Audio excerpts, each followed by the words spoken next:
Hi, welcome back guys. This is your friend, Lettuce Head Fanfics. Back with amazing fanfiction. This is the series of What If Deku Was a Vigilante Called Ghost. Please give this video a like and subscribe to the channel if you want more videos like this. Now let's get into the fanfic. Today was Monday. While Izuku had no problem with Mondays in general, he was so tired, the weekend taking its toll. The alarm on his phone went off just as he pulled himself off the couch. He then showered, changed his bandages across his body, and got dressed in his school uniform. Choosing to skip breakfast, he moved to the door, putting on his shoes, mask, and gloves. He grabbed his keys and locked the door behind him. He already graduated middle school, high school, and even held multiple degrees in computer sciences, support design, and several languages. He was like a sponge when it came to knowledge. It's one of the few things that made him so valuable to all for one.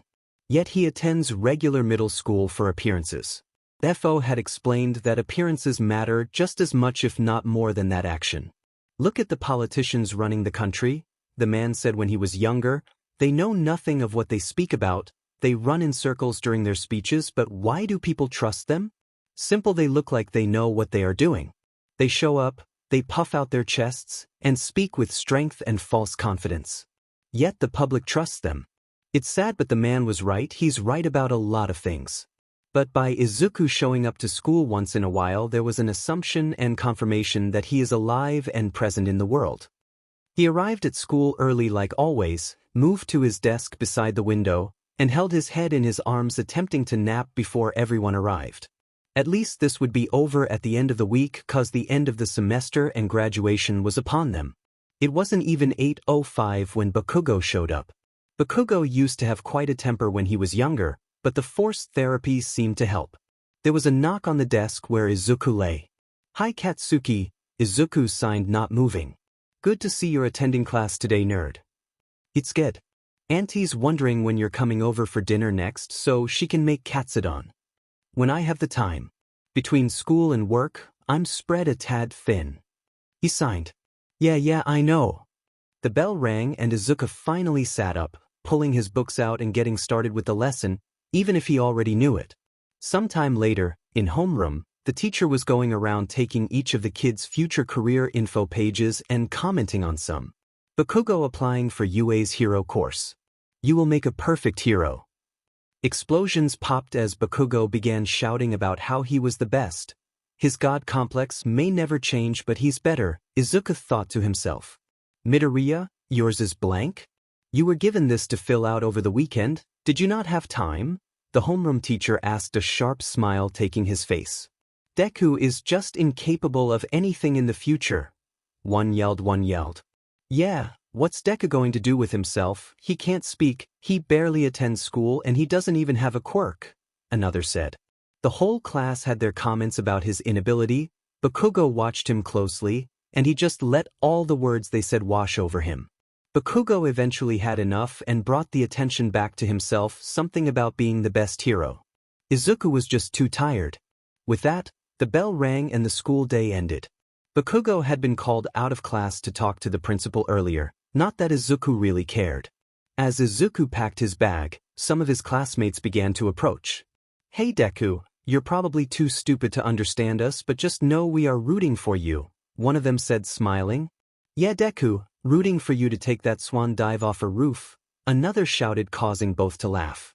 Izuku just picked up his bag and began walking away until a third kid pushed him back toward his desk. "We aren't done here Deku." Disregarding the comment, Izuku opened the window by his desk and jumped. The boys shouted, astonished that the scrawny and mute kid took their advice and jumped from the third-story window. Without the others realizing, Izuku caught himself on a branch, lowered himself to the ground, and began his walk home. While he walked home, Katsuki joined him, neither talking it, just enjoying the calm breeze. As they both reached Izuku's apartment, he was grabbed, and Katsuki dragged him further along. "You have homework, I have homework and snacks."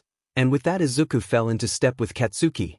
Reaching the Bakugo residence, they entered the door, Katsuki shouting that he brought Izuku over as they removed their shoes. Making their way to the kitchen, Izuku waved to Mitsuki and Masaru, Katsuki grabbing 2 waters and snacks from the cupboard. After gathering snacks and drinks, they headed upstairs towards Katsuki's room. Izuku, having finished his homework earlier in class, just pulled out a book on quirk history. They both kept to themselves, enjoying the company, but when Katsuki got stuck on a problem, he would lean over to see what Izuku was reading. Izuku would then point out the error, causing Katsuki to curse and rework the problem as Izuku continued to read. After a couple of hours, Katsuki finished his homework and returned it to his bag. By this point, Izuku had laid his head in his arms on the table, taking short power naps between helping Katsuki. "You know you should sleep more. You work too much and it's starting to take a toll on your health." Katsuki spoke. "You know I would, but I have too much to do right now." Izuku sighed. I know, but if you need a break, you're welcome to crash here." Katsuki followed. "Thanks." Supper was called, and while Izuku had not planned to stay as long as he did, he didn't really have a choice now. Mitsuki was not a woman to be messed with. She was like the mother figure he wanted Inko to be, maybe a little more brash or loud. But yeah, Inko was a lovely woman hurt by the world that Izuku created unintentionally. After he was diagnosed quirkless, her husband went to America. She picked up a drinking habit and a tendency to bring home strange men till she was either left or threw them out herself. Before he knew it, Mitsuki called for grace, and everyone dug into rice, beef, and vegetables. Quiet conversations about the day's events and the fashion industry that they both worked bounced around the table. Dinner ended, Mitsuki had packed the extra food for him to take home and squeezed him tightly. The hugs, while painful, were nice, he supposed. He bowed and left the Bakugo household. He returned to his dad's home in Kamino later that night. He changed his clothes, put on clean gloves, and opened the door to find Kurogyari standing there. "Young sir, all for one would like to see you now." Izuku nods, entering the misty portal. They enter a dark room full of medical equipment and screens. Izuku bowed before AFO, his father, or dad, as he wanted to be called. "How was school, child?" Izuku only nodded, having lost the confidence to speak a long time ago. "Good to hear it. Now I have something I need you to do." Orders filled his head, giving him the descriptions and necessary information needed for extraction. He knew what came next as he fell through a misty portal. Landing feet first, bending at the knees, he glances at the person in the room with him. This person had been through hell already. Izuku's abilities were only ever needed when someone was too stubborn to let it go peacefully, as AFO said. The poor man was beaten, bruised, and bound to the chair by his own skin. Izuku knew that was a painful world, but when you have followers with quirks that are deemed by society as villainous, where else do you turn? Izuku repeated his mantra in his head. That is not a person, that is a memory bank, nothing more, nothing less. Glittering blades and tools at his side, gloves on his hands, and headphones in his ears, he gets to work. His head filled with so many memories, his own and the memory banks, it was almost overwhelming. Soon enough the screaming died out, the memory bank hitting its limit, but the data had been received. He moved to the sink, removing his gloves, and washing his hands of the red grease, blood. His mind whispered. Izuku never wanted to do this, he never wanted to hurt anyone. Even with all the memories in his head, one overshadowed the rest. They had just returned home from the doctor, even though the video of All Might playing in the background, hushed cries, slamming dishes from the kitchen, and heavy steps coming down the hall. Izuku was thrown against a wall. His 4-year-old body withering in pain from the force, and the wall behind him cracked. She stormed out of the room, door slamming on her way out. So Izuku lay on the ground in pain while his vision swam and the yelling from the kitchen became muffled. 3 weeks later, Inko only came home late at night reeking of alcohol, sometimes bringing someone home with her. She never looked at him, never spoke to him, and was never there for him. He was shaken from his thoughts not long after. Grabbing paper from the cupboard, he wrote down the information from the session. He folded the paper, placed it in an envelope, and went to give his findings to AFO. "Great work, child. You are dismissed for the remainder of the evening." AFO spoke. Izuku bowed and left the room once more. Aizawa ran, small clouds of white coming with each warm exhale. Tonight was Japan's coldest night on record for the year, yet he didn't shiver as the wind whipped by. Thankfully, on nights like these, crime is low. The night is quiet and calm, the moon peeking out behind the passing clouds. That was till Izawa caught sight of another dark figure running several rooftops away. The dark figure had been dubbed Ghost by the police over 6 years ago. The police knew next to nothing about them beyond what Izawa had found, and even then, there was nothing to identify the kid. They wore all black with small accents of forest green, allowing him to blend in with the night and shadows of alleys and being short-helped. His hair was covered by a hood which somehow never fell off during a run or a fight. Ghost's face was covered by a half-faced gas mask that was horrendously spray-painted with a childish toothy grin. Not Shota's preference, but he could deal with it. The kid mostly fought hand-to-hand but had been seen expertly using a boa staff and knives in his early days.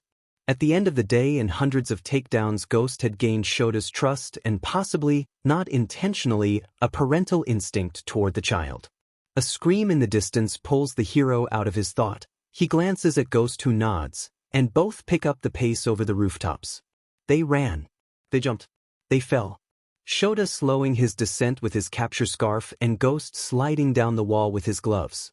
Sadly, SXL assaults, RPE, and domestic violence were common in this era. Lesser quirks were unintentionally preyed on by stronger quirks thanks to the idea that quirks were everything. Much like what is happening when they both hit the ground, a girl with a cat mutation being pinned and touched by a man with a hound mutation. The hound looked between the two newcomers, hesitating. Then Ghost moved. Izawa moved to the victim, moving her away from the commotion and hoping Ghost didn't go overboard this time. It rarely happened, but when Ghost did go overboard, well, it didn't end well for anyone. He knew Ghost held back, but there were times where Shota wondered just what holding back meant. They had been known to leave criminals with bruises and broken bones. Thankfully, it seemed that Ghost was actually holding back, this time. That didn't mean that Ghost's swings weren't gonna hit or hurt like hell. Especially if the whimpers from the hound criminal were any indication. Shota looked away, moving the scared woman away from the scene. He sat her on the curb and hung up with the police, their ETA 2 minutes. Glancing back towards the alleyway, he saw Ghost. He's alive with minimal injury. The male has signed walking over. Shota is never one for emotions or even emotional victims. Not that she didn't have the right to be upset, but that didn't stop him from trying to comfort her. Ghost seemed to sigh, making his way them. He crouched down in front of her, typing something on his phone, and held it up. She looks up at him, the phone, then laughs. It's quiet and raspy, but it is there. Ghost stands looking down the road, slowly nodding at Shota, then begins making his way up the building to the roof. Once Ghost is clear from view, several cop cars make their way down the road to them. Izawa had returned to the roof after signing the papers from the police. The whole event took 15 minutes, but Ghost would be long gone by this point. They had this habit of showing up and then not being found till necessary, but Shota knew it wouldn't be the last of the... His thoughts halted and reflexes took hold. Capture weapon launched out, intercepting a dagger from who knows where. These daggers have been becoming more common in the last few months, from once AM+ onth to nearly weekly. Shota was no stranger to these, a white envelope sealed with a black wax emblem. They never did him any favor, yet he sighed, calling Tsukachi as he moved across the rooftops. "Good morning, Eraserhead. You get another one." Tsukachi spoke through the phone. "Yeah, second one this week." Shota said, "The precinct coming in sight? I'll be there in a minute." "Understood." Tsukachi hung up. Shota ran, only stopping once he landed on the precinct roof. He paused, feeling eyes watching him. "This kid, I swear," Izawa thought. Ghost was sitting, legs dangling off the billboard across from the station when Eraserhead arrived. Eraserhead must have felt him watching because he stared at Ghost for a moment. Ghost simply waved, and Eraserhead entered the station. Once Eraserhead entered the station and Izuku made his way to the roof of the nearby building. He sat down hoping his body would relax and his body wouldn't hurt so bad. He inaudibly sighed. Eventually, he lays down looking to the sky, one he missed for so long, yet it never really changes, does it? This far into the city he can't see the stars, only darkness, which is fine by him. He hates the dark and the cold, but when he's up here it is not so bad. The dark always held monsters and pain, which is true, yet this kind of darkness is comforting. Honestly, he's not sure why he does this. He could easily go villain like AFO wants, yet there is that small wish of being a hero that holds him back. Maybe a hero like Eraserhead? He's gotten close to Eraser and yet he wonders if the hero is attempting to manipulate him, like AFO said. But maybe the hero actually cares. Maybe he wants your secrets, his mind whispers making him shudder. Another non-audible sigh follows soon after those horrid thoughts. Eraserhead should be done soon, and with that change in thought he stands, stretching his sore body. Soon enough a ream of capture scarf is careening in Izuku's direction. Ghost sidesteps it looking to Eraserhead. Shota stands at the edge of the roof, a small frown pulling on his features then a tired sigh. If Ghost could have laughed, he probably would have, but Eraserhead was on the move and so was he. Ghost disappears a couple hours later with a bow and a robber dangling from a street lamp. Shota completes his route with no other incident and makes his way home to his loving husband and son who would be up in about 3 hours, but that's fine. Bakugo messaged Izuku a couple weeks following graduation, well, a message that Izuku saw. Living underground makes time flow weird, hell he hadn't left in weeks. Work taking too much of his time and energy, and if he forgot to charge his phone well, he blames his work and non-existent sleep schedule. Nerd, you better come over for dinner tonight because we are celebrating. Izuku knocked his head around trying to remember what was being celebrated, but when nothing came to mind, he replied. What are we celebrating? The soon-to-be #1 hero, obviously. Also bring clothes and plan to stay over. Another message appeared. Izuku stood and slowly began to pack an overnight bag. You would think he have to ask to leave the compound, but he had his days off, as a reward, AFO said. Finished packing his bags, he finally replied. K and goes to find Kurogiri. He exits the door to the compound, into the rundown bar. Villains are gathered in the room for something. Shigaraki sits at the bar while Kurogiri cleans glasses and makes drinks. He places a sticky note on the bar counter and makes his leave, or so he thought. Some of the well-known small-time villains, who had egos bigger than their heists, blocked his path. Now Izuku was never one for starting fights, ending them sure but never starting. I didn't know the League of Villans had kids in this place. One of them laughed, moving to put his arm around Izuku's neck. Izuku simply moved out of his reach and continued to the door. That wasn't very nice, and here I was trying to be nice. The villain sighed. Yeah, squirt, we just trying to have a good time, and another villain reached for him as a third stood up to hold him in place. Put them in their place, child. The TV across the room turned on, causing every villain to freeze. So Izuku followed orders, like the good child he was, earning himself another day off, he hoped. 2 broken arms, a busted nose, and 3 bodies lie on the floor 20 seconds later. He bowed to the room, the TV clicking off, and he took his leave. There was a knock on the door at the Bakugo household. Mitsuki opened the door, pulling little Izuku into a hug and welcoming him back. He removed his shoes, putting on the guest slippers provided, and made his way deeper into the house. Mitsuki directed Izuku up the stairs to Katsuki's room, and so he made his way up. Izuku knocked on the door and waited. There was the sound of something being hit but no response, so he opened the door. Bakugo had his hearing aids out and was punching the poor tired punching bag he got for his birthday some time ago. Izuku held the punching bag for 5 seconds before Katsuki realized the bag was no longer swinging. Izuku, I swear. He huffed, reaching for his hearing aids, which Izuku beat him to, inspecting them closely. They are fine, I just got tired of hearing the hag, okay? Izuku shook his head. While typical hearing aids don't block out certain sounds and getting corked hearing aids took years, Izuku ordered some. He designed them at age 10 and sent them to a black market to be built, but he does the maintenance himself. What really caused it? Izuku sighed. I just got overwhelmed with it all, that's all. Katsuki signed. Now give them back. Talking and not hearing myself is weird. Signing is great, but I am not as fluent as you are. He spoke. Izuku handed them back to Bakugo, who took them and put them on. Now I need you to look over my plans. You mean design them? Izuku silently huffed. Yeah, whatever, nerd. Reaching for a notebook in his desk. Here. Izuku stared at the design and was half impressed. A black and orange suit, body armor, and decorative flair for the headpiece.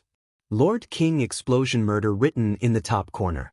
Izuku walked to the desk, grabbing a pencil sitting at the desk and adding to the design. Gauntlets with baseline blueprints that allowed the storing of sweat to create larger explosions. Knee pads, braces at the joints, and various design touches. Katsuki had been standing next to him watching the whole time and only commented when Izuku crosses out the name. "Hey, I like that name," he said in a huff. Izuku looked at him with a tired expression and rewrote the words, Ground Zero, without ever breaking eye contact with Katsuki. Then finally, broke eye contact and Izuku closed the book, placing it back in the drawer of the desk. Katsuki just gawked as Izuku stood up. There, designed and fixed, Izuku signed, his shoulders moving as if was chuckling. "You want to spar?" He signed soon after. "You know why not? We haven't done that in ages, and I need to keep my streak." Katsuki laughed and went to the door.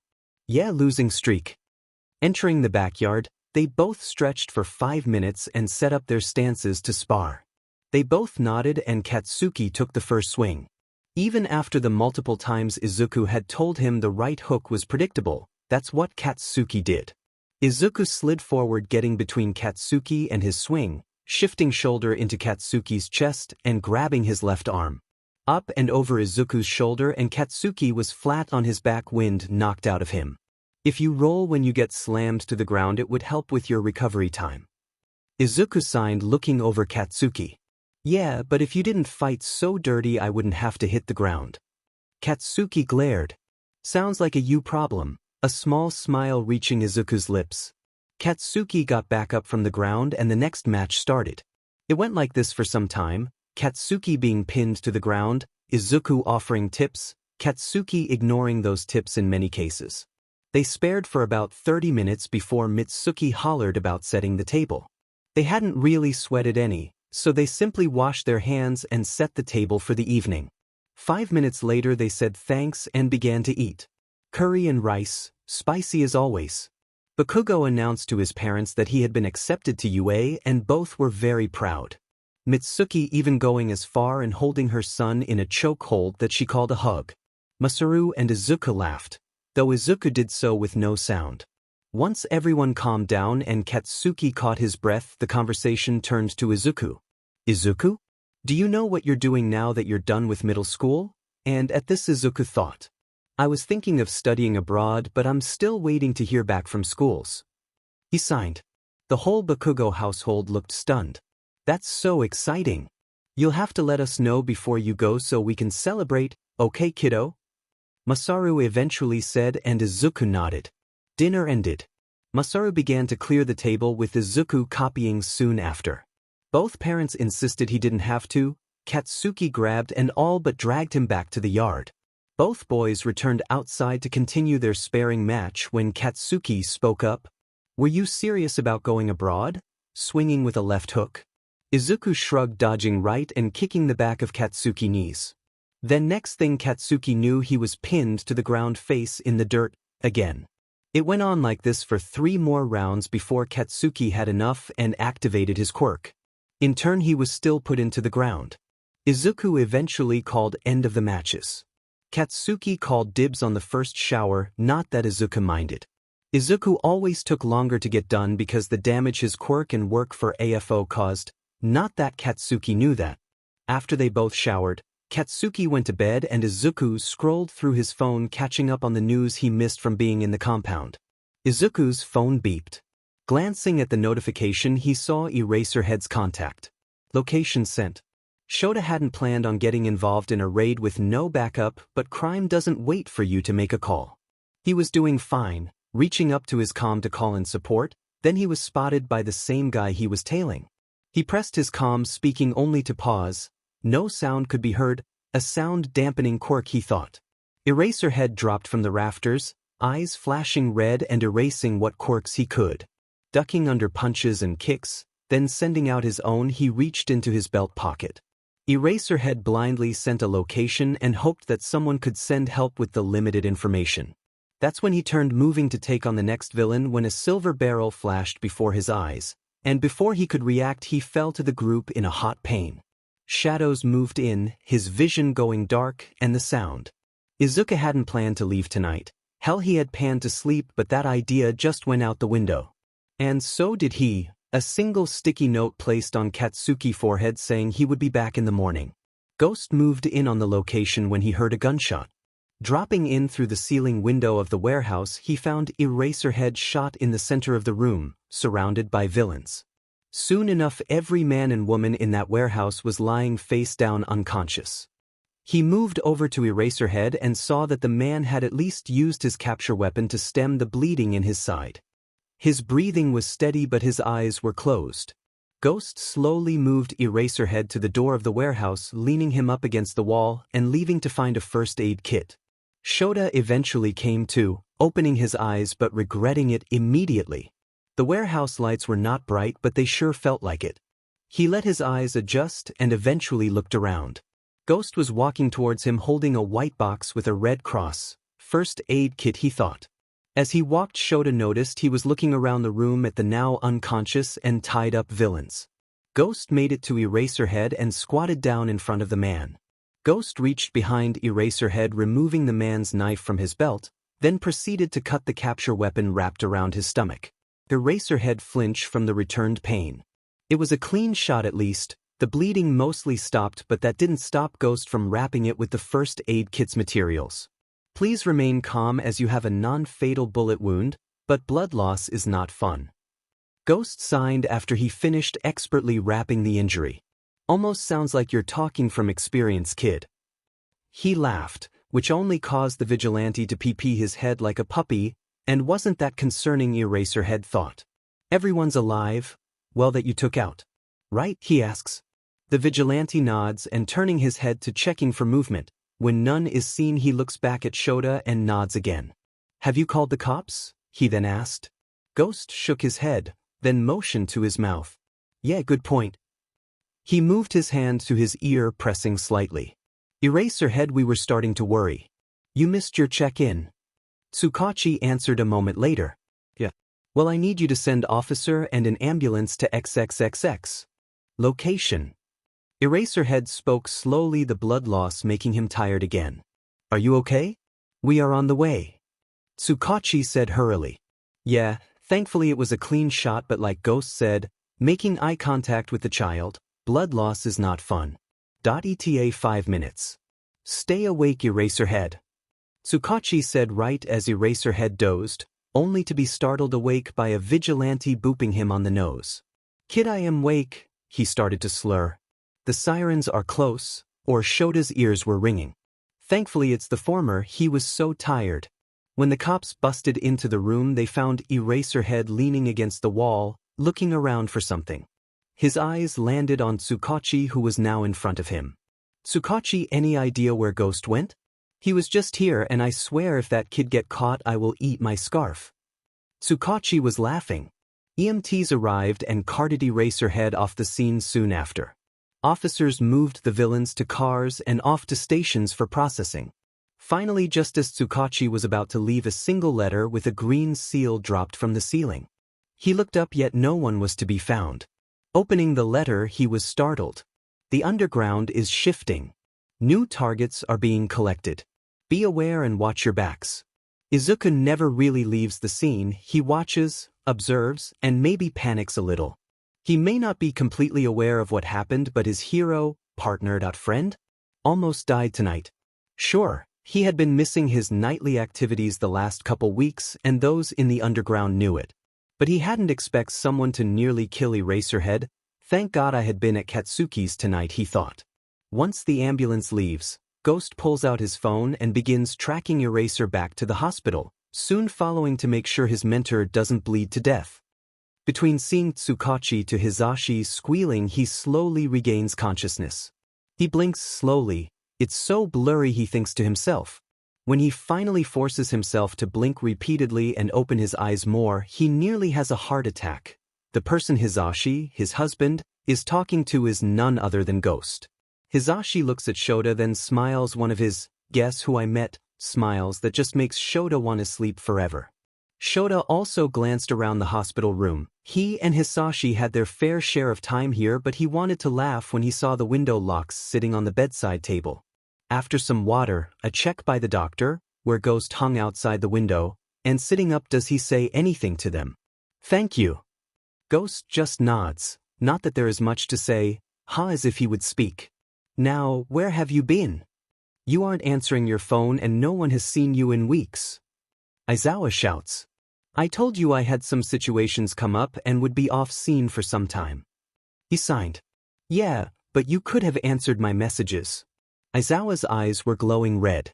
Ghost was one who patrolled 5 days a week for 6 to 10 hours at a time. They kept the middle ground villains of the underground in check, but that wasn't Shota's problem. No, Ghost was a child. Ghost stands up, bows, and then proceeds to open the window to leave. Of course, this causes a chain reaction, Shota reaching for his capture weapon on the bedside table, which was thankfully replaced after having been cut, and wrapping it around Ghost's foot. Hisashi grabbed the Vigilante by the scruff of the shirt, and the Vigilante was found half falling out the window. To an outsider it would have been funny to see, but Izuku just waits to be dropped, even as he's pulled back into the room. Ghost sits in the hospital chair as instructed by Shota. They remain silent for another minute or so before Ghost pulls out their phone. I am sorry for the trouble I have caused. It will not happen again, sir. 2 things. 1, don't call me sir, Eraserhead or Aizawa. Mike whispers with a giggle. It makes him feel old. Shota glared at his husband. 2, if you need a break you need to say so, but keep in touch. You are a kid who should be focusing on school or friends or things like that, but I worry. You have been gone for dash. Ghost's phone begins to ring, and he stands moving to the window. He all but jumps out the window, phone pressed to his ear. Aizawa knew he wouldn't be seeing him again. Hisashi, how far up are we? Also, it does not make me feel old, it makes me feel ancient. That got a laugh out of both of them. Hisashi gave him a look, the same, I know something you don't look from earlier. We are on the 9th floor of the hero ward, you'll be discharged tomorrow afternoon. I know you don't like hospitals, but they want to heal it up here. He then squealed. Also want to know what I learned about our little listener? Shota gave the hand motion for continue used to the antics that were Hisashi's personality. Their pronouns. They are he, him. Hisashi smiles. How did you figure that out? Shota was shocked to say the least. He had known the Vigilante for 6 years and worked closely with him for 3 years, yet he didn't even have that information confirmed. He broke in about 20 minutes after you got out of surgery, and he must not have noticed me in the room, 'cause next thing I know there's a dagger where my head would have been if I hadn't ducked. After he calmed down, he apologized, and I may have said I'll accept your apology if you tell me your pronouns. So yeah. The story caused Shota to sigh. The USJ was a great place for rescue and different terrain training. It easily showed how fast situations could turn for the worse and how a hero had to manage it. All Hero Corps students were required to participate, and many groups came here several times a year. The students were moving off the bus chatting about its similarities to Universal Japan or what they hoped the trainings would consist of. Aizawa didn't really pay much attention to the conversations but moved them inside to meet 13. He checked over their gear as they walked. With the warning from Ghost, many heroes were on their guard. It was not much information to go off considering no real location was given for an attack, but Ghost had been a trustworthy source up to this point. Then when the front gate was destroyed, Nedzu and Aizawa determined the new targets would possibly be UA or at least someone from UA. 13 walked up to him explaining the unexpected change of plans which caused a few issues. All Might was not a bad guy per se, but his hero complex was excessive. His depleting time and energy should be being used to train the students, but no, instead the idiot went and stopped a petty theft. He should have never been allowed to teach considering his attitude and behavior towards the students day one. Then his lack of teaching license was just another strike to the ever-growing problems that was All Might. Aizawa sighed but motioned to get the training started. 13 moved to the students, then began their spiel regarding the dangerous and disastrous effects of quirks when used improperly. The students seemed to be listening and many looked concerned about their own quirks, but 13 was addressing it, so he said nothing. Then he felt a chill go down his spine. He turned as the hair on his neck stood up. Down past the fountain opened a small black portal that grew as villains existed the mist. Hitoshi was excited considering this training was slightly different than all-out combat. Not that he wasn't good at combat, but compared to some of his other peers, he was useless. Then he heard Aizawa, his dad, yell something about exiting the building. He paused, the tone of urgency in Aizawa's voice, not one he had ever heard in the 5 years he's lived with the man. Everyone paused as Aizawa put on his goggles, then leapt down, quirk activated to take on the horde of villains. 13 started directing everyone back to the door, which were now closing. He turned to Ida and tapped him on the shoulder. Ida, go now and get help before the door closes, got it? He asked. That's not very. Ida blanked over, then was moving out the door right as they closed shut. Hitoshi was about to call out to 13 when a large misty person stood before the group. 13 activated their quirk, but the point about quirks being used against you or to make a situation worse just happened before their eyes. Then the world around every student turned black and spread them around the facility. Bakugo swore as he, Todoroki, and Hitoshi landed on the soaked floor of the downpour zone. The worst possible place for 2 of the 3 hero students. Diluted nitroglycerin meant no explosions. Rain and water meant the risk of freezing became a lot more of a concern for all 3 of them. Todoroki's body was starting to freeze up along with the ground around them, all 3 students shivering from the temperature change and soaked cloths. In that moment Hitoshi had a stupid idea. Todoroki, aren't you cold? He asked, not really expecting an answer.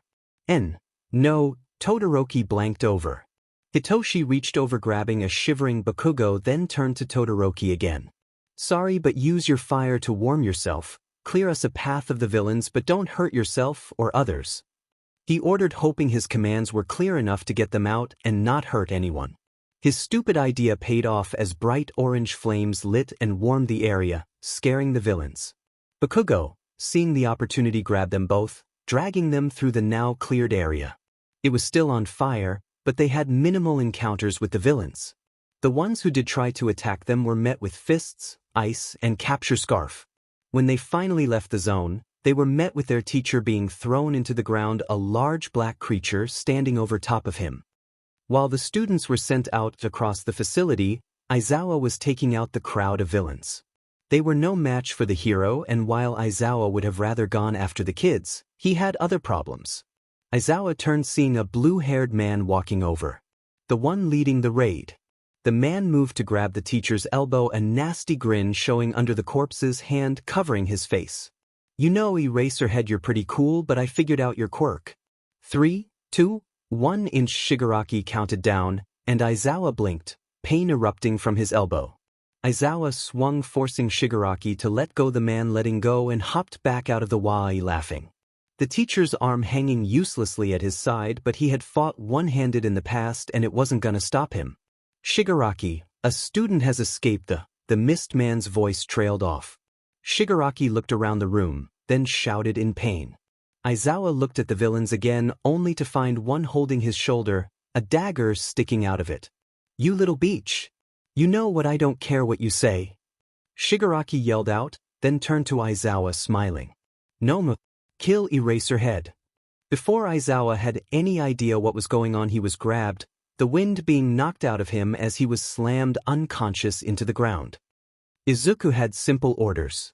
This was Shigaraki's first real debut. AFO simply wanted him to observe, and if something were to go wrong, then step in. He sat himself in the rafters watching the scene play out in front of him. Sure, this was his plan and all Shigaraki had to do was follow it, but the man-child had a bad habit of not following orders and messing things up. Everything seemed to be going well. The students were deposited around the facility, Eraserhead was separated from the group, and 13 was down for the count. One of the students escaped, which made Izuku happy. He didn't want to be here, hell, he didn't even want to work for AFO, but what could you do? The man owned him. He sighed and waited for something to go wrong. Then it did. Shigaraki grabbed Eraserhead's arm, and once the man stepped back, Izuku threw a knife. It landing and stabbing Shigaraki in the shoulder, rendering his arm also useless. It was a warning to back off. It was a reminder of the discussion they had before coming here. The agreement that they wouldn't F with the kids or Eraserhead of their own accord. You little beach. You know what, I don't care what you say. Shigaraki yelled, and turned to Eraserhead. Nomu. Kill Eraserhead. Izuku watched as the hero was slammed into the ground. He stood up but made no move to help yet. What you gonna do about it now? Come and I know you want to play, I am going to kill your precious Eraserhead. Shigaraki laughed. Next thing everyone knew, the Nomu was covered in ice, explosions moved fast towards Kurogyri, and a purple blur moved towards Eraserhead. Kurogyri was launched into a wall from the large explosions, and while Izuku winced for Kurogyri's original body, he knew pain was non-existent for the Nomu, but it still looked like it hurt. A bunch of NPCs, Shige scoffed and Izuku sighed. Izuku knew each of these kids, including names, quirks, and weaknesses. This would be a great lesson for Shigaraki about underestimating and not listening to orders or plans. Ice moved encasing the Nomu further thanks to Todoroki. Hitoshi moved Eraserhead towards the fountain, wrapping his capture weapon around Aizawa's chest to stem the bleeding. Bakugo, being Bakugo, kept Kurogyri in place at the wall. Oh, so the NPCs want to play? Let's make this worth my while then. Nomu, kill the kids. At that, Izuku stilled, his mind going numb awaiting orders to move. Then there was a sigh. You have permission, child. FO's voice echoed in his head. Izuku dropped from the ceiling right as the Nomu was about to grab Todoroki. 2 daggers in hand, going straight onto the Nomu's brain. There was a squelching noise followed by what sounded like nails on a chalkboard coming from the creature. He silently apologized for its suffering, and eventually the creature hit the floor, regeneration stopping due to the destruction of the brain. No. You, how the F could you little twerp? This was supposed to be a perfect mission, and yet you killed my Nomu. Shigaraki was so loud, did he not understand how bad he almost F'd up? Guess he will find out. With a glare aimed to Shigaraki and a snap of his fingers, a bunch of black misty portals removed all the remaining conscious villains. They didn't get a choice, the rules were broken. Izuku, knowing the heroes were inbound, walked over to Aizawa and the 3 hero students, who now were with him. Clad in black, like his vigilante outfit, he definitely looked like a villain, and the students stiffened, taking defensive stances. He was proud they were still on guard. He waved them off like nothing, moving to Aizawa, till Todoroki used his quirk. Next, all 3 students were on the ground from the immense pressure now coming from Izuku. He let it up, and continued to Aizawa. The man lay there glaring with red eyes, like that would do anything, Izuku told himself. Aizawa eventually stopped, his red eyes returning to the normal gray they should, but clouded with pain. Aizawa opened his mouth when the doors to the USJ opened up, a gentile hand set itself on his forehead, and before he knew it the world went dark again. All Might, yelling saying he was here, looked around seeing Izuku, whom bowed at a 45-degree, he leapt off the entrance to the main pavilion. Dead set on moving the villain away from his coworker and students. But when he reached where Izuku was standing, all he found was a dagger wrapped in a single piece of paper bound by a seal of wax. He was warned. When Izuku returned to the hideout, he removed his gear. Taking a breath before putting on something lighter and slipping a pair of gloves in his back pocket. He left his room soon after finding Kurogyri standing by the door. The poor Nomu seemed lost in thought but followed Izuku through the compound nonetheless. It was times like these where Izuku remembered that this Nomu was more than those lifeless creatures he had to see, the doctor's children. Kurogyri was so much more, and something that the doctor nor AFO had been able to recreate. Thankfully, when he entered the dark chambers of AFO, the Nomu disappeared, simply awaiting orders. So, it seems we have some lessons to teach. AFO sighed like a parent would when a kid didn't learn their lesson after the nth time. Child, he awaits for you. But don't kill him, we still need a face of the LOV unless you want to be its new one. Izuku shook his head, and AFO sighed again. You would be so much better than that, brat, but we have an agreement. And with that, Izuku dropped through the floor to a white room where Shigaraki lay, eyes wide, mouth gagged, and tools ready to teach. At the end on the lesson or torture session, both were engulfed in a misty portal and dropped in the center of the bar. Rescued villains from the USJ were scattered around the room awaiting for orders or simply scared to leave due to the failure of the USJ attack. Shigaraki hit the floor like a sack of rocks, crumpling and unmoving. No blood was found on his cloths or on the floor, but his eyes were unseeing. Izuku simply removed his gloves and made his way to the door to return to his room. The TV in the back of the room turned on, startling all that sat in the bar. Izuku paused. This is a lesson. Please do as you're told. Sit, drink, and be merry, as the saying goes. We may have failed today, but what did we learn? A pause and chill formed. Failures are lessons. And with that, the TV turned off. Izuku opened the door, leaving, and Kuro warped Shigei out of the room. Several hours passed before Izuku left his room again. His arms and chest wrapped in bandages to assist with the strain of using so many quirks. His quirk was similar to FO. He could collect quirks, but they were simply copies with a one-time use per copy. AFO may not realize it yet, but the quirk that was given to him was more dangerous than anyone thought. Wanna hide a body? Look in Kurogiri's direction and boom, the body could be hidden 20,000 underwater. Want to disintegrate in something? Look Shigaraki in the eyes. If AFO still had eyes, then every quirk that had ever been stolen could have been copied by Izuku. But he had no eyes, which in and of itself was a blessing and a curse. But the quirk drawbacks were horrendous. Quirks have a very specific science to them. If it was meant for you, then your body develops ways to counteract it. Bakugo is an example of a body made for a quirk, though. Yes, his attitude if shitty at best, but nitroglycerin is highly toxic in large quantities. Bakugo's body has a way of neutralizing it, hence why he himself won't get sick, but he could poison someone unintentionally. Versus a body not made for a quirk like Shigaraki. His original quirk was similar to his grandma's, float, before AFO gave him the dusting quirk. His body can't handle the irritations his now quirk causes, hence the cracking, crusty, and itchy feeling he gets. Or look at Nomu in multiple quirks and multiple issues. They don't resemble the human part of themselves anymore. They cannot think for themselves, act on their own, and they have more drawbacks than people think. Regeneration just keeps them functioning, but you can max it out. You mix the wrong quirks, and next thing you know, you have a bomb of destruction waiting to happen. Quirks have to be compatible or balanced, or they tear themselves apart, destroying the DNA and mind. Izuku's quirk is not his own, as he himself was also quirkless till about age. AFO gave him many quirks to try before deciding to give him what he called a challenge. More like a curse in Izuku's opinion. A quirk where if you make eye contact you gain a copy of that person. Now a copy of that person depends on the individual with the quirk. The original holder could copy personalities, AFO could only copy eye color, when he had eyes, and Izuku somehow ended up with quirks.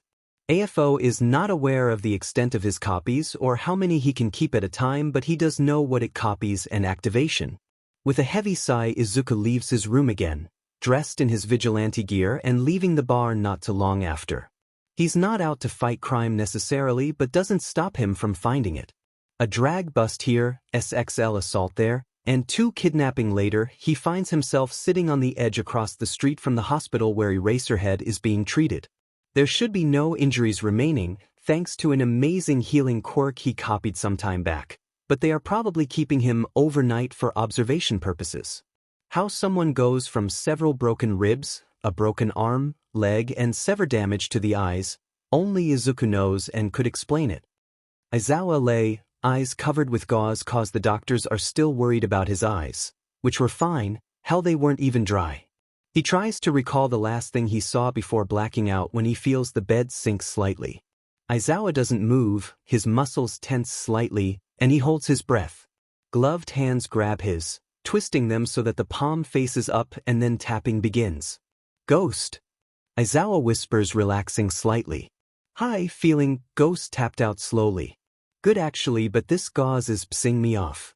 Aizawa laughed. Ghost let go of his hand, all was quiet, and then a nurse came in. Aizawa, I have been asked to remove your gauze as no damage was found. Isn't that exciting? She was too cheerful for as late as it was. She slowly removed the gauze and smiled as he opened his eyes. She ran a couple vision tests, and when all came back normal she left. Ghost dropped from the vent above the bed, returning to where Aizawa assumed he was before the nurse entered. Showing off a little? Ghost shook his head and signed, We are 12 stories up window is not an option. Aizawa chuckled, mumbling under his breath about how it's only 3 stories taller than last time. What brings you here, Ghost? He eventually asked. Ghost shrugged. Why not? Both sat in comfortable silence for a moment before Aizawa spoke back up. Do you know who the League of Villans is? You roam the underground as much as myself, if not further. Ghost nodded. They want to kill All Might. They attacked my students, and while there were no injuries, he paused. Wait, you know who they are? Ghost turned to face him, nodding again, then froze. It was only a moment, but the next thing Aizawa knew was that Ghost was opening the 12th-story window. The one thing he said was not an option. The door to his room slid open and Ghost attempted to jump out the window. A capture scarf wrapped around Ghost's ankle, leaving him dangling out the 12th-story window. Hitoshi was just coming to visit his dad, an adoptive dad but fatherly figure nonetheless, bringing coffee and clean clothes while Hisashi parked the car. He didn't expect to have to use his dad's capture weapon, which never did what he wanted it to on a good day, to grab an intruder in his dad's room. And it worked. Aizawa just kept looking back and forth between him and the now open window where a small vigilante hung awaiting to be pulled in or dropped. Of course, Hisashi walks in, completely oblivious to the chaos that is happening. He walks to the window, sticking his head out, then folding in half to grab Ghost. They had met before and knew that he wasn't an intentional threat. Eventually, Hisashi pulled the vigilante back through the window, setting him on the floor. Now Ghost is not a tall vigilante, closer to 5 feet 2 inches, so sitting on the floor, he looked like a very small child. Hiya, listener, we have to stop meeting like this. He laughed. Next thing everyone knew, Aizawa was laughing. I am happy Hitoshi caught you, cause God, that was a last-minute decision on your part. Hitoshi, this is Ghost, that vigilante I was telling you about some time ago. That is no vigilante, they were at the USJ. What are your motives? And at this the room grew silent. Aizawa looked at Hitoshi in disbelief and Hisashi glanced at Ghost, who was now standing watching Hitoshi. Ghost moved forward, reaching into his pocket as he did. Hitoshi took defensive position while everyone else waited with a bated breath. Ghost didn't stop walking silently and ping his head, almost in question. I asked you a question, villain. Hitoshi spoke. Ghost had every intention of not speaking, so Hitoshi's quirk, at its current capabilities, wouldn't work. Hitoshi eventually leaped forward, arm ping back, yet the vigilante did nothing. Right as the hit was about to land, Ghost snapped his fingers. Hitoshi's mind seemed to blank out. Izuku didn't plan to hurt the kid. No, never, not by choice. So next best thing. In a blink of an eye, Hitoshi was face down on the ground, Ghost still standing as if nothing happened. Pulling the item out of his pocket, he dropped it in front of Hitoshi. A single envelope with a green seal landed softly as snow on the floor. Ghost turned around, looking to Hisashi and Aizawa. Ghost then removed one more letter, placing it on Aizawa's bed, this one a black seal. He bowed, moving past the stunned adults and out the 12th-story window a moment later. Aizawa was shocked. Ghost was a villain at the USJ incident? Why didn't he help if so? Was he there by choice or because he didn't have one? His thoughts paused as Hitoshi took a fighting stance. The stance wasn't very good, but it got the point across. Every time Hitoshi spoke, Aizawa knew what he was trying to do, but unlike everyone else, Aizawa knew that wouldn't work. There was a snap of fingers, sounding of thunder in the quiet room. Aizawa never saw Ghost move, yet Hitoshi was on the ground, breathing thankfully, and a letter fluttered to the ground. Ghost walked, demeanor having changed to something similar to what Aizawa identified as a bad night. He made no move and assumed Hisashi got the message. A letter was set at the foot of his bed, a similar green seal to the receipts he has been receiving for the last year. Ghost moved slowly but bowed and leaped out the 12th-story window to disappear into the night gracefully. After a moment, Hisashi ran over to Hitoshi, who had yet to move, and Aizawa to the letter at the foot of his bed. As soon as Hisashi touched Hitoshi, whatever spell or quirk had been active broke, and Hitoshi was looking around like he hadn't just been unmoving for the last minute. Hitoshi went to speak, but his voice died in his throat. Nonverbal episode was commonplace for the poor child simply because the environment he was raised in was not so kind, to put it lightly. Hisashi helped him stand and they both moved to Aizawa's bed, 2 letters in total, different seals. Hitoshi moved onto the bed, laying next to his adoptive father. While the letters were important, this kid was more so, especially if the nonverbal no-sound crying was anything to go by. "It's okay, kiddo, breath in, breath out," Aizawa told the child, walking him through the breathing motions before hyperventilation started. Aizawa shifted the child and himself further to the edge of the bed, allowing Hisashi to join and hold the child as well. After some time, Hitoshi sat up between his parents, turning around so they could see his sign. "What is Ghost's quirk?" There was another moment of silence. "You know, kiddo, we have no idea. That is the first time I have ever seen him do anything like that. When I use my quirk on you, what do you feel?" Now this threw both of them for a loop. Hisashi spoke first. "Your quirk is warm when we train but can be a tad cool when you use it in anger. Never painful, but it would make you want to put on a sweater." Then Aizawa spoke. "We have no control, but we can see what you ask us to do and see the action occurring." "Why? This is gonna sound crazy," Hitoshi signed, hands dropping in his lap. "I think I just had my quirk used on me," he whispered. Aizawa followed. "What makes you say that? Your quirk is verbally response activated and Ghost doesn't speak, at least in all the time I have known him." The feeling was exactly what you described. It was warm, I had no control, and could only watch the room around me, and the letter, what the hell? Hitoshi reached for the letters now sitting on the side table. A red and green one met his eyes. A simple cursive M and a spider lily embellished on the seal. He grabbed both, placing them on the bed for all to see. Aizawa reached for the green seal, placing it back on the table, shaking his head as Hitoshi opened the first one. He opened the envelope, pulling out a letter written in nonsense. He showed it to his parents, whom looked at it confused. Aizawa decided to open the other letter at this time. He had planned to put it off till Tsukachi arrived in the morning or his family left due to the typical messages in them. Inside he found a pink sticky note and another envelope. The sticky note was never common for these messages, but it had something that would help decipher that letter in Hitoshi's hands, he assumed. "Hitoshi, the gold bug." Handing it to Hitoshi, whose eyes widened and soon left the room, Hisashi following close by after a quick kiss.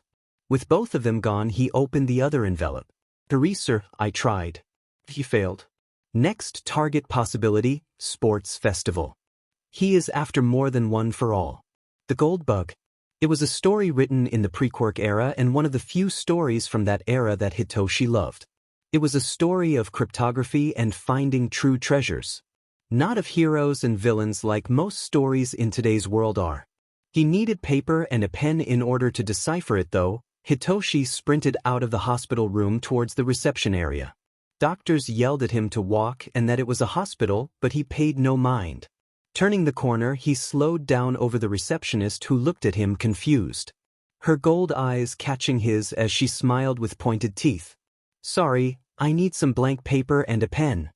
She turned around to the printer behind her and pulled a couple sheets, placing them and a pen on the counter. "Thank you, miss." Hisashi had caught up with him at this point, more confused about everything. First the USJ, then Ghost's behavior, and now a letter addressed to their son. Hisashi was aware that Shoto was getting letters, but they were not pleasant ones, usually a death or a body to be found. They were never encrypted though, so why this one? Hisashi came over, looking over Hito's shoulder. The kid had their phone on the counter open to a book? The gold bug? Hisashi thought. The paper the kid had was filled with boxes and out-of-order letters, then the pen stopped moving. Hitoshi stopped writing. He had deciphered the first sentence. "Stop, you aren't alone." He shuddered. He may not know or like Ghost, but his dad trusted him. Folding the papers and returning them to the original envelope. He turned to Hisashi, smiled, then placed the letter in his jacket, signing later.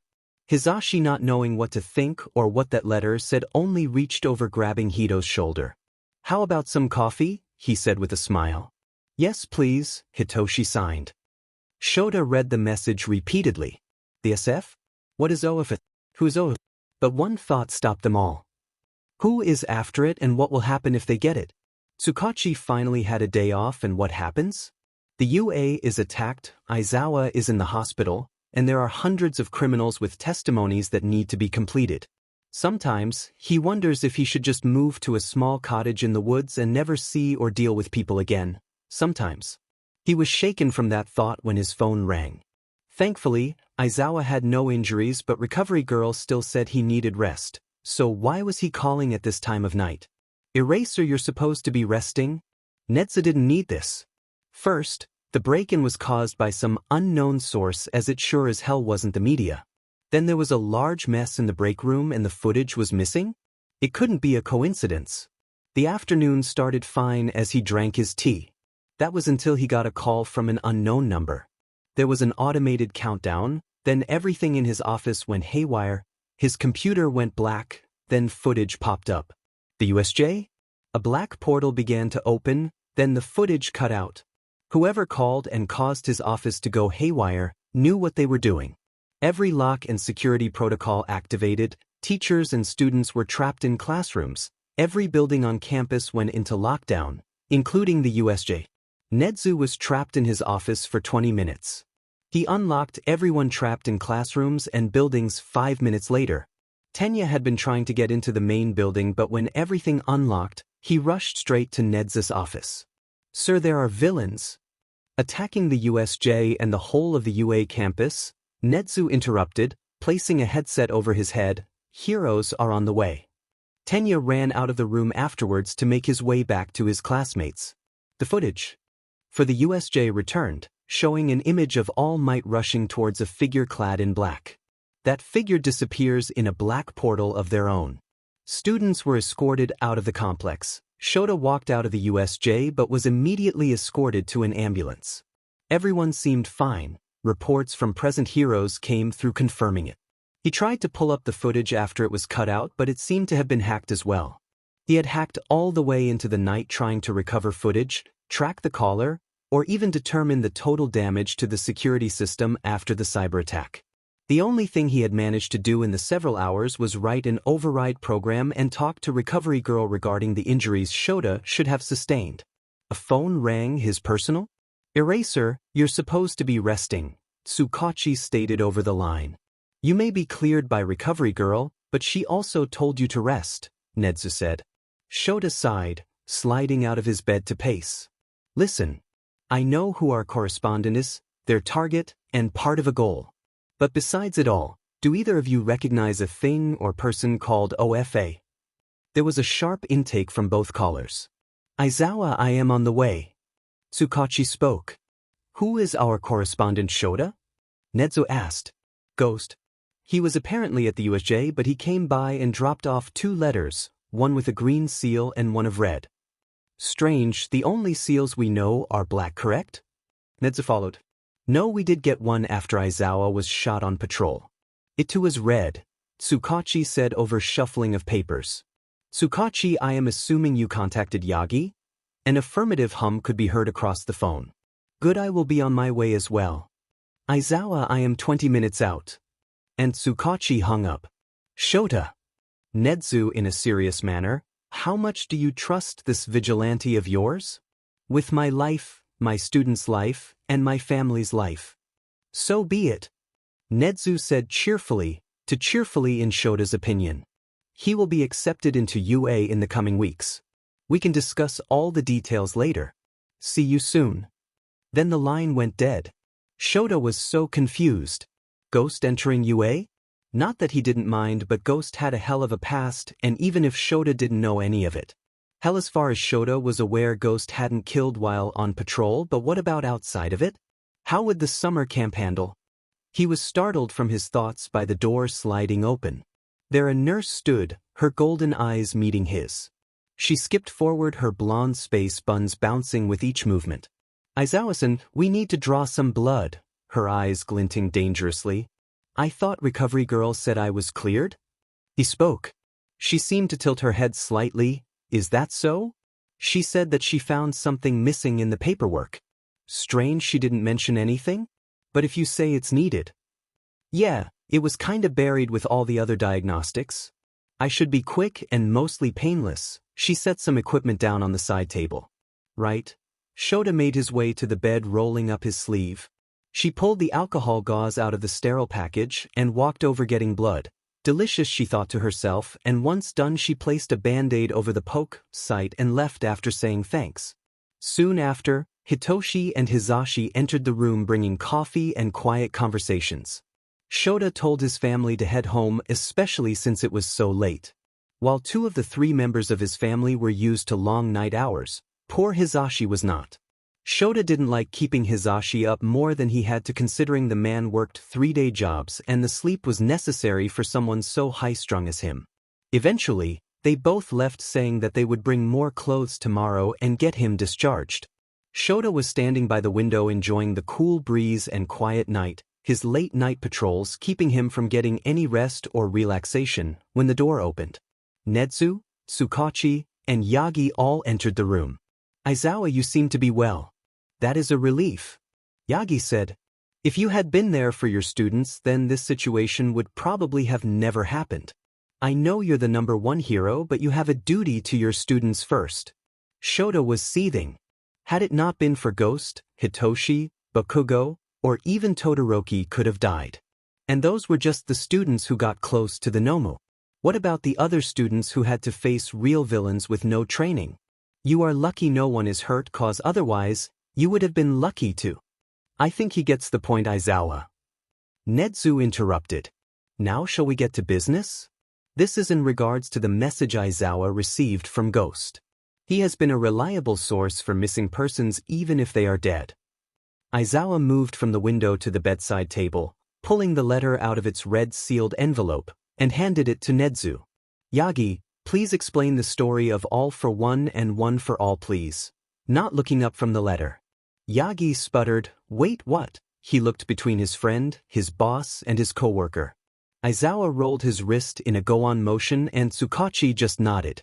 Yagi then told the story of 2 brothers, one quirkless, who really wasn't, and one with the ability to give and take quirks. He explained why they were at odds, the purpose of OFA and AFO, then finally his quirk's origin. He explained his injury from 5 years ago and what he was really doing at UA. And oh, how that set Shota off. "So, you're telling me one brother had a useless quirk, so the other one forced a stockpiling quirk on him. Then that same quirk was passed down 8 generations to you and the purpose of it is to end All for One? But you killed him 5 years ago? If he is dead, then why would you pass it on? Its purpose is done." "Pretty much, yeah, but it's a legacy and someone is going to have to take over for me when I retire as a symbol of peace," Yagi said nonchalantly. "You don't see the horrors that you have created. You think it's a villain here to take it out, but what about all the empty places in the underground left in the wake of taking those villains out? You created a society where it's all on one person's shoulders." Aizawa turned away, then exhaled. "Yagi wouldn't know that. Hell, I didn't know that until the Ghost actively started working with me and pointed it out. Sorry, I shouldn't be chewing you out. You wouldn't see the damage that is done by taking out certain villains or even being the symbol of peace. I didn't until the Ghost pointed it out, so that's not fair to you. But are we sure All for One is dead? Someone is going after One for All based on the letter we received." "Indeed. Someone is after All for One, but there is more," Netsu said, the letter being held to the light. "It seems there are 2 motives. All Might's death was what the LOV wanted, correct?" "Yes." Shigarakai had said they were there to kill All Might. "But if they do that, then One for All wouldn't be attainable, right?" Aizawa said, "I don't believe so. One for All cannot be stolen. It has to be willingly given, so even killing me would cause it to fall out of existence unless it had been passed on prior." Yagi followed. "So why are there 2 motives?" Netsu asked, "And why was it hidden in the letter?"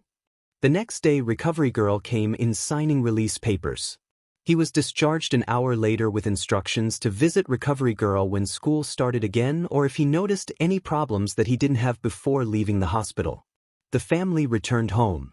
Their 3 cats, Big Rufus and Callie, welcoming them home by nearly tripping them in the doorway. Aizawa made his way up the stairs of their house and into the master bedroom for a shower. Hisashi moved to the kitchen, starting up an early dinner, and Hitoshi moved to his room after feeding the cats.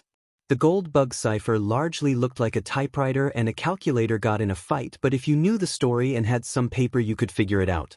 Hitoshi didn't know what to expect when he deciphered the second sentence. You are using your quirk wrong, hope this helps. Then he kept deciphering. Current capabilities, future capabilities, advancement techniques, and weaknesses. Hitoshi was freaking out. How did Ghost know so much about his quirk at its current strength? There were no errors in any of the information, but what freaked him out the most was the future capabilities. His quirk had so many possibilities. Activation beyond words? Like a snap of fingers. Is that why, if Ghost used it, the normal reply activation requirements went out the window? Just what the heck was Ghost quirk if that was the case? Hitoshi had too many questions. So turning to his school bag, he pulled out a couple of pieces of paper, deciding to write a letter to Ghost and hope his dad would deliver it. He wanted to know how Ghost had more knowledge on his own quirk than even himself. He wrote his letter 3 times. Once a rough idea, 2 the actual letter, and 3rd in the gold bug cipher. He folded it, placed it in an envelope, and proceeded to walk to the kitchen. In the kitchen, Aizawa sat freshly showered, grading papers, and Hisashi stirring some kind of batter. Dad, Papa? He spoke, gaining the attention of both parents. Can you look this over? It's from Ghost, but... He trailed off handing the paper to Aizawa. Shota scanned it, Hisashi coming around the corner and reading over his shoulder. Both were reeling. How did Ghost know so much? Would these advancements work? How much of it was true? This is the letter from Ghost? Aizawa spoke first. Yeah, I think it's true too. He got everything from the activation specifics to my current hold and action capabilities. He also mentions that my quirk works beyond response activations. It made me think of snapping fingers like what Ghost did back at the hospital. It can't hurt to try, right? We can work on it together. Hisashi said. While I trust Ghost, I want us to move slowly on this information. It's concerning the amount of knowledge he has on your quirk. Aizawa was worried, but Hisashi made a point. It can't hurt to try. Could you deliver this to Ghost next time you see him, Dad? A letter. Shota took it. Yeah, I just had a lot of questions, so I am hoping you can tell me about it. But it's also a thank you. Yes. He did save your life at the USJ, and an apology for the incident at the hospital. Hitoshi said, whispering the last part. When I see him next, I will get this to him.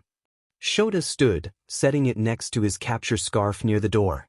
With that, the rest of the afternoon was calm and restful. Izuku's head was killing him, his body throbbed in pain. Wow, Izuku talk about overdoing it. I wasn't even supposed to get involved. But no Dusty Beach had to break the rules we all agreed on. Hell, I even let him slide when the students were pinned against Vigilante villains and when he grabbed Eraserhead but knew. By this point Izuku had made it back to his apartment. Unlocking the door and entering, he locked the door behind him, not bothering to remove his shoes as he made his way to the bathroom. He reached under the sink, pulling out the first aid kit and putting it on the counter. He removed his shirt, throwing it in the bathtub to be dealt with later. He removed the now blood-soaked bandages across his body, wincing as the pressure was released. It's times like this that his quirk was a blessing and a curse. Sure, he saved Eraserhead from permanently damage to his quirk or potentially dying, but the aftermath that followed was not pleasant. Using 1 or 2 quirks was fine, he could handle the damage, but he had used over 5 quirks today. The gravity quirk he got from one of the villains at the bar prior to the USJ and used it on the students who protected Eraserhead. Not that he minded, he was happy they were willing to stand up to him. The quirk was short-lived but did its job at putting the kids down long enough to get to Eraserhead. The healing quirk, that one was a miracle in and of itself. He probably could have healed AFO if he really wanted to. It only worked once per person though, and the drawbacks weren't very nice. It took any injury the user had and caused it to spread. Izuku looked at himself in the mirror, his skin was cracked and red, he thankfully was bleeding too bad, so blood loss was not a concern for the moment. The healing quirk had caused the cracks that only lived on his arms and chest to spread around his shoulder blades. With an exhale, Izuku reached into the cabinet above the toilet and grabbed a wash rag. He couldn't shower till they had scabbed over, so he wiped his injuries with a damp towel. Kurogiri's quirk was one of the few quirks that Izuku hated using regularly, but it got him out of the USJ. The origins of that quirk were really 4 quirks shoved in one person. Kurogiri was comprised of 3 physical and a passive quirk. Cloud, hence the physical features that are associated with Kurogiri and his portals. Dark visibility caused the portals to darken in color and create a space between the darkness to walk through. Remote Vision allowed the quirk to find a start and end location, the enter and exit of the portal. Finally, a balance quirk. It had been modified to balance the quirks and the conciseness of the host. The science of getting the quirk was interesting, but the people he had to watch suffer in order for Kurogiri to exist was not as pleasant or worth it. Izuku opened the first aid kit, pulling out disinfectant, gauze, and medical tape. He slowly began wrapping his arms, chest, and back. Thankfully, the injuries on his arms hadn't spread as his wrists cause. While he wears gloves, the constant pain in his hands would not do for his forced line of work. At least he got to see Eraserhead before the pain became too much. He could have just sent the letters using Kurogiri's quirk, but with the current tensions after the USJ, doing it in person was the better option. So, he showed up, checked in on Eraser, then proceeded to be dangled out the 12th story window. It wasn't the dangling part that got Izuku, no, it was the sudden stop of being caught that pulled on his body wrong. Thankfully he didn't dangle for long, as present Mike or Hisashi, as he introduced himself, pulled him back through the window. Then Hito just had to speak, didn't they? He understood the thought process the poor kid was having, but he felt kind, trapped, or unwanted. Again, understandable, Izuku thought. Hitoshi really tried, yet the stance he was going to fight with was pitiful. Then Hito made eye contact. That was all Izuku needed in order to show Hitoshi his real quirk. Not Izuku's real quirk, but Hitoshi's. Hitoshi's quirk was amazing, but the heroes didn't know how to train it, it seemed. He snapped his fingers and Hitoshi looked at them, this being the connection, the reply and cause of activation for copied quirk. Izuku wanted to sigh, but instead pulled out a letter, one he wrote a long time ago regarding the capabilities of the brainwashing quirk. When he saved the kid, he didn't expect him to be taken in by Eraserhead. Sure, they fostered him, but the adoption was sort of a surprise. That's about the time Ghost K. Izuku started interacting more with the heroes. Simply to keep tabs, as the kid was abused enough, and in Izuku's opinion he would have made a very poor villain. He was so done and into much pain to really do much more. Hitoshi's quirk had some nasty drawbacks if you weren't prepared, like the migraine he had right now. Izuku left the bathroom, going to the bedroom to change his pants and maybe find a sweatshirt to wear. Then he went to the kitchen of the small apartment, grabbing the pain pills from in the cabinet and downed a bottle of water from the fridge. He leaned on the counter. The second letter was a warning, and hopefully it was heeded. With the time All Might could be active becoming less and less, shit was going to hit the fan. FO knew this and was biding his time, sending his dusty puppet to make All Might's active time shorter before it was nothing. The man would either pass the quirk to the next holder or would die with it in his possession. Neither were favorable options unless the 9th holder was able to be trained properly. But the time that would take. A knock on the door shook him out of his thoughts. He wasn't expecting anyone, considering the late 7 a.m.? When did that happen? Izuku asked himself. Another set of knocks and loud yelling came from the door. Izuku moved to the door but found himself on the floor. When did that happen? The door handle jiggled, a resounding click echoing through the house. Hitoshi went from having nothing to something worth living for. A reason not to be a villain, he guessed. One moment there was a figure in the window after a particularly bad beating, and the next he was free. His mother had picked him up from school one day. He was only a kid. He just wanted ice cream, but mom had said no. So being the curious one he was, why? He asked. Because she glanced back into the rear-view mirror. Hitoshi was 5 when his quirk took a hold of its first victim. His mom blanked and the car crashed. Only he survived, her mangled body pressed against the steering wheel, bloodied blue hair hanging, stained red. In a blink of the eye, the car had rolled off the road and flipped. The next thing Hitoshi knew was he was hanging upside down, forced to look at the unmoving body of his mother that sat in front of him. Time moved so slowly after that. He may have been young, but he knew what a white sheet over a body meant. He was sent home with no physical injuries from the incident, but he had lost his mom. With the loss of his mom, the brightness in his eyes also faded. The accident was spread across the school. Kids called him a murderer, a villain. He tried to get help. He cried, and he pleaded but no one believed a villain. He stopped everything not long after. All expression of emotion removed, but that just made the bullying worse. By the age of 6, his father's drinking habit became his life, the young boy being dragged through the dark halls of the house. For his birthday he received nothing but bruises from his father. He had simply asked if they were celebrating. This was the first time his dad had acknowledged him since Mom passed away, the alcohol causing his aggression to escalate tenfold. "Don't you dare talk about that where?" He remembered his father yelling. He grabbed Hitoshi by the arm and began dragging him down the hallway. "You have no right to be talking about her, all you do is want and show no respect. Maybe I need to teach you a lesson." Next thing Hitoshi knew, he was welcomed by the darkness of a windowless room, the cellar. The poor kid wasn't sure how long he was in there for, but the hunger and thirst began to eat away at him. Eventually his father would open the door and the kid would be fed then muzzled. His dad had said something about it being the perfect fix for such a villainous quirk. It was so painful, cutting into his skin due to the shape, and he hated it. Once in middle school, the principal had called and said Hitoshi made a student use his quirk to hurt another. Hitoshi did no such thing, but no one ever listened to a villain. He was nothing more than that, a villain in the making. The muzzle he wore at home was soon forced to be on at school as well. His dad's drinking habit became worse, soon coming home drunk every night, and in turn his aggression became worse and worse. They had to move due to the excessive spending on alcohol and the constant noise complaints.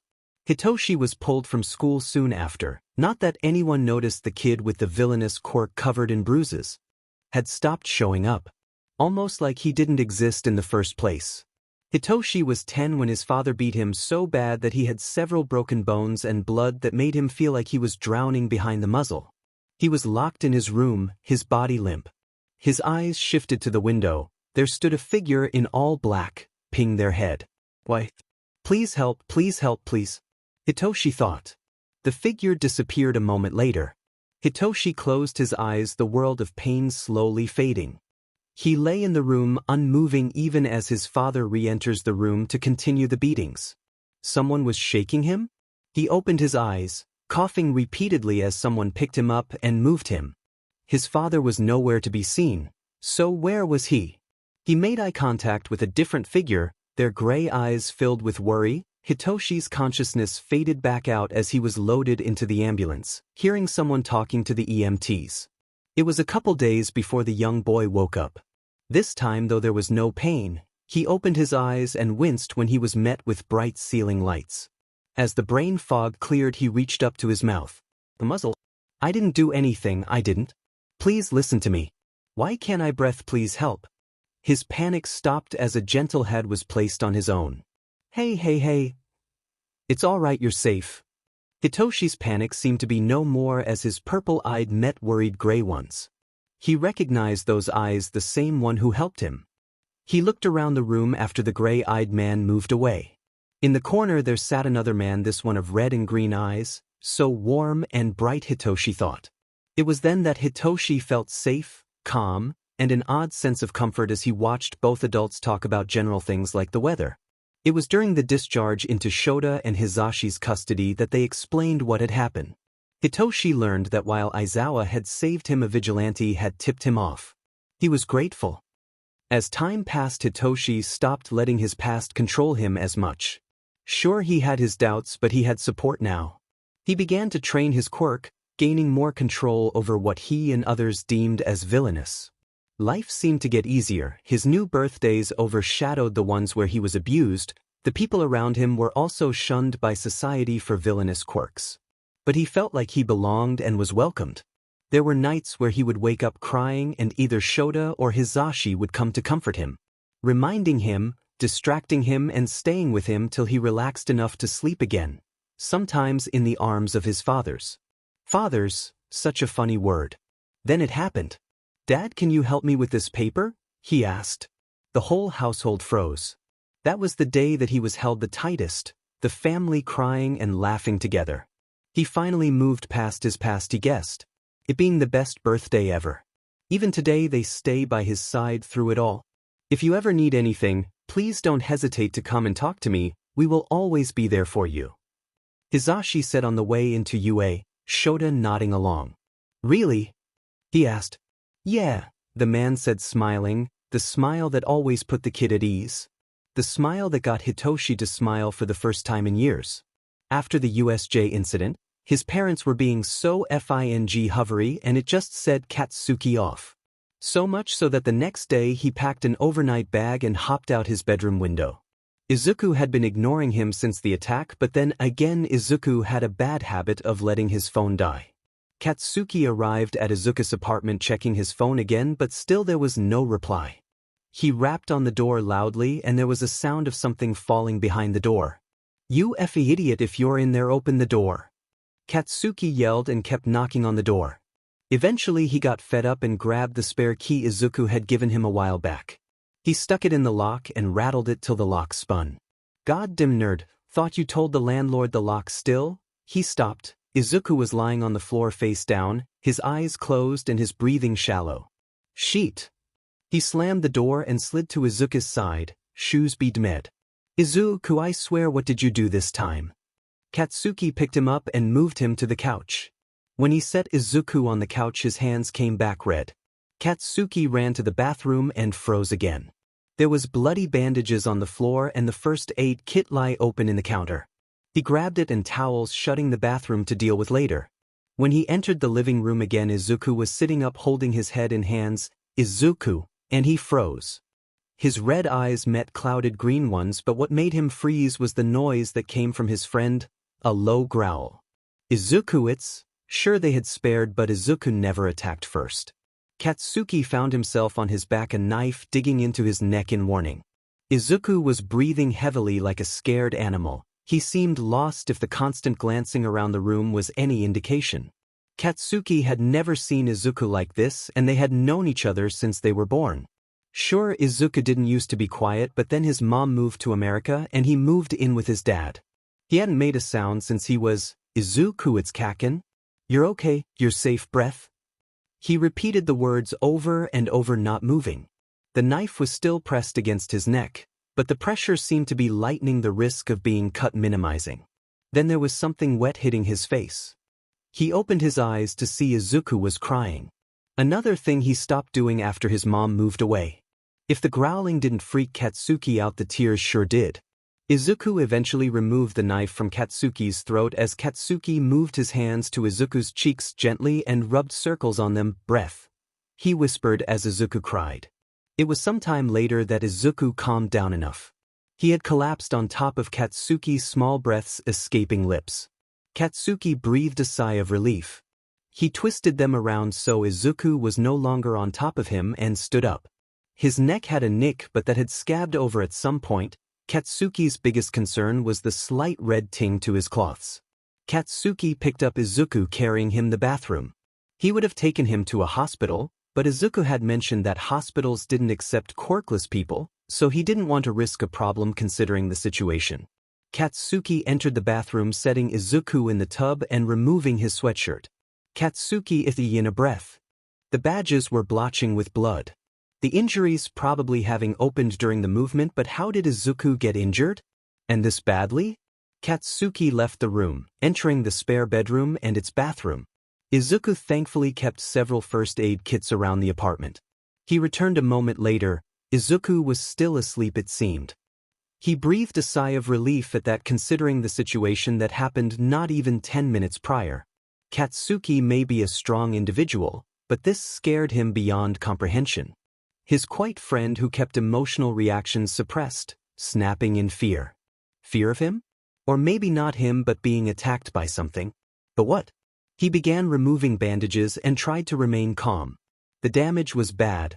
His skin looked like dirt during a drought, except the red blood that seemed to sluggishly flow between each crack. Katsuki knew that Izuku wore gauze around his arms, but he had assumed that the injuries were from their old classmates. He did his best to draw attention from Izuku, but Katsuki knew what happened behind his back. Katsuki poured some disinfectant onto the wounds and Izuku whined in pain. "Shoo," Katsuki whispered. He then wrapped each injury, definitely not as perfect as Izuku did, but close enough to do the job. Once he was done, Katsuki washed his hands in the sink, then left the bathroom again. The linen closet holding spare sheets was raided. He took the sheets to the living room, laying them across the couch as a makeshift couch cover. He then went to the kitchen, wetting a rag and grabbing 2 water bottles, then placed them on the table next to the couch. He returned to the bathroom, inspecting the bandages which still remained white. He proceeded to pick Izuku up and carried him the living room, laying him on the couch and placing the damp rag on his head. He was burning up, and that was concerning considering Katsuki's own quirk made him run warmer anyways. Once Izuku was situated, they went back to the bathroom and began cleaning up the bandages and blood with the cleaning products under the sink. He went to the tub, pulling the cloths and wringing them out. He paused. Izuku, what the f dash dot? Katsuki said to himself. A single black shirt plated with armor and a gas mask lay in his hands. Katsuki threw the cloths in the wash further down the hall and finished cleaning the bathroom. His thoughts were a jumbled mess. First, Izuku attacked him. He is severely injured from some unknown cause. And why does he have armored cloths? Why do they remind him of the villain? Vigilante? From the USJ that took on that thing? Please tell me he wasn't their cause. If he was. There was a shuffling sound coming down the hall. Katsuki turned to see Izuku standing there, the boy's pale skin sheened with sweat in the dim lighting of the hallway. Katsuki was shook. He looked at the boy in the eyes, crossing his arms. You better explain yourself. Get out, Izuku signed, then continued his way further down the hallway. Explain what the f happened. First you're bleeding like a effing leaky faucet. Then you attack me and now you want me to leave? That doesn't include the effing injuries themselves or the reason you own armored cloths. He followed Izuku down the hall toward Izuku's bedroom. What are you hiding from me? I thought we were effing friends. Is that not true? Izuku reached for the door handle, pausing at that. They were friends. Hell, they were probably brothers at this point. Izuku turned, looking Katsuki in the eyes. Katsuki froze. Izuku was never one to show negative emotions. Hell, he rarely showed positive ones, but Izuku was annoyed at him?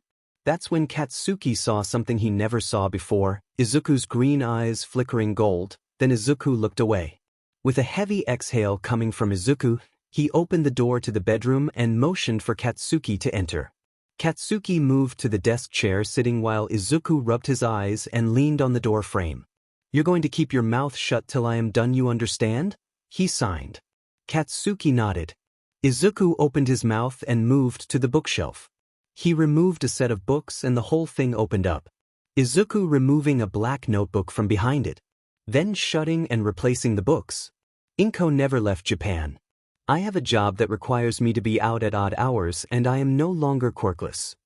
Izuku's voice was clear and cold. Katsuki had too many things in his head. First, Izuku spoke. Like what the f dash. Secondly, where the f was anti then. And the one that caused his brain to fully reboot. The f, you mean you're not? Izuku snapped his fingers, sighing in frustration. Katsuki blanked over.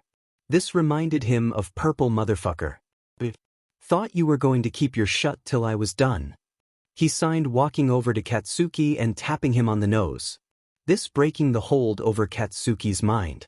Katsuki wanting nothing but to beat the living shit out of Izuku. As I was saying. Izuku spoke quietly, moving to the bed, sitting and wincing in pain. Inko left me but not Japan. Her body is buried in the Jasa cemetery with no headstone, only a single cherry blossom tree. Not that there was much to bury anyways. Izuku paused, laying down on the bed, hissing from his injuries. He was so tired, and this was not the conversation he had hoped to have, whatever time of day it was. I work for my dad. I get my hands dirty and would love nothing more that for that man to be dead. But no, can't have that, can we, fucker? He whispered the last bit. I wear the armor to blow off steam after work. I swear I have told you this. I am a vigilante kaken, his eyes closing. Katsuki went to open his mouth, but the quick glance Izuku sent his way made him click it shut. As for being quirkless, how life would have been so much easier. Taking the black notebook, he held it out to Katsuki, who grabbed it. It took a long time for one to stick. Even then, this quirk causes so much damage. Katsuki opened the book and began reading. There were hundreds of quirks listed. Advancements, weaknesses, and drawbacks. The Katsuki got to the last page. Copy. Overview. By making eye contact with anyone for any amount of time, the quirk with copy a piece of the person who made eye contact. The original user was personality. AFO could copy eye color, but the quirk was no longer of use due to the loss of his eyes. I can copy quirks. The copies can be kept forever in holding but can only be used once per copy. Activation. Eye contact is required for copying. Due to the development of quirks, people are building tolerances too. I do not have these tolerances. Any drawbacks of the original user experiences I also experience, but without the body's developed tolerances. I do not have a quirk factor based on EH's quirk. So, it is unlikely AFO could take the quirk back, meaning I will never be quirkless again. My body is not meant to handle the quirks collected. While tolerances can be developed, my body will continue to deteriorate with each use. Currently, skin separation from cell destruction. It cannot be turned off. Katsuki didn't know what to think. Izuku's eyes never left his form. While he had a blank expression on his face, Katsuki could see the fear in Izuku's eyes. The gold flickering occurring once more. Katsuki put the notebook on the desk, grabbing a pencil. Then proceeded to write. Izuku threw himself up off the bed only to collapse in pain on the floor. Katsuki closed the book, moving to Izuku's side. Why didn't you tell me? Katsuki's voice was so quiet. Gently Izuku was lifted back onto the bed. How would I bring it up? Izuku signed, hands shaking slightly. Good point. Katsuki hummed. I wrote down another observation about your quirk that I don't think you were even aware of. He paused, looking Izuku in the eyes again, the flicker of gold showing again. Your eyes flicker gold when you make eye contact. You're copying when it does that, aren't you? Izuku looked like Katsuki had grown a second head. How in the world had no one noticed that, or they did and didn't say anything about it? Izuku had no idea which one was worse. You're fine, nerd. In all the years I have known you, this is the first time I have seen it. Either way, you should fing sleep. I'll wake you up for food in a couple hours. Ka huffed. Izuku grabbed his sleeve and looked at Katsuki. Please stay, Izuku whispered tiredly. Katsuki moved to the other side of Izuku on the bed, laying himself down. Go to sleep, nerd. Quirk exhaustion is fing sheet. Katsuki woke up to an empty bed. Izuku, I swear to go, as you're doing something stupid right now, I will. His train of thought derailing when there was a sound of something falling. He stood up fast, throwing off the covers and shooting out the bedroom.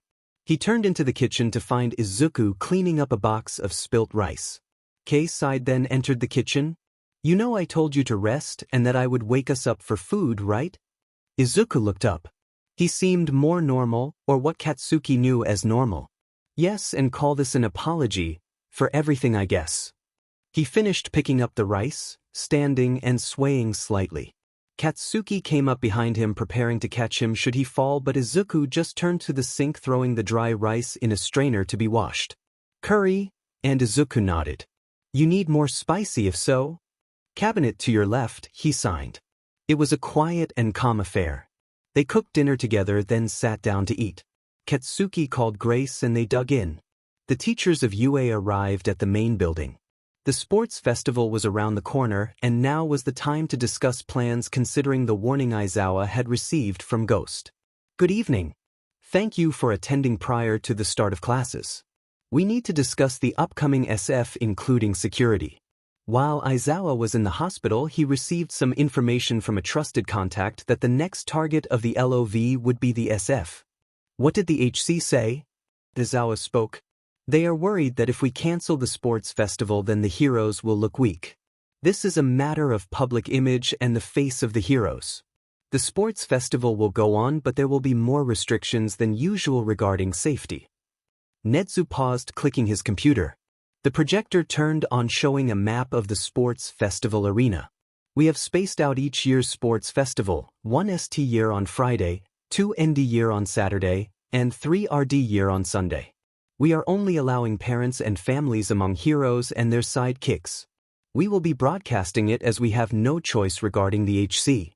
But to protect our students, we will not be using names nor describing anything but the parts of their quirk they show. All the teachers nodded. In front of you is a packet with your jobs and any other safety stuff. Please read the safety regarding the underground passages should we have to evacuate the arena. Please keep this under wraps from the students for now. Each class will be addressed individually with tasks of their own should things go south. Nedzu clapped. That's all. Questions? No one spoke up and everyone stood up to leave. Aizawa, Yamada, please stay back if you will. Both men looked at each other, then to Nedzu. Once the room cleared out, Nedzu spoke again. Aizawa, Yamada, these are some other papers to review. While I would have only thrown this to Aizawa, this is likely to affect both of you. Nedzu waited for them to read the paperwork. As you probably have noticed, this is the Vigilante reform program that kind of fell out of use after hero schools were created. UA has adjusted it to fit the needs of our most recent applicant. Aizawa felt his eyes burning. What the F? Do you mean that Ghost will become a teacher here at UA? I thought it would be best, since while we do not know who he is, I would assume someone that was smart enough to hack all the UA security systems. He did what? And if Aizawa didn't have a headache, then he sure as hell had one now. Shota, what do you think we should do? I mean, Ghost being pulled from the streets would be best, but will he handle it? Hisashi asked. Shota had been quiet since reading Nedzu's plan. It was a good idea in all honesty. Ghost would be removed from the streets or from his current household and placed to live in UA's teacher dorms. He would stay there, be trained in hero combat, a student of Nedzu, and a teacher who focused on quirkless and weaponless combat after receiving their license. The downsides were if Ghost was removed from the streets, and would he handle the transition? Ghost kept the middle hierarchy of villains in check. He owned the underground and most villains feared him because of it. All the heroes were sure that he had deep ties to something dangerous in the underground, but what that was, no hero knew. And if this had been his life for years, could he handle the transition? Aizawa grunted. I'm less worried about that and more worried about the plan to capture him. If the capture fails, then what? Will he revert to his old ways when he first started out? Running from heroes and avoiding them. Shota made a good point too. They were going to capture Ghost during the sports festival should he show, then basically make him disappear from the world for a while. But if the capture failed, how would Ghost react? Sure, he was wanted due to his vigilante status, but he never used a quirk, so technically, he wasn't one. He could be charged with aggravated assault and possibly attempted murder, but Ghost held knowledge, and that could be used as leverage. Leverage to get out of legal troubles if he was willing to give it out. Hisashi pulled the car into the driveway, and they entered the house. Hitoshi doing homework at the table, Shota going to take a nap before patrol later, and Hisashi going to make dinner. Izuku and Katsuki spent the rest of the evening on the couch watching crappy movies. Izuku sleeping again and Katsuki scrolling on his phone. Katsuki stood up to stretch and moved back to the bedroom they slept in earlier to pull some blankets for the night. He reached into Izuku's closet to pull some clothes for him when something fell off the shelf. He reached down, grabbing the black metallic item. It was heavy but padded. He turned it over. A gas mask with a crudely drawn toothy smile faced back at him. The same on the villain from the USJ war. Izuku, you better wake up this goddamned minute, cause what the F dash? You said you were working? Not that you were working for F villains. Katsuki stormed out of the bedroom, mask in hand, to where Izuku lay, eyes still closed. Izuku, you better wake up, cause if you don't, I'm going to kick your butt. Why? He signed as he opened his eyes, looking at his friend, then saw what was in his hand. Oh shit. Izuku, you better start talking, because as of right now I am making conclusions and they are not good ones. His voice was level. I can expel. Katsuki grabbed his hands mid-sign. Izuku, you can trust me. You can tell me. Where were you yesterday? Izuku stuttered. I was working. It was a question. Izuku, who is your dad? Katsuki asked, looking his friend in the eyes. Katsuki, please. What the F were you doing at these day? Katsuki yelled. Izuku flinched hard, shaking out of Katsuki's grip, stepping backward and moving one hand behind his back.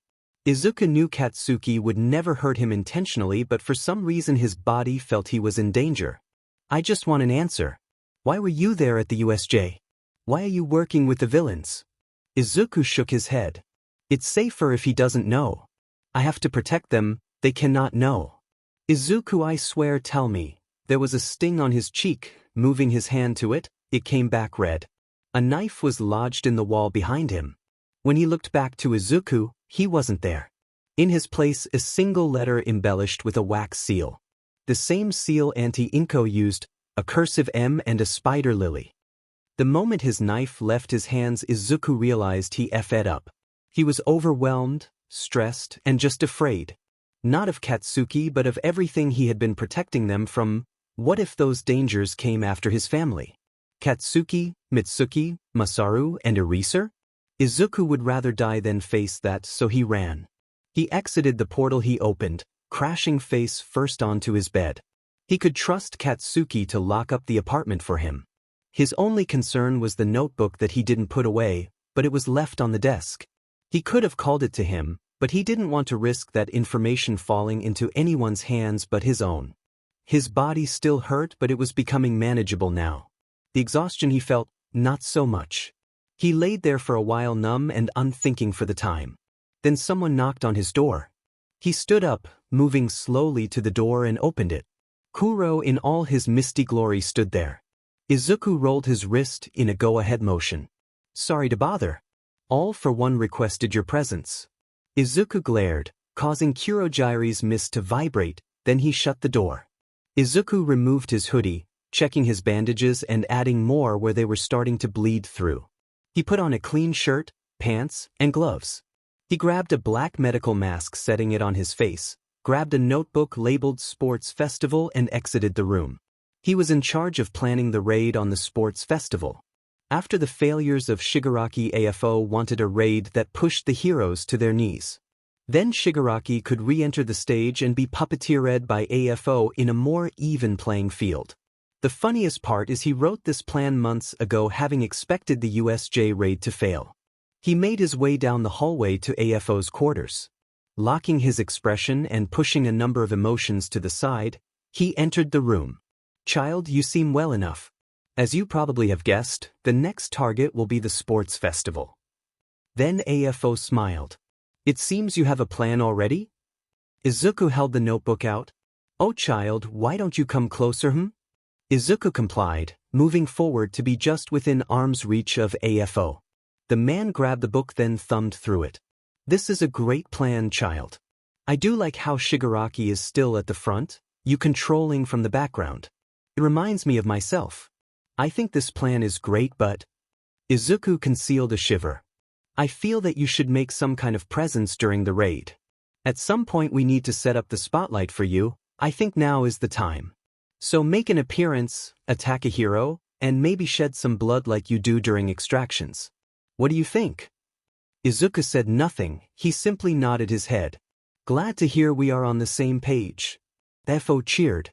Now Izuku was panicking. Why was he cheering regarding such a trivial manner?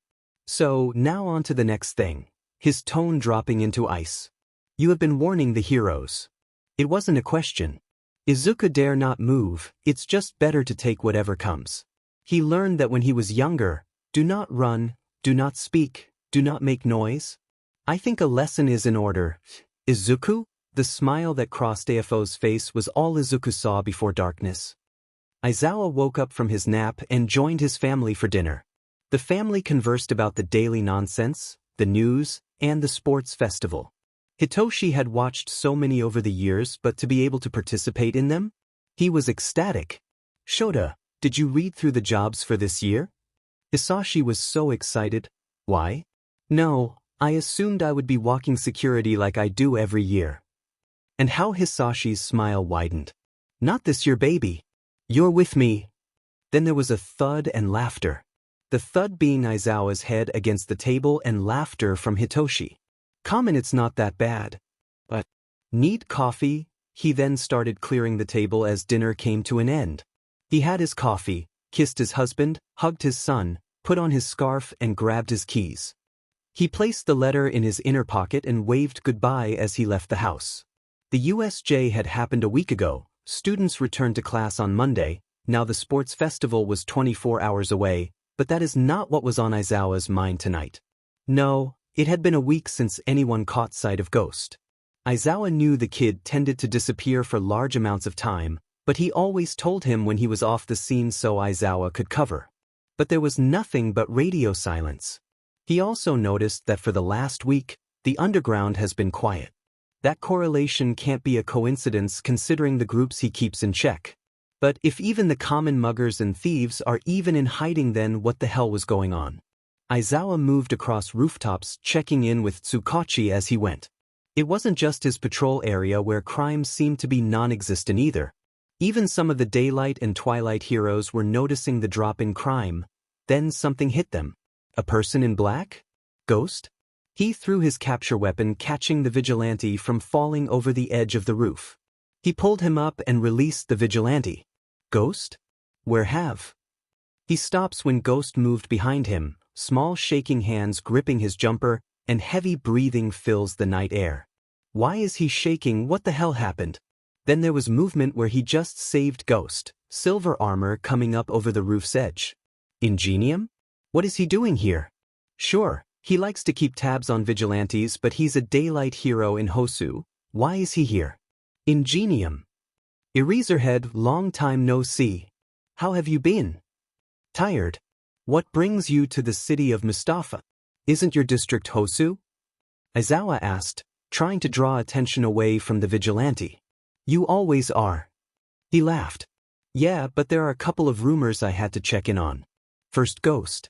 You know how I like to investigate and check on vigilantes, but he seemed to be claimed. He laughed again. And there were rumors about stain sightings, so just checking the area, you know. That makes sense. I haven't heard of any stain reports here in Mustafa though. Where did you get your information? Some guy we picked up off the street said that he saw a stain here. While it was likely a wild goose chase, it doesn't hurt to check, you know. He shrugged.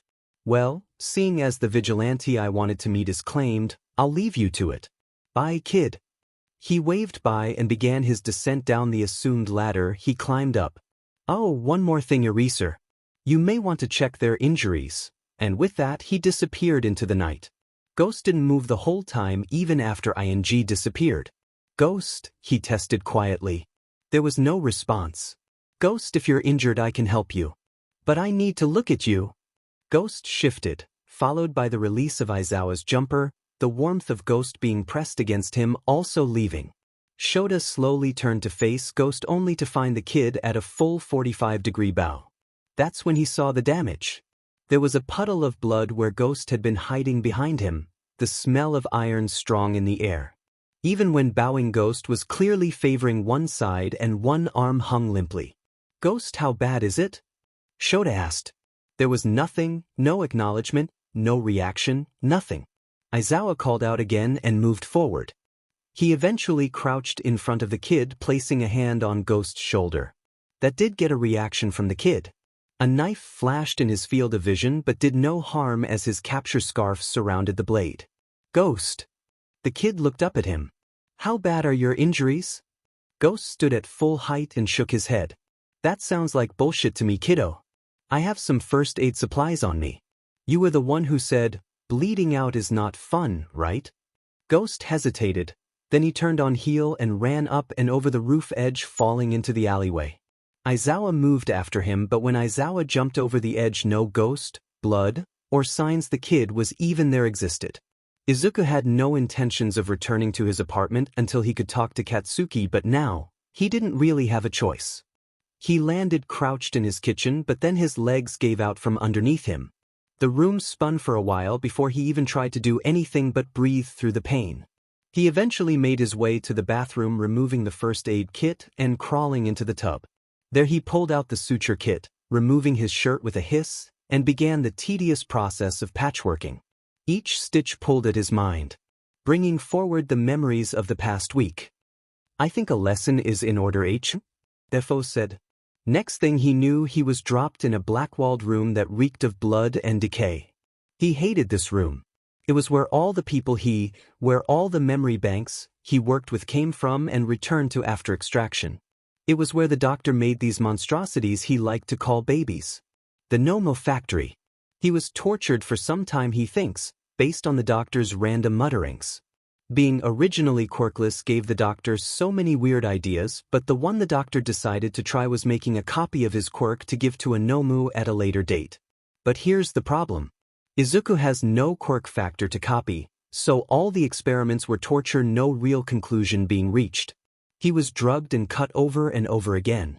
But AFO must have gotten bored cause when his consciousness came out of the drugged brain fog fully, he was lying in a cement-walled room. On one wall was a large window and there AFO and Shigaraki stood. "Child, I think you deserve some playtime, You've been good up to this point." There was a pause and Izuku picked himself off the ground. "Nomu, kill the child." A portal opened, the Nomu coming out screeching like nails on a chalkboard.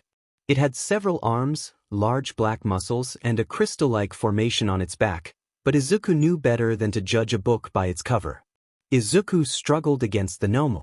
It was smarter, faster, and stronger than the one they used at the USJ. It still couldn't think for itself, but it was smart enough to protect its brain, with crystals, which was impressive. It also seemed to have regeneration, as the small cuts that healed from slamming into a wall was any indication. Izuku slid between its legs, dodging another blow and reaching into his sock. From his sock, he pulled a small knife. Enough to deal damage but not kill a person, and could easily be concealed in his clothes, hence why he kept it on him. But would it be enough to take on the Nomu? Izuku had a choice to make now. He could either keep running in circles, forcing it to ram into walls and hope it would eventually kill itself, or risk getting close and seeing what that crystal formation actually did. He made his choice. Sliding under another swing, placing himself between the Nomu's chest and the point where it was punching. He faced the blade upward, forcing it through the creature's jaw and through the underside of its brain. It screamed, trying to move away, then the crystals protruded through the Nomu's whole body. Large and sharp glass-like spears stabbed through him, but he didn't stop. He didn't let go of the knife, he twisted it and only stopped forcing it upward when the creature fell backward. The blood poured from the stab wounds, and everything was spinning, but that didn't stop him from turning to AFO and Shigi, bowing at the end of his performance. "He's a cheater. A cheater!" Shigaraki yelled through the glass. "Shigaraki, it's okay, we needed data for unpredictable natures, and we got it, did we not? So, what did we learn?" That foe spoke kindly. Shigaraki was not stupid, easily manipulated but not stupid. "So, it's still not as durable as we need, but it should do the job for tomorrow." That foe smiled. "Indeed." He turned back to Izuku. "Child, we will see you tomorrow for the sports festival. Please do try to arrive on time, as you will be making an official debut." Izuku returned to himself in the tub. He finally stitched what he could and proceeded to wrap his whole body in bandages. The stab wounds throbbed, the cuts from the doctor's scalpel still stung, and everything occasionally bled when he moved wrong. That didn't even include the damage his quirk caused, which burned consistently. He started bandaging his arms when he brushed against decayed flesh. It was more uncomfortable than painful, but even while he disinfected and wrapped it, he thought about the cause. Shigaraki gawked through the window at him. He had stood at his full height, not letting the pain of his injuries show. "What do you mean he is debuting tomorrow?" Shigaraki turned to AFO. "Well, unless you have a different idea?" He was giving Shigaraki a chance here to back down. "He should remain in the shadows. I don't need a child on my team dragging us down." "So, you think he will drag you down?" That was the last chance tone Izuku recognized. "Yeah, he's injured now, and even when he wasn't, he caused the USJ to fail with his little stunt." "HM. How about a wager?" This was going to be bad if the smile that just spread across AFO's lips was anything to go off of. "You can fight him now. If he wins while injured, then he debuts, and if he doesn't, then you can tell him what to do during the raid." Deal." Shigaraki entered the room where Izuku was standing. If only Shigaraki had known what he just signed up for. "Child, I think it's time to put Shigaraki in his place."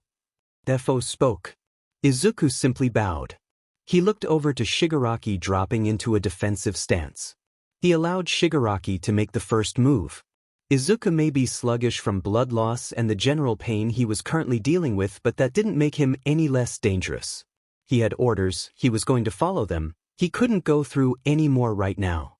Shigaraki touched his left arm, skin decaying. Izuku moved.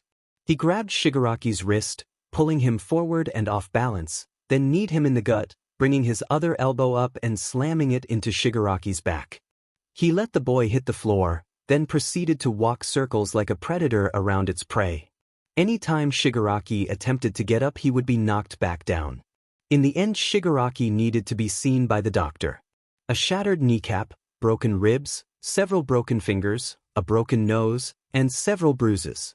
But he begged AFO for forgiveness for questioning him, then disappeared in one of Kurogiri's portals. Good job, child, I think you learned your lesson too. As I said, we will see you tomorrow at the sports festival. Don't be late, you are free to go. AFO turned away, moving away from the window. Kurogiri's portal opened underneath him, reopening in a back alleyway near his apartment. A bag and sticky note were left beside him. I packed you some clothes. Call me when you need a pickup next. Kurogiri may PSS him off sometimes, but he was at least smart enough not to send him to the doctor unless told to do so. He was also thankful that Kurogiri sent the bag with his spare Vigilante uniform, cause the color would easily hide the blood and the armor would provide him some safety should he get caught by a hero. He changed in the alley hoping he could make it to the apartment before he either bled out or got caught.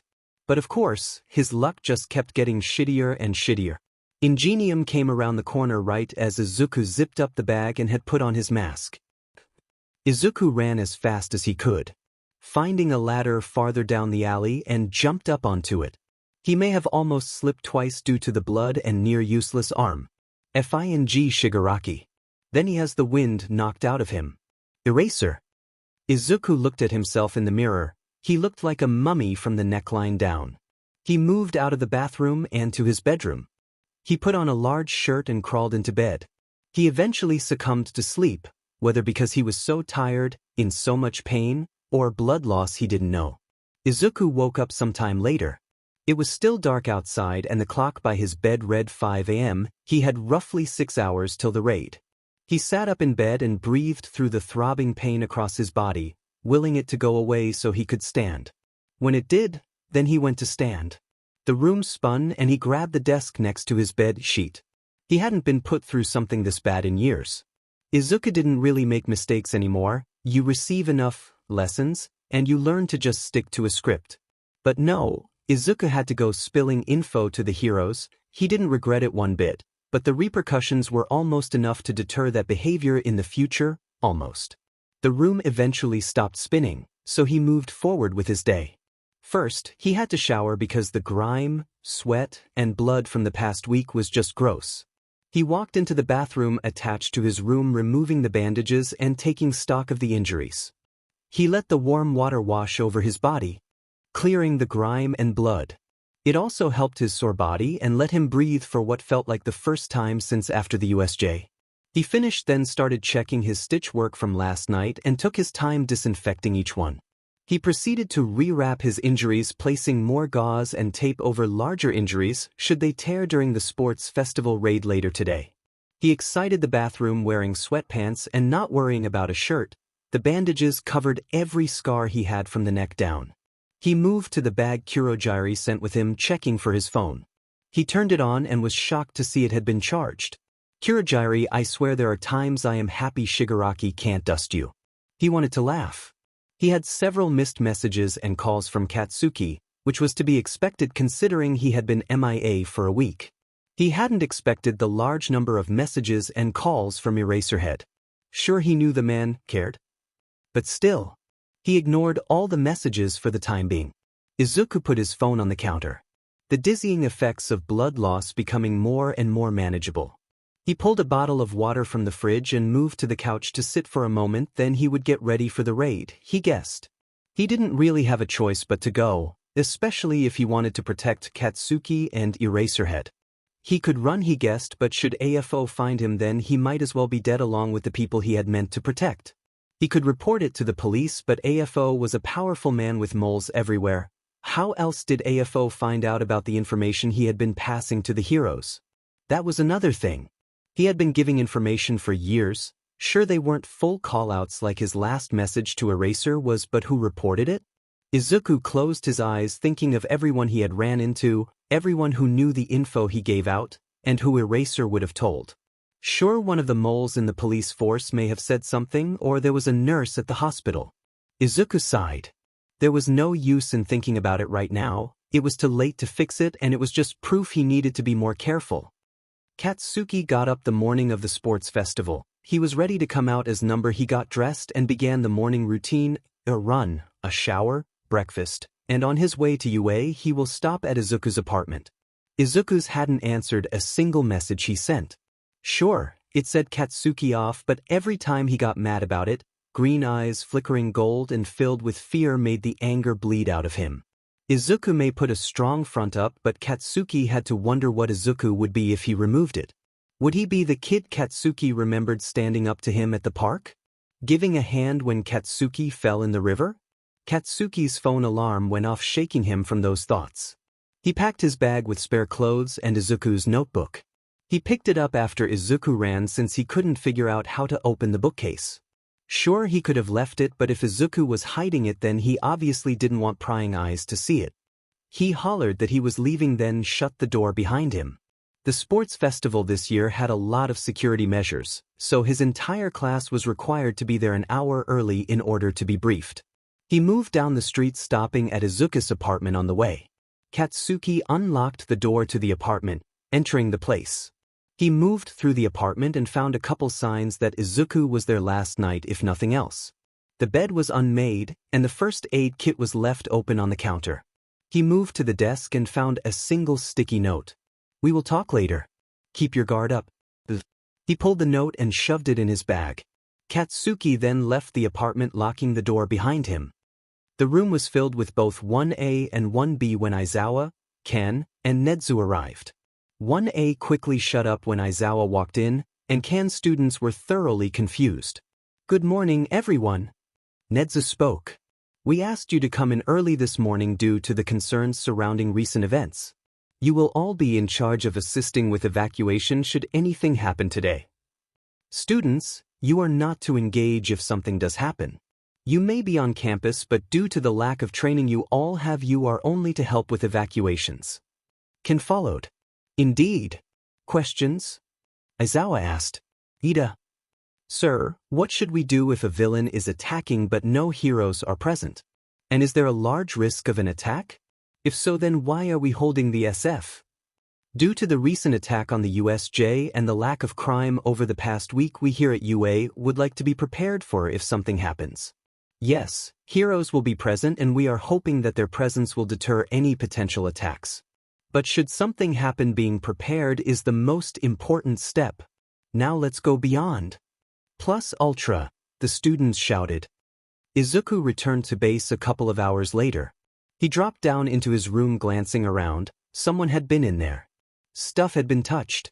Kurogiri must have come in. He had a bad habit of touching things. It was his curiosity and the drive of the original host. His eyes looked at his desk, a black case sitting there. He moved to it. A single envelope sat on top. He grabbed the envelope, opening it. "Dear child, here is your reward. We will be entering the sports festival during the third event as planned. Comms for reporting will be given to each team's leaders.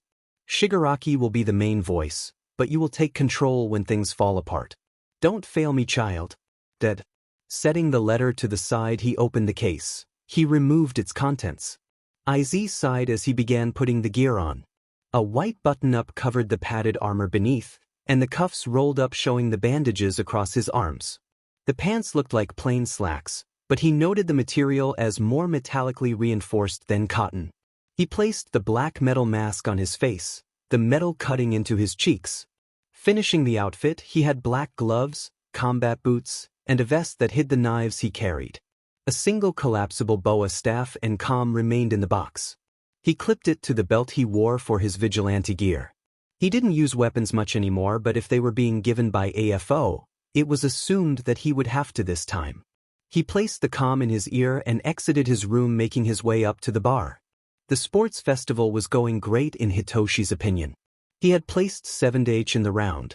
One obstacle course as Ida carried him through most it. It may have been cheating, but he was basically quirkless for all of round 1. Round 2 was somewhat better.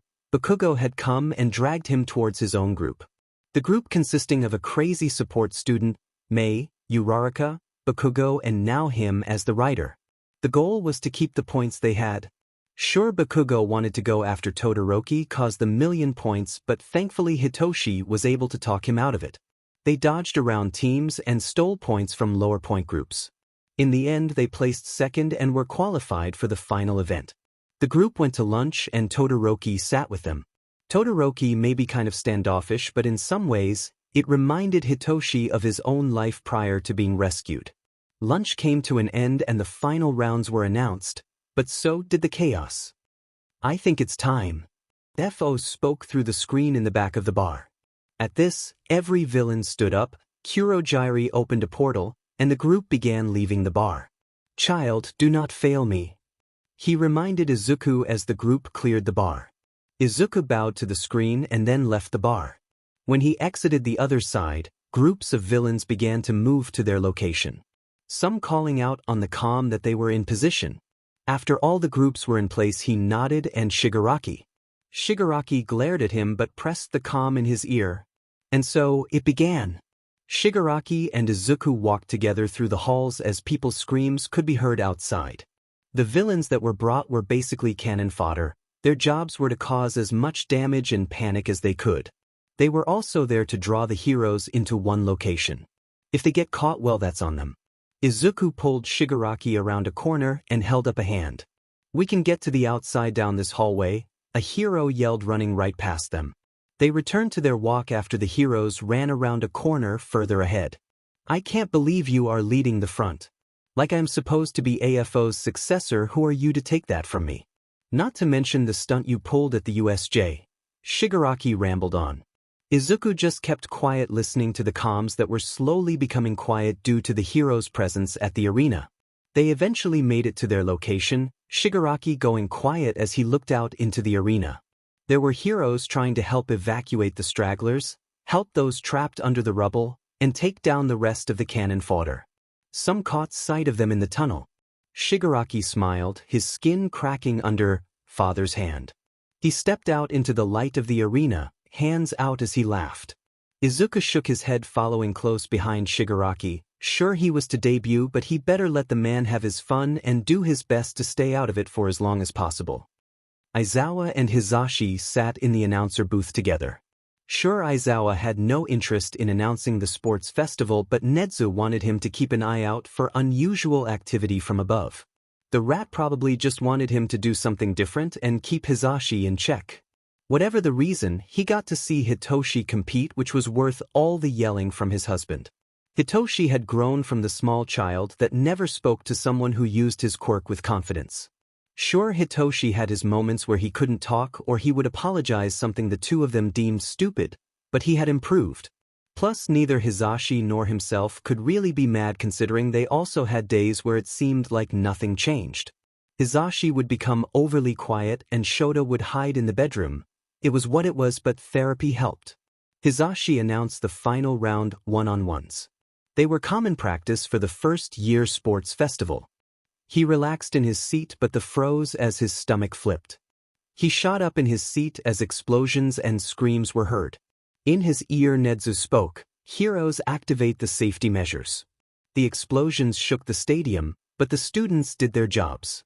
They moved out of their seating area and began directing civilians in the stands down the hallway to an underground escape route. Those trapped in rubble were assisted by rescue heroes and students then carried out of the fray. Eraserhead was proud of his students' quick actions as he and Mike exited the announcer's booth.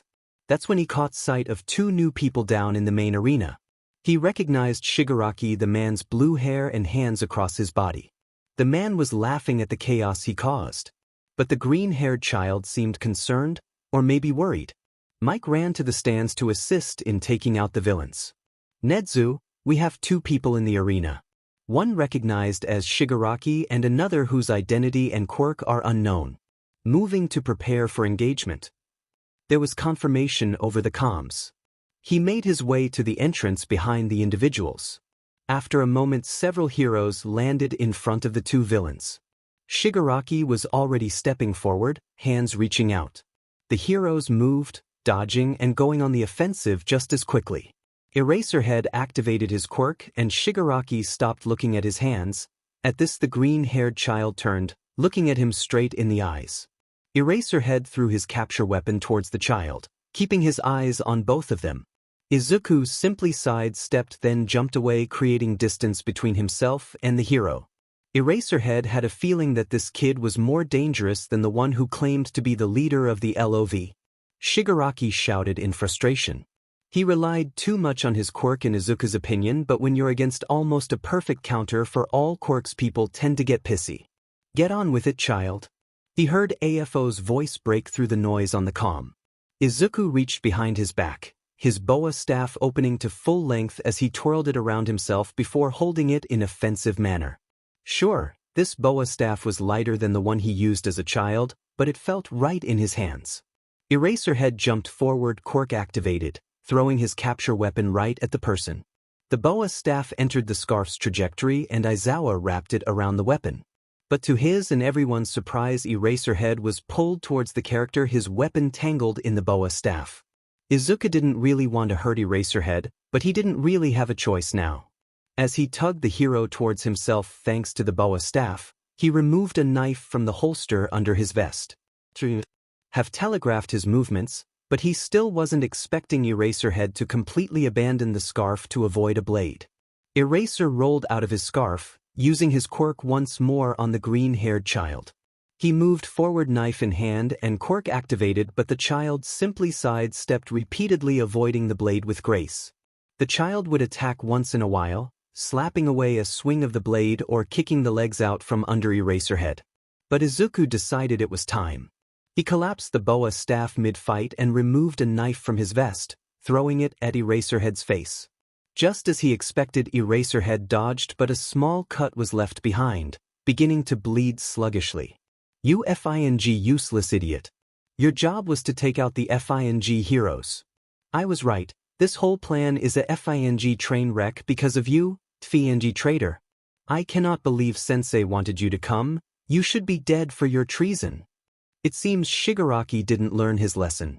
Too bad, honestly. Let's take care of that, shall we, Izuku? FO spoke through the comms again. Izuku nodded seemingly to air, then moved his hand to his mask, removing it. I think you'll need another lesson. Izuku's voice was colder than even when his father spoke. Shigaraki froze. Every person in that place seemed to freeze, the temperature in the air dropping, and a miasma filled the arena. Izuku moved, another dagger in his hand, as he moved to Shigaraki. He slashed at the heroes and they backed off. He was never going to hit them, but the fear factor he had created was enough that no one would have known. Shigaraki cowered behind him, less afraid of the heroes that now seemed to have been shaken from their initial fear. Izuku was in too much pain for this. He was pretty sure some of the stitches had come undone and the white shirt he was wearing would soon be red, but he had a job to do, he guessed. With that, he moved towards the closest hero, slashing his blade and eventually smashing the hilt of the blade into the hero's temple. He didn't wait for the body to hit the floor before he moved on to the next one. It was rinse and repeat for another 3 heroes, but then the world seemed to tilt on him. He caught himself.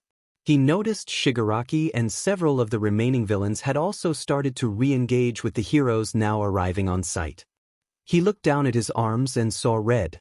His white cloths also turning color. Seems I pushed it too far. Before he could fully recover his balance, a white cloth wrapped around his ankle, dragging him away from the fight and into the tunnel where he had originally exited. Eraserhead watched as the child took on several heroes. His skills were impressive, but not what he expected out of a villain. A villain typically went for the kill, but the child only aimed for non-vital areas and knocked out heroes before they had time to react. Then the kid seemed to falter. Eraserhead at that moment took a chance. He threw his discarded scarf. It grabbed the kid by the ankle, and before they seemed to react, he threw him back into the tunnel where they had exited from. It was a risk to remove either of them from the fight, but it was one he was going to take. The kid had slammed into the wall with more force than he had intended, but that didn't stop him from wrapping the child, arms pinned to their sides. Of course, the child had fought back and tried to dislodge themselves from the capture scarf, but Aizawa had intentionally tangled it around them. He moved in, watching the child struggle and their breathing picking up. I've got one captured. He called in his comms. There were several affirmative messages afterwards. In the time he had made the call, the child had dislocated their shoulder, pulling a knife from wherever they were stashed. Eraserhead moved forward, grabbing the knife from his hands, and was met face to face with dark green eyes. The kid seemed to freeze, dropping the knife to the ground. Izuku had dislocated his shoulder in hopes of cutting himself out of the capture scarf, but then he saw gray eyes full of worry, concern.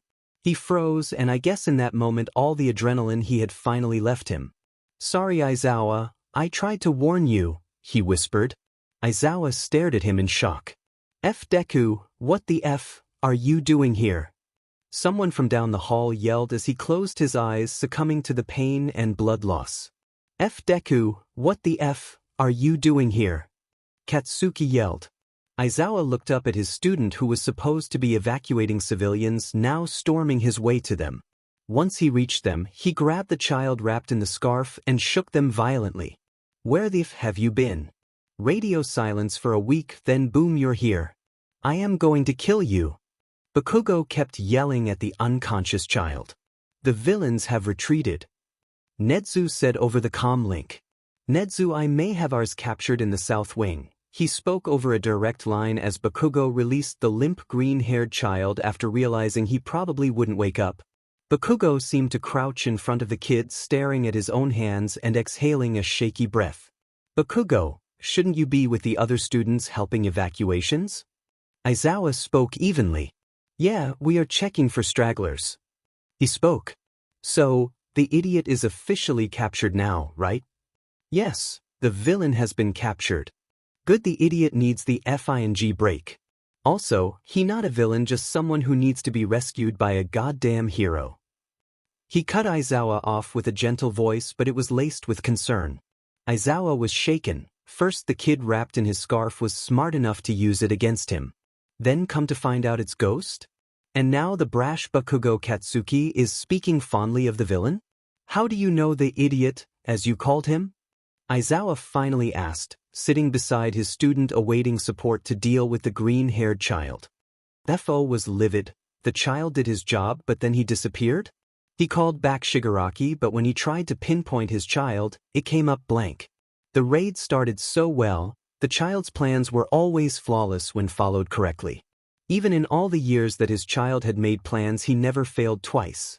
Failure made good lessons, but he learned quickly, which made AFO both happy and upset. The kid used to scream so much when he was younger. Now though, he just took it, making no noise and never drawing attention to himself. He liked to hear him scream, but he could live without it if the child was successful. Izuku was his plaything. His new body in the making, as his own was finally giving. Shigaraki had come back with several broken fingers and a bullet wound to his hand. AFO would deal with it later when he wasn't about to kill him. Had Shigaraki followed the FNG plan the child had laid out, the raid probably would have succeeded, but no. Shigaraki was too much of a child, short-minded and short-tempered. He made a great front protecting his own identity, but the child was the perfect creation. Too bad he would have to wait till he could pinpoint the child, Tanji Heroes. He didn't have time to deal with that right now though. No, he had a lesson to teach, a project to help the doctor with, and a meeting for new recruits who would either accept his offer or become a Nomu. He smiled and made his way to the doctor's extraction room. Soon enough, Tusky and Nedzu came around the corner, catching the sight of a child wrapped in a capture scarf, and two people laughing.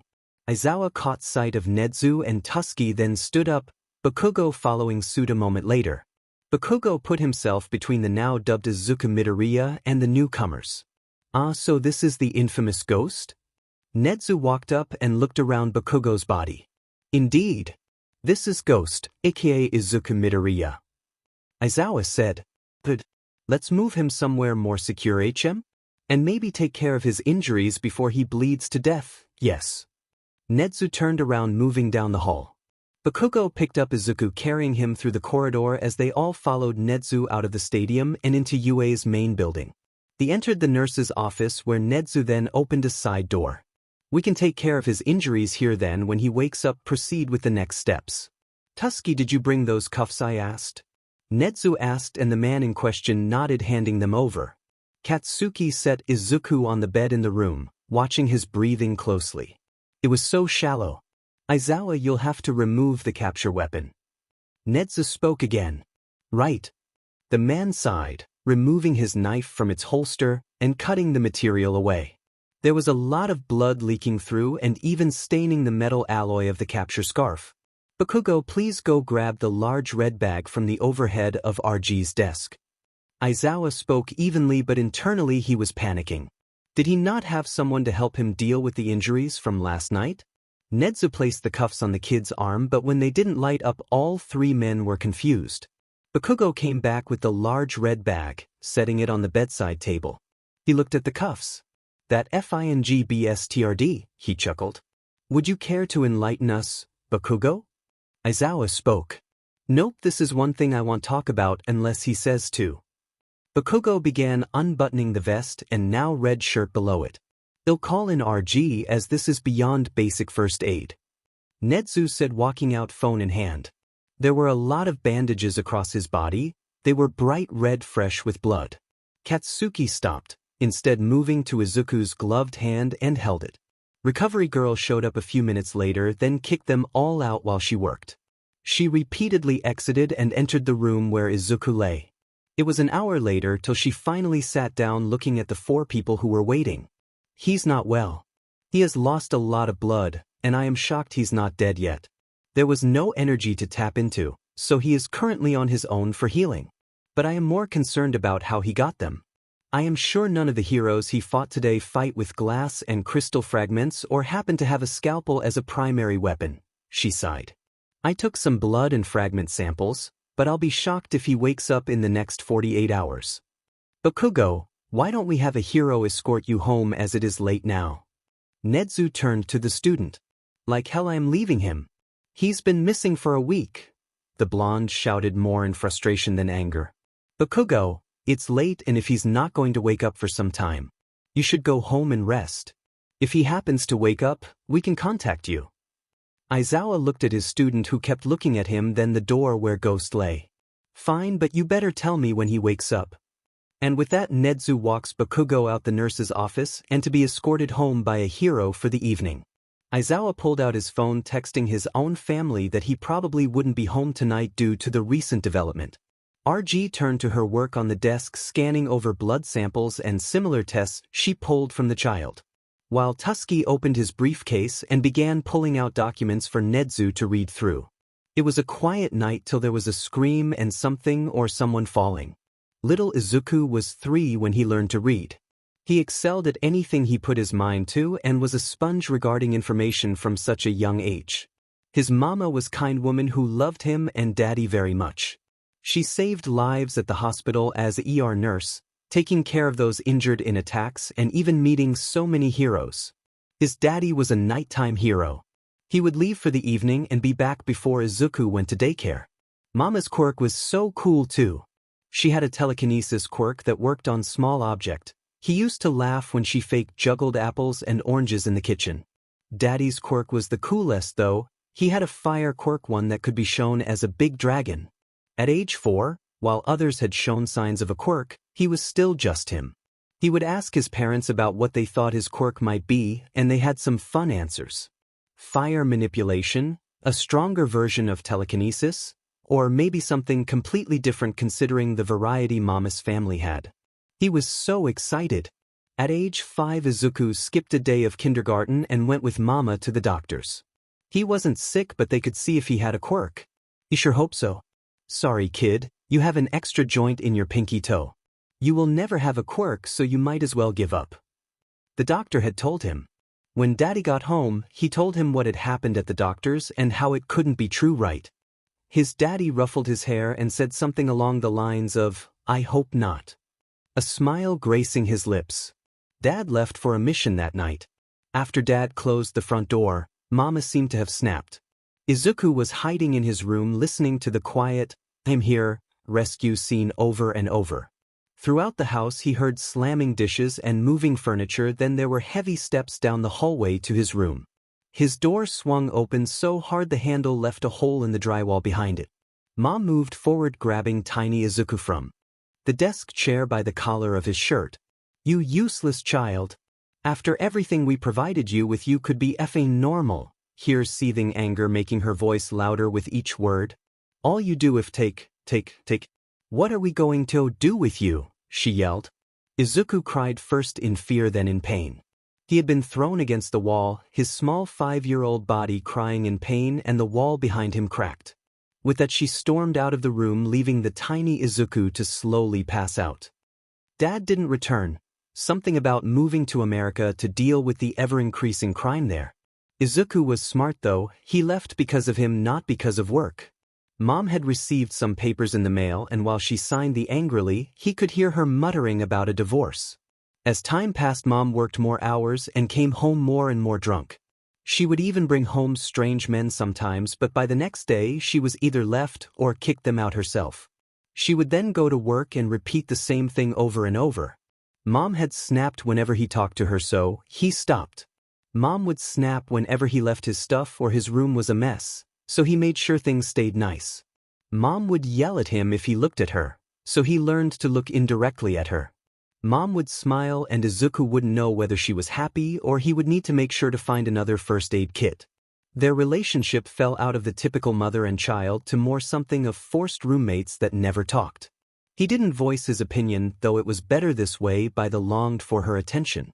Then one night he got the positive attention he had been wanting. Izuku, darling? Go get dressed, we are going to go visit someone. He did as he was told, not seeing the way her simple smile turned to a grimace a moment later. They both piled into the car, and she drove in what seemed like circles until Izuku fell asleep due to the late hour. When he woke up again, he was lying on the ground in a dark room. Dad stood before him, his curly white hair, golden eyes, and wide smile. There was something wrong with that smile, but Izuku pushed the thought away and he sat up. Mom was behind him smiling as well. She was happy. Mom pulled out an envelope from her bag and handed it to Dad, her smile widening as he took it, breaking the seal and looking through the papers. Izuku's name, ID number, and other information he was too young to recognize remained in the envelope. Child? Why don't you come here? Dad held his hand out to him. Izuku grabbed it and next thing he knew he was sitting on the man's hip being held close, something he wished his mom would do again. But it didn't matter now, right? They could be a happy family again. How that thought was short-lived though. After a moment Inko Midoriya was then dragged by a large set of hands. Her screaming making the child in his dad's arms flinch. Now child. She cannot hurt you anymore. In fact, she won't ever hurt you again. Fo carried the boy following the screams of Inko. I do not appreciate when my things are touched but I am a believer in teaching through means of torture's not the right word but it's a good start. He laughed. Inko had been strapped to a chair by this point. A doctor, the same one who diagnosed him a year ago, moved around her body. She screamed in pain and anger. During this time AFO explained who he really was to young Izuku. He explained that Izuku was his, not that Izuku really understood what being owned meant quite yet. He then told Izuku the rules and expectations and Izuku learned fast. Inko's screams stopped followed by gurgling. That's when Izuku learned to be quiet, be silent, follow all the orders given and do as you are told, then no pain would come to you. But he also learned that rewards could be just as bad as punishments. Years passed, of repeated and additional responsibilities. He worked when told to, had been trained not only physically but had trained out quirks as well.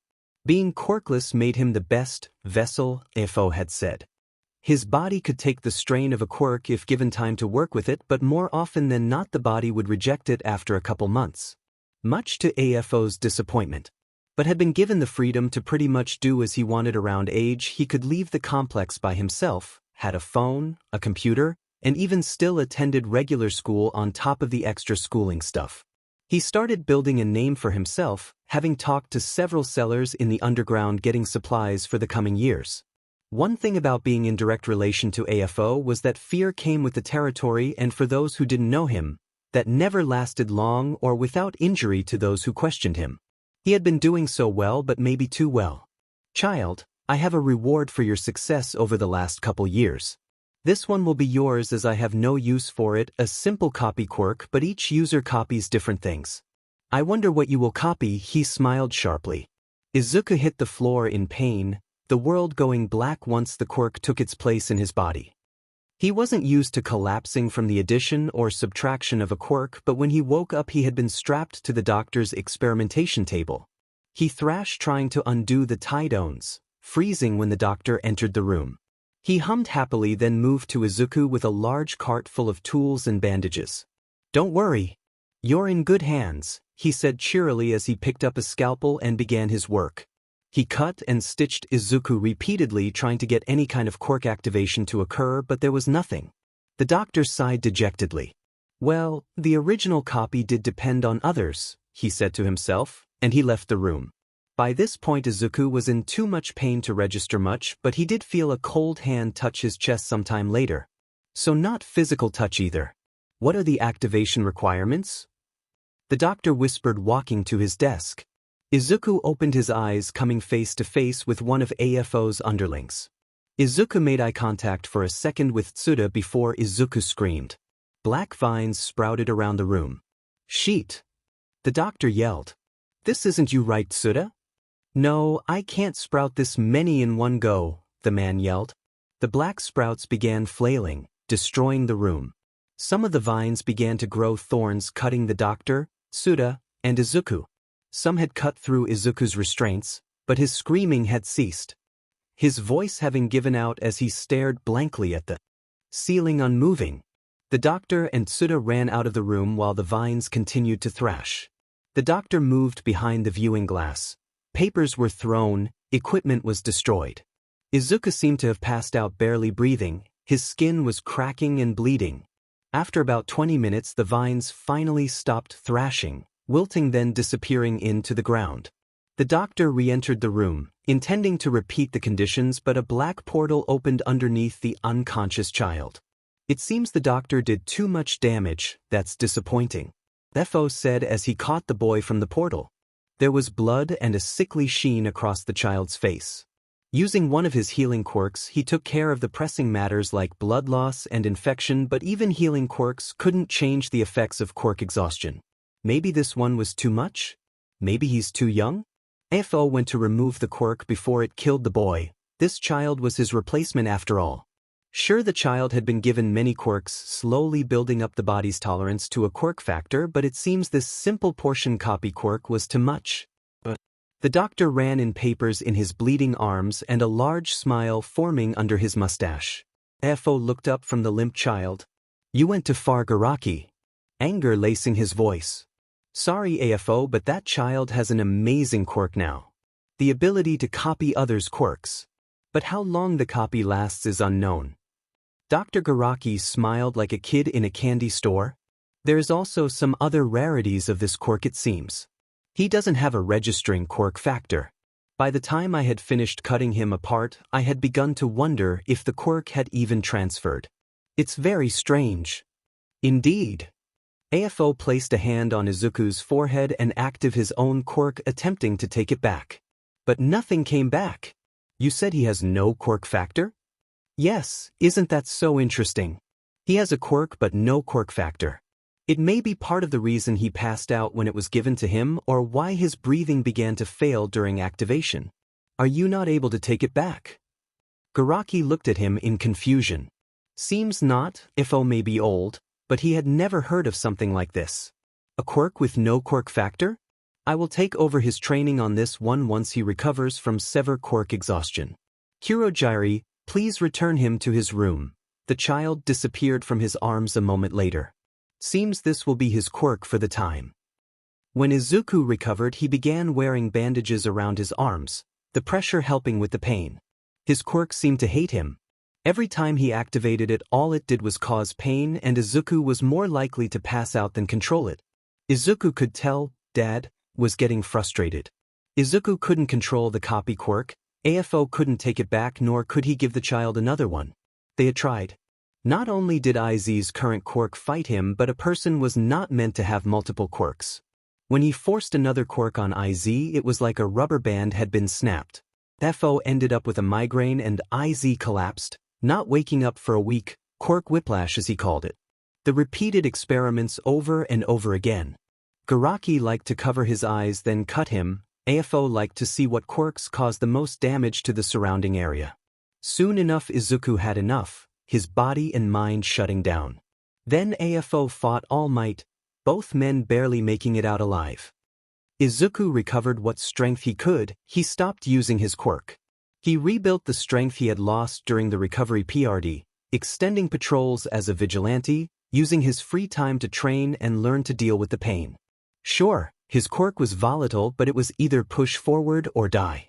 When AFO had woke up again, it was decided they would wait on Izuku's training till he could recover fully as he could.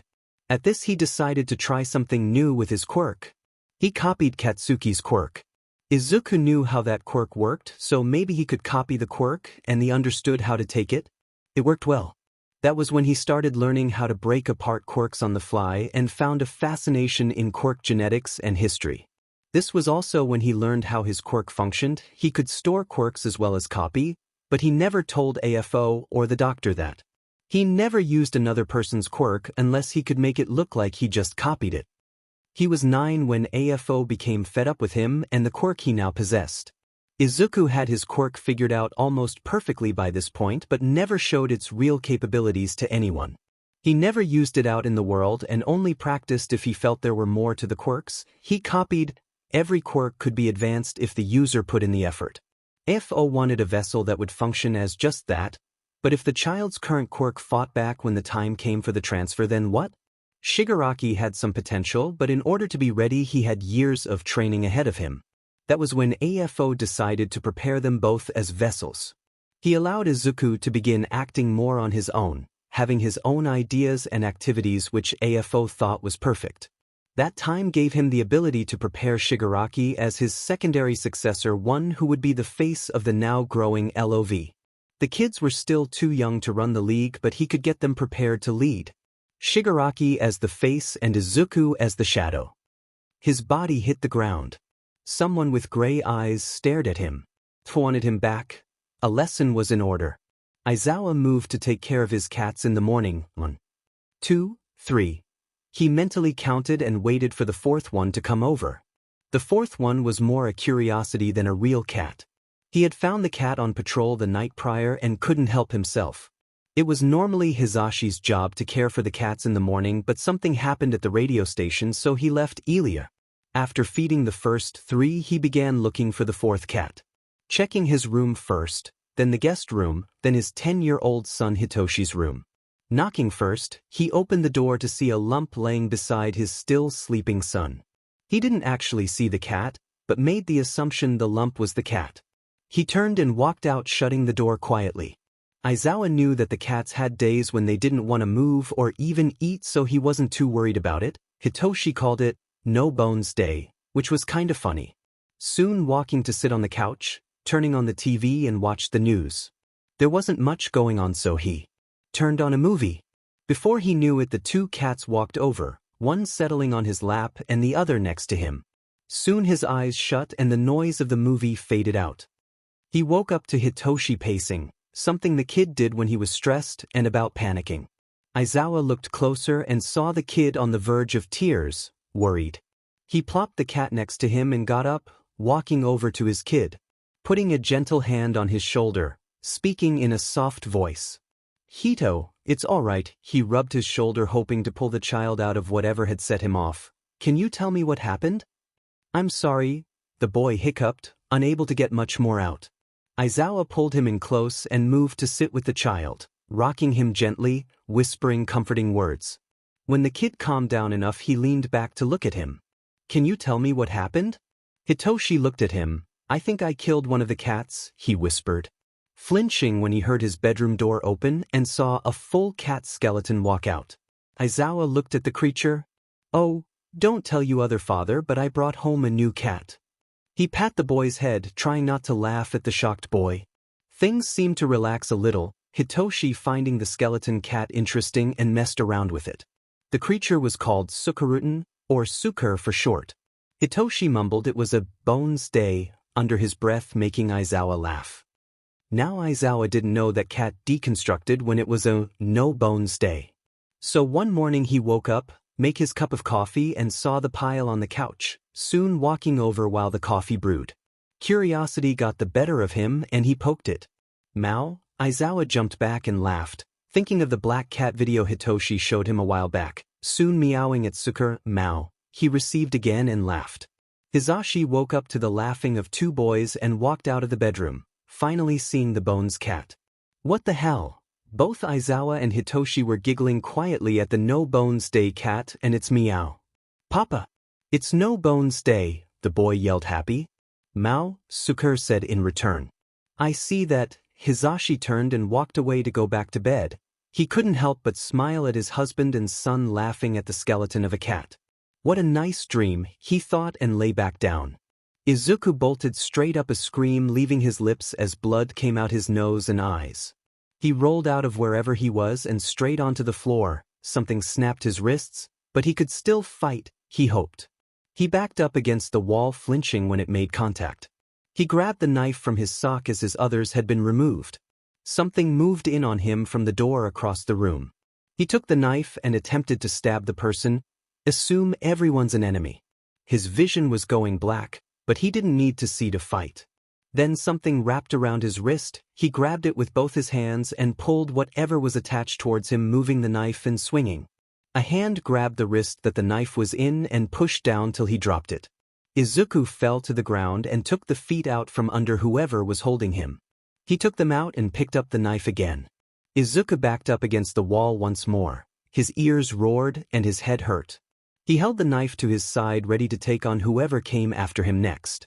He felt the air shift to his right and swung the blade towards it. He missed whatever it was, and he could almost make out someone cursing over the roaring noise. He kept moving towards it, swinging, "Stay away from me." Every adult in that room stood after the scream. For a scream it was quiet, but it was distressing to hear. Aizawa entered the room first, moving to the child that had somehow broke out of the cuffs. Izuku's eyes were dull, but he looked like he was crying blood and had a bad bloody nose. He got in close, and then the gap between him and Izuku closed as a knife came at his face. He moved repeatedly, dodging and trying to create space between himself and Izuku. The kid's eyes were closed, and he seemed to be moving on pure instinct. But unlike when they fought at the sports festival, the kid was aiming to kill and not incapacitate. When space was created, he threw his new capture scarf, wrapping it around the child's wrist. As expected, Izuku pulled the scarf towards him, and that gave Aizawa a chance to grab the kid's wrist. He pulled it back till the kid dropped the knife, then he found himself on the ground. It was not often that he was knocked on his butt. The kid picked up the knife and slowly backed up to the wall and stood ready to defend himself once more. As Aizawa stood back up, he looked over the other adults who were now entering the room. That was not how I expected that to go. Maybe you startled the kid? Tsukachi said, walking towards Izuku. Tsukachi, I would not do that. Izuku turned and swung the knife. Sheet! He shouted. The kid had been off slightly, but the second swing would have done physical damage had he not shot his capture weapon out to intercept the blade. Recovery girl, you said it would have taken longer for him to wake, right? Nedzu confirmed. Indeed, the injuries and blood loss should have kept him out much longer than 6 hours. I have a feeling he is running on instinct alone. He cannot see if the closed eyes are any indication. He probably has no sense of smell or taste due to the blood. Hearing is probably off the list, considering he hasn't attacked you or me. That leaves his sense of touch. He's using the movement in the air. Aizawa, we are going to try something. He paused, exiting the room. When Nedzu re-entered the room, he had several bed sheets. Handing one to Recovery Girl and Tsukachi, he began unfolding the sheets and waved it around. It's a stupid idea, but stir up the air and he won't be able to tell where attacks are coming from. Nedzu laughed to himself. Aizawa took a chance, throwing his capture scarf again, this time wrapping it around the kid. Arms once again pinned to his sides, he pulled, and the kid fell to the ground. Izuku thrashed for a moment before stopping. He dropped the knife and stilled. Kid!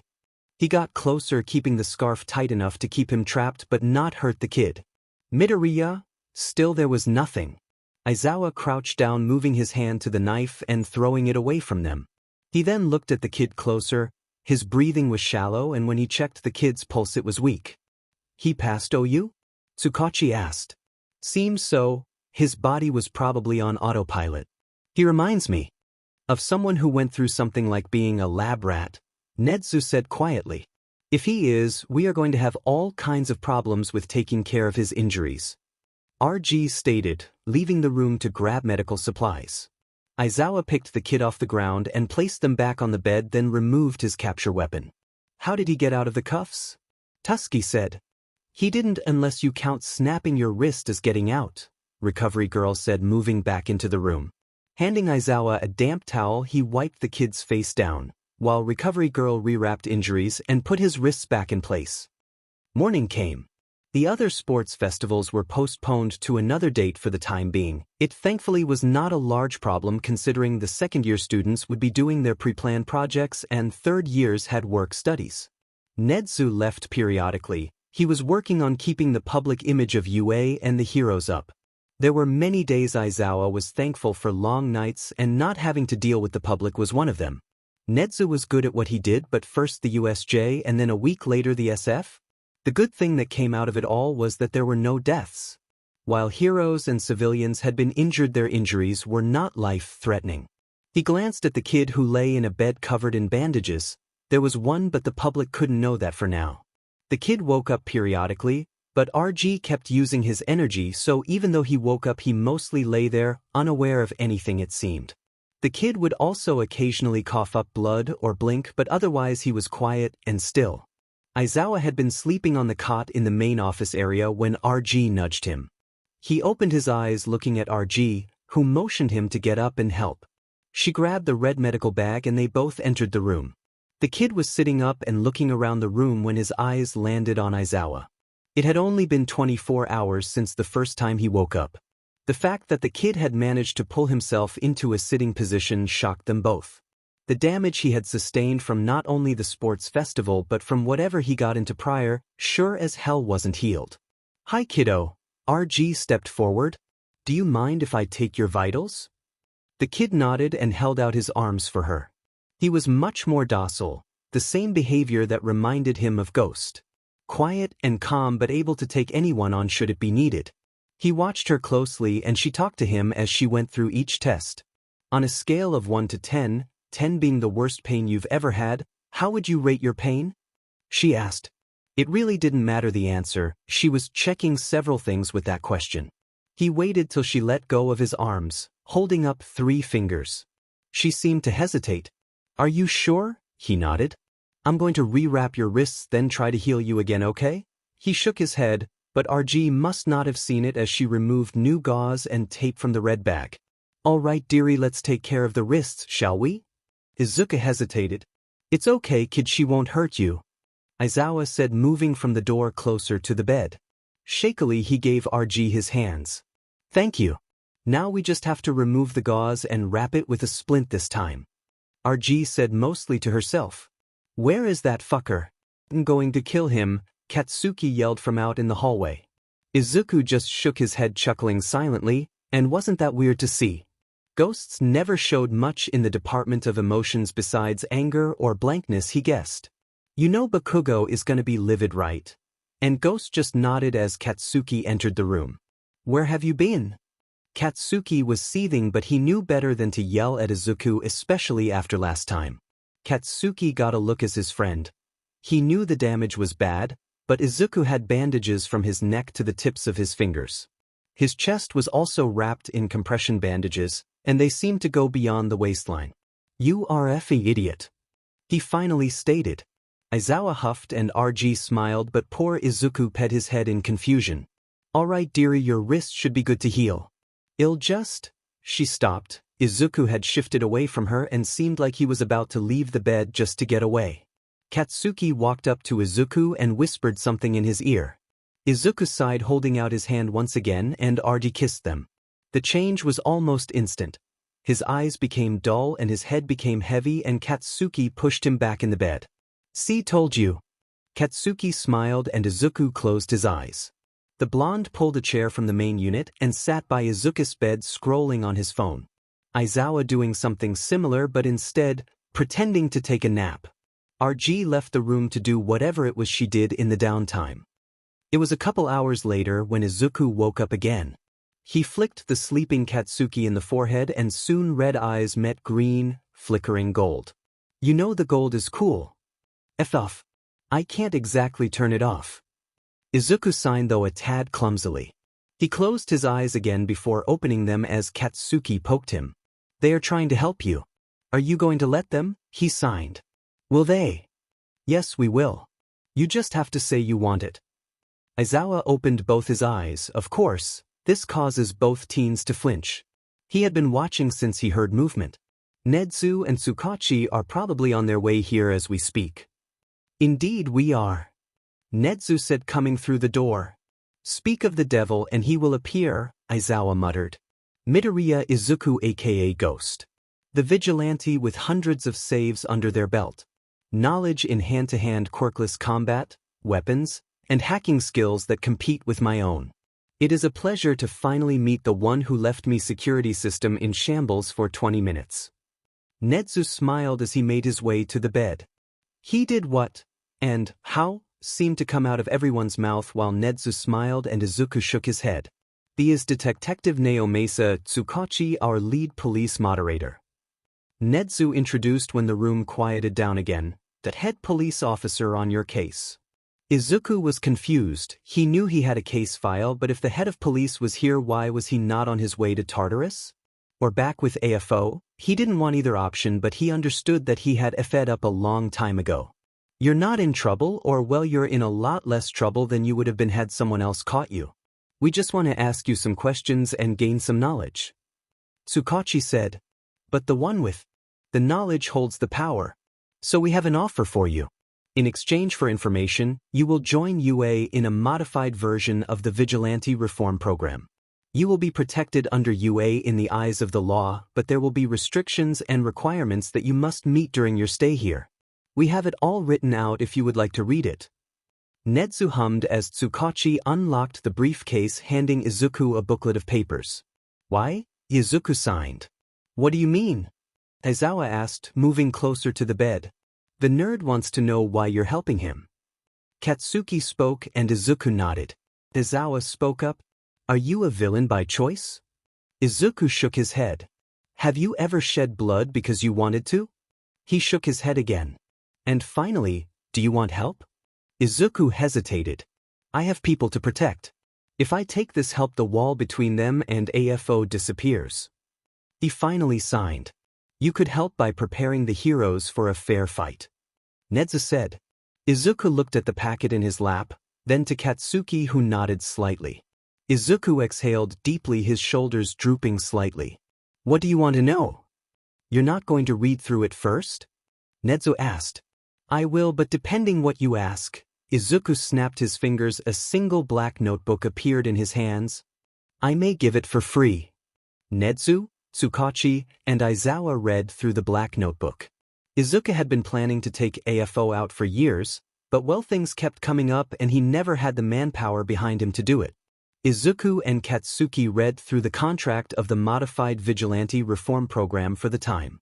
Katsuki pointed out some things in the contract that seemingly made no sense, like computer access. Then Izuku explained what he had done to the UA security system and what he could still do thanks to the backdoor he left. Katsuki agreed that those measures should be in place. That caused Izuku to laugh soundlessly. Overall, the terms of the contract were clear. He would be trained, teach at UA, test for his license till the probation PRD. In 3 years' time it would be over. Izuku didn't think he could be a teacher, but maybe he could learn? If he failed or violated any terms in the contract, then he would be sentenced to prison time, but there seemed to be some loopholes in the wording. They seemed intentional, almost protecting him should something happen, like should a student go missing he could go get them without supervision as he was a teacher. But the contract required him to be supervised when around students or off campus. The training outlined was not anything like the training he went through with AFO. He would basically be retaught to fight. Izuku knew his fighting was borderline for a vigilante, so he understood that. He was required to live on campus and could not leave without permission and a supervisor. He had a curfew to be in the building where he would stay. He also was required to check in with RG under her jurisdiction and to meet with Hound Dog, the UA therapist under his jurisdiction. But he would likely go once a month for RG's check-in and weekly for the first couple months with Hound Dog. The proposal was interesting to say the least. It removed freedoms he took years to gain, but if AFO was no more than the people he protected could be free from possibly death. A trade that Izuku would make in a heartbeat, but he didn't know if he could trust Yue and the heroes. "What are you thinking about?" Katsuki asked. The adults had left the room, something about needing to call someone. "It's nothing." "It's not. You have yet to flip the page in about 3 minutes. If you're tired, sleep. If you have a question, ask it." He spoke sincerely. "I know this is a lot. Hell, you probably are more confused about the situation than anything." Izuku looked at him and pet his head, causing Katsuki to laugh. "Do you trust the heroes?" Izuku sighed after a moment. "These ones?" "Yes, Izuku, I do." There was a moment of silence, Izuku watching Katsuki, but he nodded. They talked or signed for some time before RG came back asking about his pain level. It hadn't increased, but she still looked worried. After some coaxing, she kissed him again. He didn't like the feeling of being drugged. It always led to something unpleasant in his return to the waking world. He stood side by side with Katsuki and Eraser. They had been out meeting with the other heroes, his information leading them here. A decent-sized warehouse in Kamino stood before them. The comms crackled to life with order to engage, and so the raid started. He closed his eyes for a moment. When he opened them, Eraser lay dead at his feet. Katsuki was buried under the surrounding rubble of building taken out by the man in the middle. The man smiled sharply. "So I guess this could be called a lesson, H?" Izuku was frozen in place. The blood from the downed heroes puddling at his feet. "I am so sorry, child. I know how much you liked your playthings, but there is no place for them anymore. Now be a good child and come here." Efo's voice was cold and his face had turned to a frown. Izuku's body refused to move. "So the heroes let you slack in your manners?" And in a moment Efo stood before him. "That's too bad." Izuku was on his knees now, his body was in so much pain. Why? He had done this, caused the destruction, the death of those he was protecting, all because he disobeyed orders. Eraserhead would be chopped up and used for parts. Katsuki would probably suffer the same fate. Auntie and uncle are probably going to be buried under rubble in the future wake of the hero's failures here. His failures? A hand was put on his shoulder, the pain in his body increasing tenfold. "Izuku, tell your mother I say hi," he laughed. Aizawa was not expecting to have been called by RG for assistance. He sprinted through UA to the infirmary where yelling could be heard. Midoriya was standing, another knife in his hand from God knows where. He threw his scarf trying to contain the child before he hurt anyone, but like all past attempts he dodged. Moving forward at a breakneck pace and body slamming Aizawa. The kid may be light, but he seemed to know how to throw his weight nonetheless. Then Aizawa saw something that made him freeze. It wasn't the fact the Bakugo had been yelling at him to stand down and drop the knife, inching closer to the problem child. It wasn't the fact that he was dripping blood from apparently reopening his wounds or the pale skin covered in a sickly sheen of sweat. It was, however, the flash of fear and soon realization in Izu's eyes. "Izuku. Stand down, Izuku." He was into much pain to think. Stop. Why was he in so much pain? He should be dead. Yeah, you should be, for your traitorous thoughts better fix that, else they die. Something spoke in his head. He glanced at his hands, they were covered in blood, and so was the knife. "It's okay, child." He was powerless. He nor the heroes could stand up to AFO. Eraserhead's body flashed through his mind. Katsuki being pinned and unbreathing under the rubble he inadvertently caused. This was his fault, or would be his fault. "You're right," something said. Then an idea flashed through his mind. "Let's take matters into our own hands, shall we?" He moved the blade to his throat and smiled as he pulled away. There was a shout. He hit the floor. "Good job, child." His vision was going dark and breathing became a lot harder. "Tell your mother I say hi." Izuku laughed because of course it would end like this, the irony. Just as his FNG father had wanted. Phew to dad. Katsuki didn't know what to do. Aizawa had thrown his capture scarf again as soon as the blade reached Izuku's throat, but it had been too late. Now he was using the scarf to cover the cut. It had been deep. The jugular was cut along with the windpipe. But that wasn't what scared Katsuki the most. Izuku was smiling like an idiot and laughing like they had just told the funniest joke. "Phew to dad," left Izuku's lips, his eyes shutting. RG rushed in kissing Izuku and both adults began emergency first aid. All he could do was watch. Bakugo, why don't we go have some tea in my office, yes? Nedzu's paw resting on his shoulder shaking him back to the present. When did Nedzu get here? When did he fall to his knees? Katsuki didn't want to leave. His eyes never left the now not breathing form of his friend. Nedzu's paw left his shoulder and a taller man crouched in front of him, obscuring his vision of Aizawa starting compressions. Kid, you need to breathe else you're going to pass out, then we will have 2 kids to help. Count it out. Katsuki didn't realize his vision had started tunneling till now. The last time he had a panic attack was when Izuku ran, but it never got this bad. A hand was held out in front of him, and he took it like a lifeline. Why was he so numb all of a sudden? He should be helping deal with Izuku, not panicking. He found himself in an office with tea in his hands. When did they walk here? Bakugo? Are you back with us? Nedzu asked gently. He nodded. Good. We called your parents, and they are on the way now. He nodded again. Kid, how you holding up? Tsukachi asked. He didn't know. He was so numb, and things were moving too fast. Why had Izuku tried to kill himself? Why was he at the sports festival and the USJ? But he was spiraling. Breathe, Bakugo, counted out. Something was tapping his hand, some kind of rhythm. He was so weak. He should be angry, not whatever this was. Yet there was nothing. Is this what Izuku felt before he killed himself? Katsuki woke up sometime later still dazed. When had he fallen asleep? Good, you're awake, we were worried when you passed out. A high male voice sighed in relief. Someone ruffled his hair and someone else pushed against him. Nedzu, you were explaining the cause? A woman asked. Indeed, Mrs. Bakugo. As you may know, Midoriya is friends with Bakugo. Yeah, we saw the kid after this one was accepted. He's busy often, and while I would like to see him more, he lives in Kamino with his BSRD father. His mother's words going from fond to venomous. I see. He was recently injured in a villain attack and one of our teachers brought him here for RG's assistance. Bakugo happened to walk in on them resuscitating Midoriya. He was staring at Bakugo, who nodded slightly. Mitsuki and Masaru had no words. They were successful, but he has been placed in a medically induced coma till his injuries can heal further. As of this time he is a ward of UA. Nedzu spoke. Are we able to see him? Masaru asked. Not at this time due to the situation and possibly medical complications related to the injuries sustained. Are his parents aware? Mitsuki asked, Katsuki having sat up at this point. No.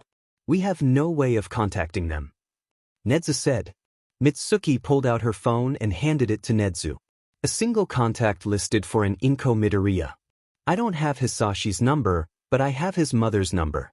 She moved to America roughly 8 years ago for work, but she likes to hear about Izuku when we have time to call. Nedzu wrote the number as Mitsuki spoke. I will give her a call afterwards then.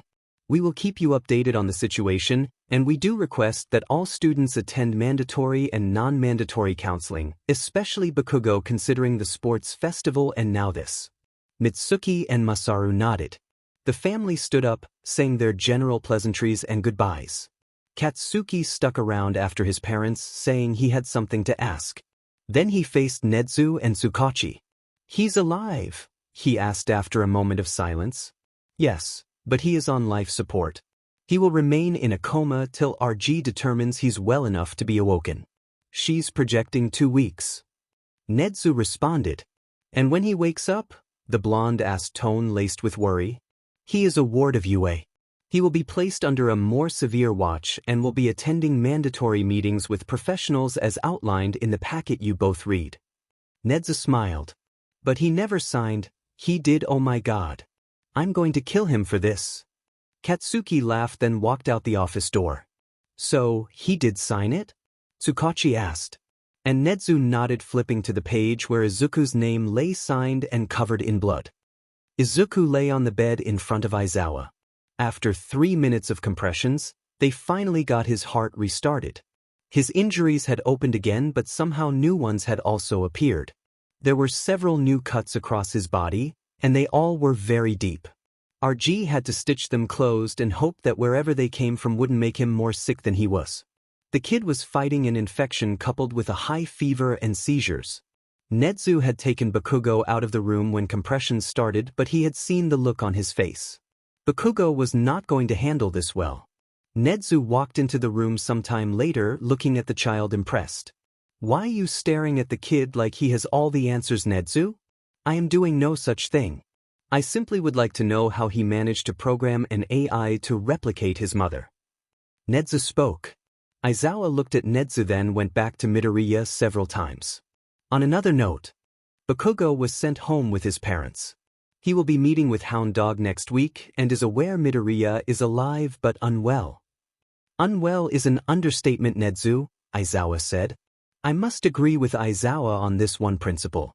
His test results are back, and we have more than an infection and high fever to worry about." She sat in her chair and closed her eyes.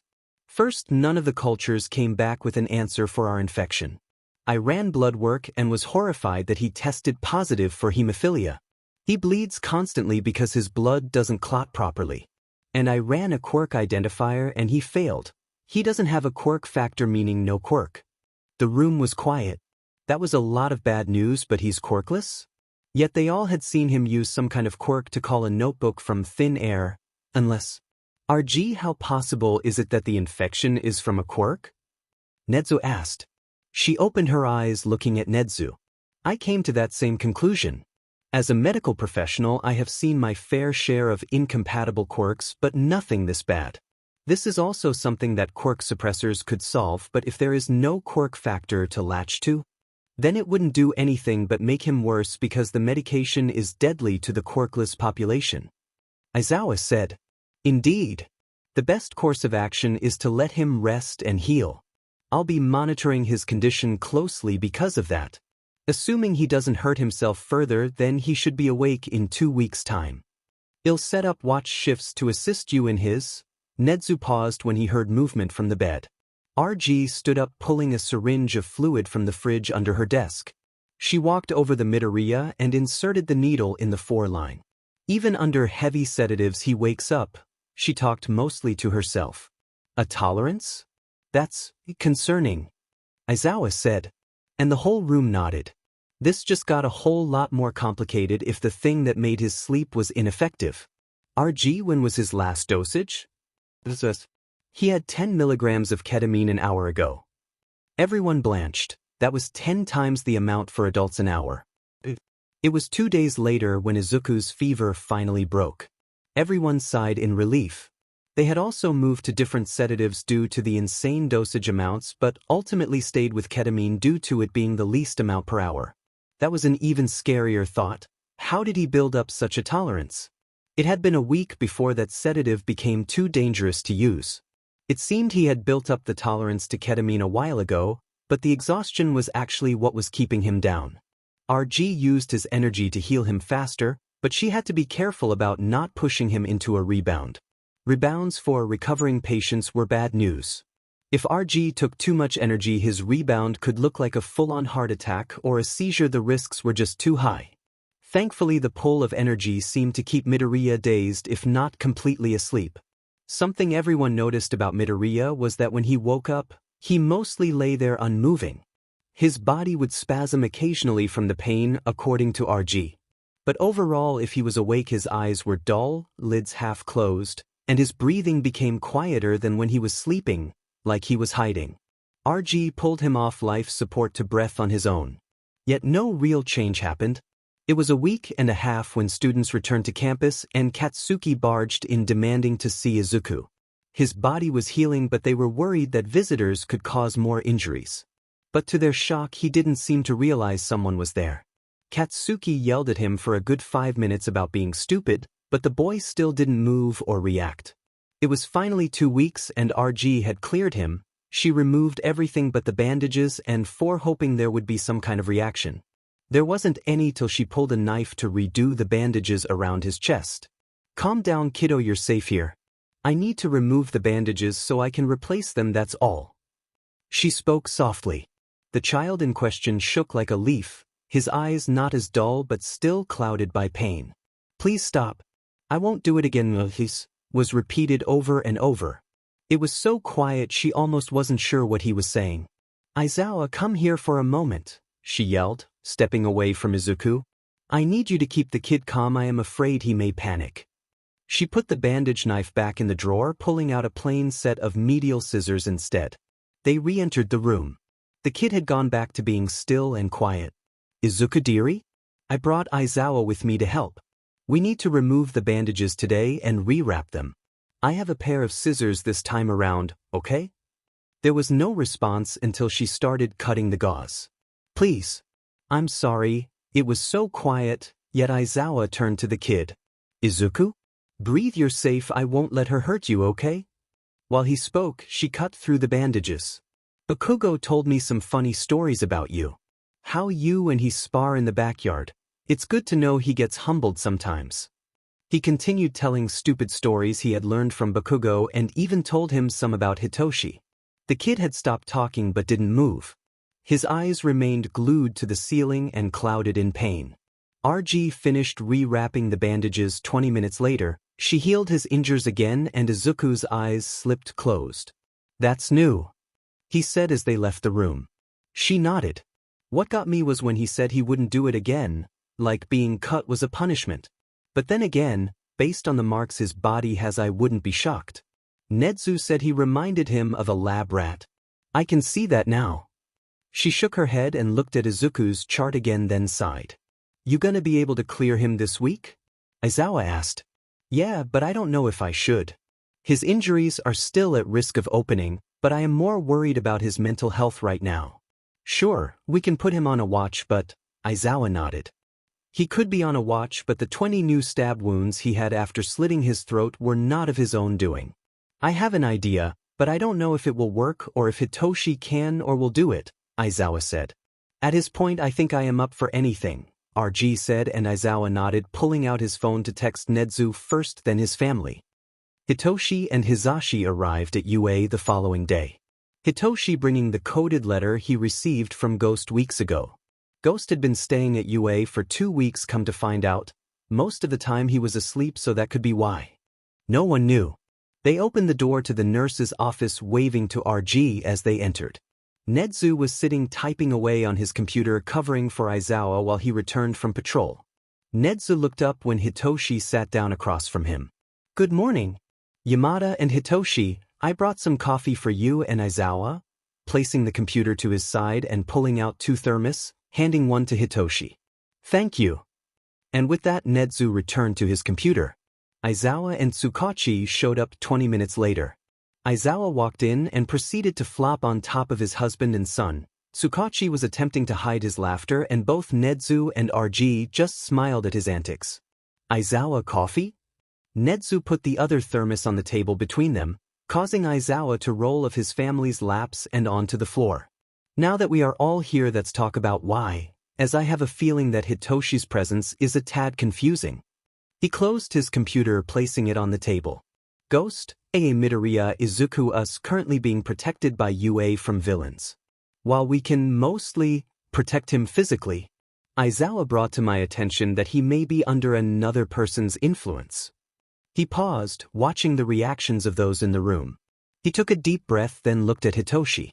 "We would like you, Hitoshi, to take him in your hold, and hopefully that will allow us to check and see if he is under an influence that is not his own." Hitoshi raised his hand. "He doesn't speak, and I haven't quite figured out the nonverbal reply thing. Also, I don't know how we would check for another influence. I'm not saying I won't do it, but..." Hitoshi trailed off. "Wait, why are we checking for another influence?" "I understand, but it doesn't hurt to try, and if it fails, well then, we will try something else. As for the reason," he looked to Aizawa. "Ghost is not well. He woke up after being captured and freaked out, pulling a knife and attacking all of us till he collapsed. He woke up in a better state, but 2 weeks ago..." Aizawa took a breath, putting his head in his hands. "He took a blade to his throat. We have reason to believe the choice was not his own, as he never..." Nedzu was interrupted by a beep from a heart rate monitor. RG stood up, moving into Midoriya's room. "He is awake and still unresponsive, but so if we want to try this, now is the time," RG said, popping her head out the door. "Hitoshi, don't feel obligated or forced to do this. If you don't want to, there is no judgment. But if you do, we all will be with you to help where we can. Aizawa said. Hitoshi nodded, standing up and moving towards RG.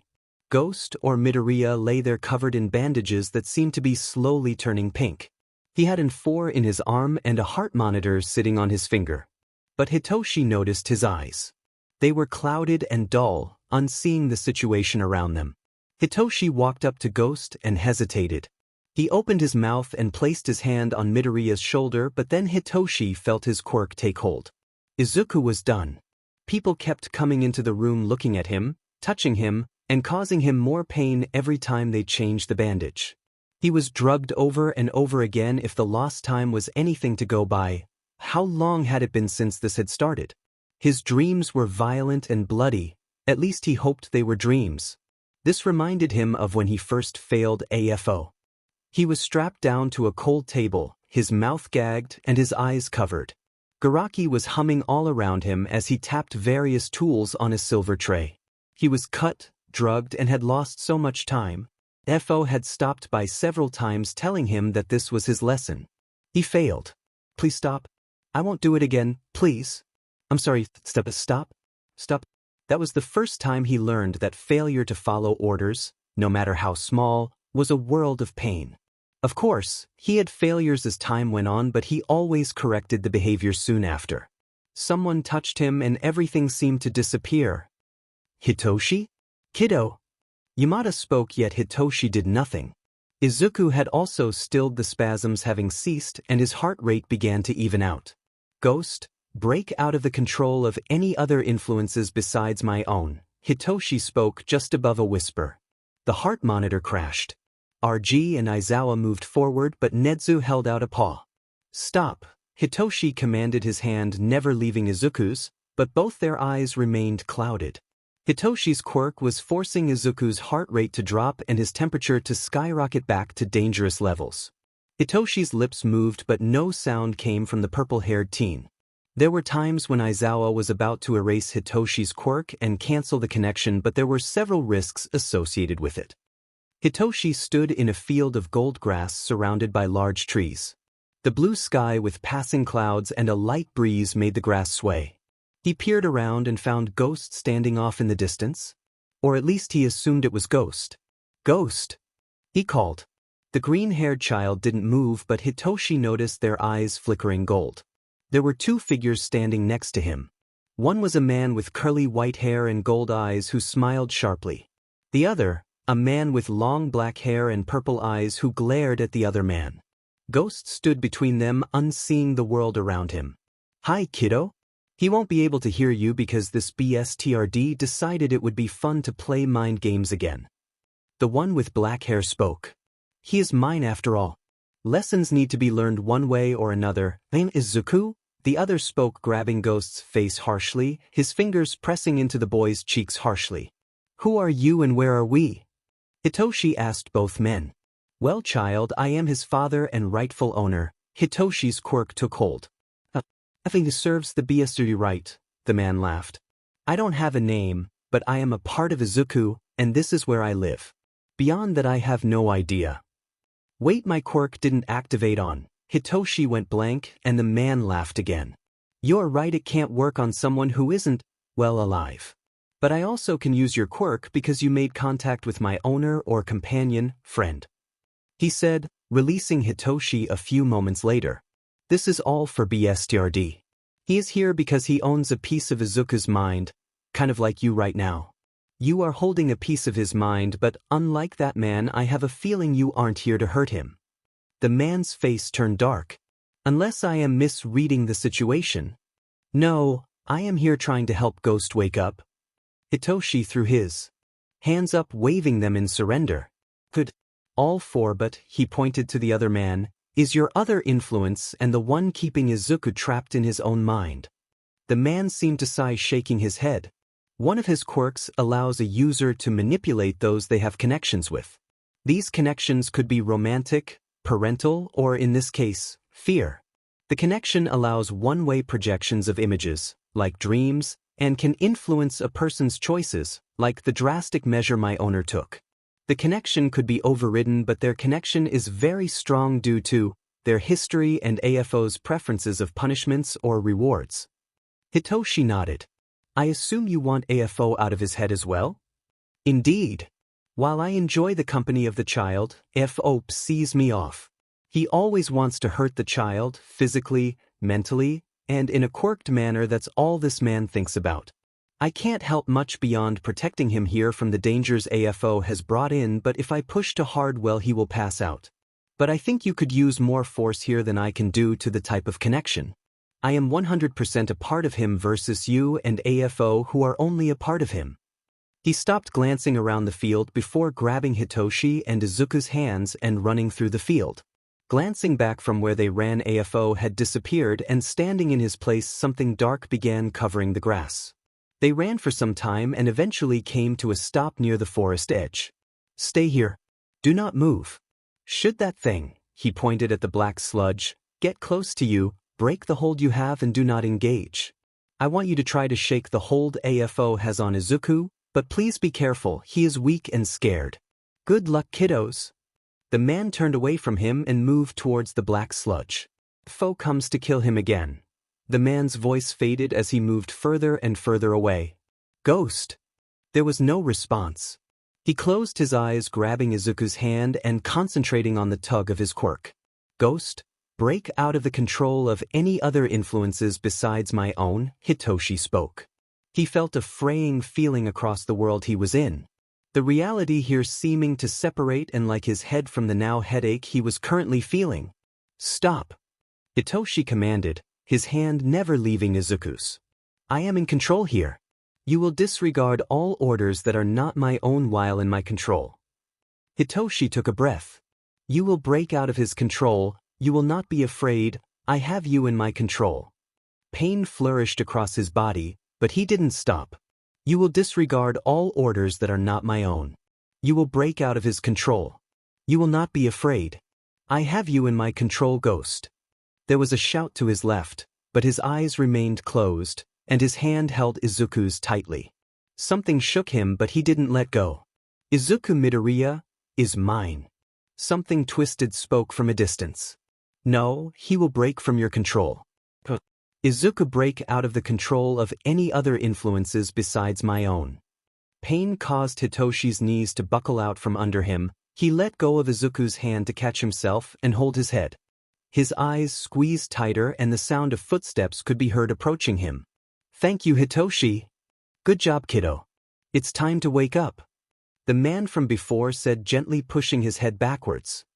The group waited for an hour before something changed. Izuku's heart rate began to even out and Hitoshi collapsed on the tile floor. Blood had come out his nose and he was breathing heavily. His eyes slowly blinked, coming back to the group. No, I don't want to, Hitoshi groaned as he sat up holding his head. He hissed. He opened his eyes, glancing around the room slowly, his head pounded, and the lights made everything so much worse. Hitoshi, kiddo? You back with us? Yamada asked quietly. Yeah, I think I have a mild case of quirk exhaustion though. RG moved in on him with a bottle of water and a wet rag. I wouldn't doubt it, you've been under for roughly an hour. She kissed his hand, taking the edge away from the migraine which he was thankful for. He took the rag, wiping his face clear of the blood and sweat. Then took a small sip of the water before standing on shaky legs, being held up by his dads. He glanced at Izuku and a thought occurred to him. Who is AFO? Everyone froze. Izuku woke up 2 days later. He was groggy but seemed more present than he ever had since being captured. RG checked in on him, often giving him fluids and other items for recovery. It was strange in Izuku's opinion, but then again this whole thing was strange. First he had been captured, his plan to raid the sports festival having failed, not that he minded.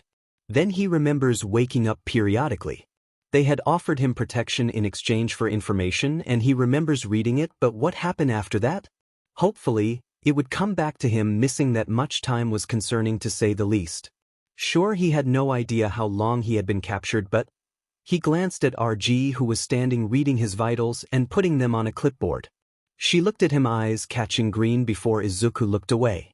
She huffed slightly and finished writing in the values. If you want to ask something you should just ask kiddo. He froze at that. Had he been that obvious, he hoped not cause else that would cause so many problems when AFO got him back. Not if only when. What is today's date? He finally signed. RG looked at her watch then to him. Today is XX, you've been here for about 3 weeks now. She put the clipboard back on the hook near the monitor. 3 weeks was a long time and making up that time would hurt. But what could he do? Maybe they would kill AFO before he had to go back. That was a nice thought if nothing else. She left the room leaving the door open. He was sore from everything, his injuries seemed to be healing this time around, which was a pleasant surprise, but how long would that last? How long before they decided he was better made a weapon? Or before AFO got tired of waiting and just took him back? Izuku closed his eyes, breathing in deeply, and held it. There was a lot of things missing. He was missing times, events, and the biggest being the weight of something that made him feel suffocated in his own skin. After a moment, Izuku released the breath and opened his eyes. Slowly he swung his legs off the side of the bed and stood up. His legs and arms may be weak, but that was pretty normal after lessons. It never stopped him before and sure as hell wasn't going to do that now. He kept on.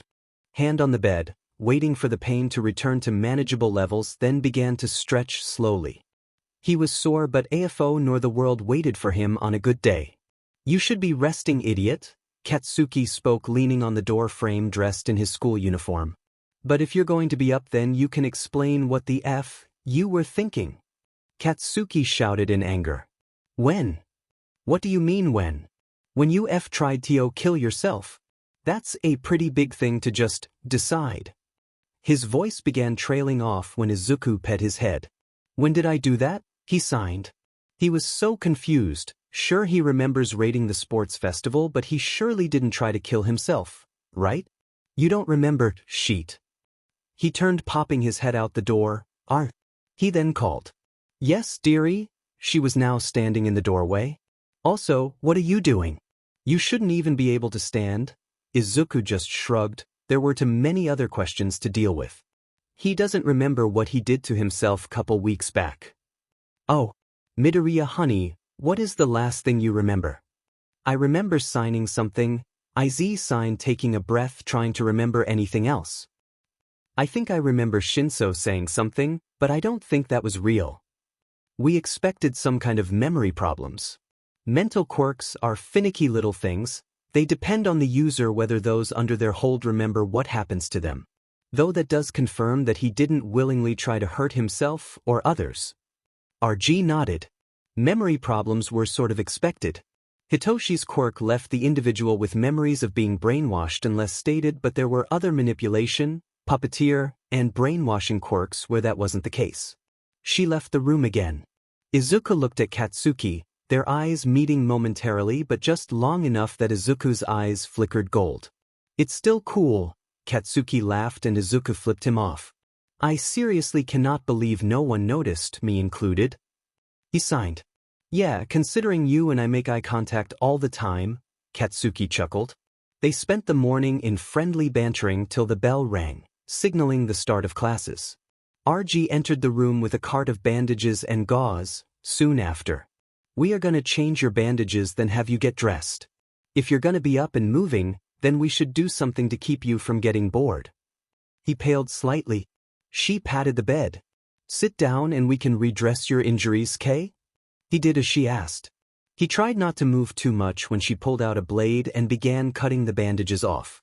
RG noticed that he had stilled while she cut. She glanced up at him and became concerned when the child seemed to be zoned out.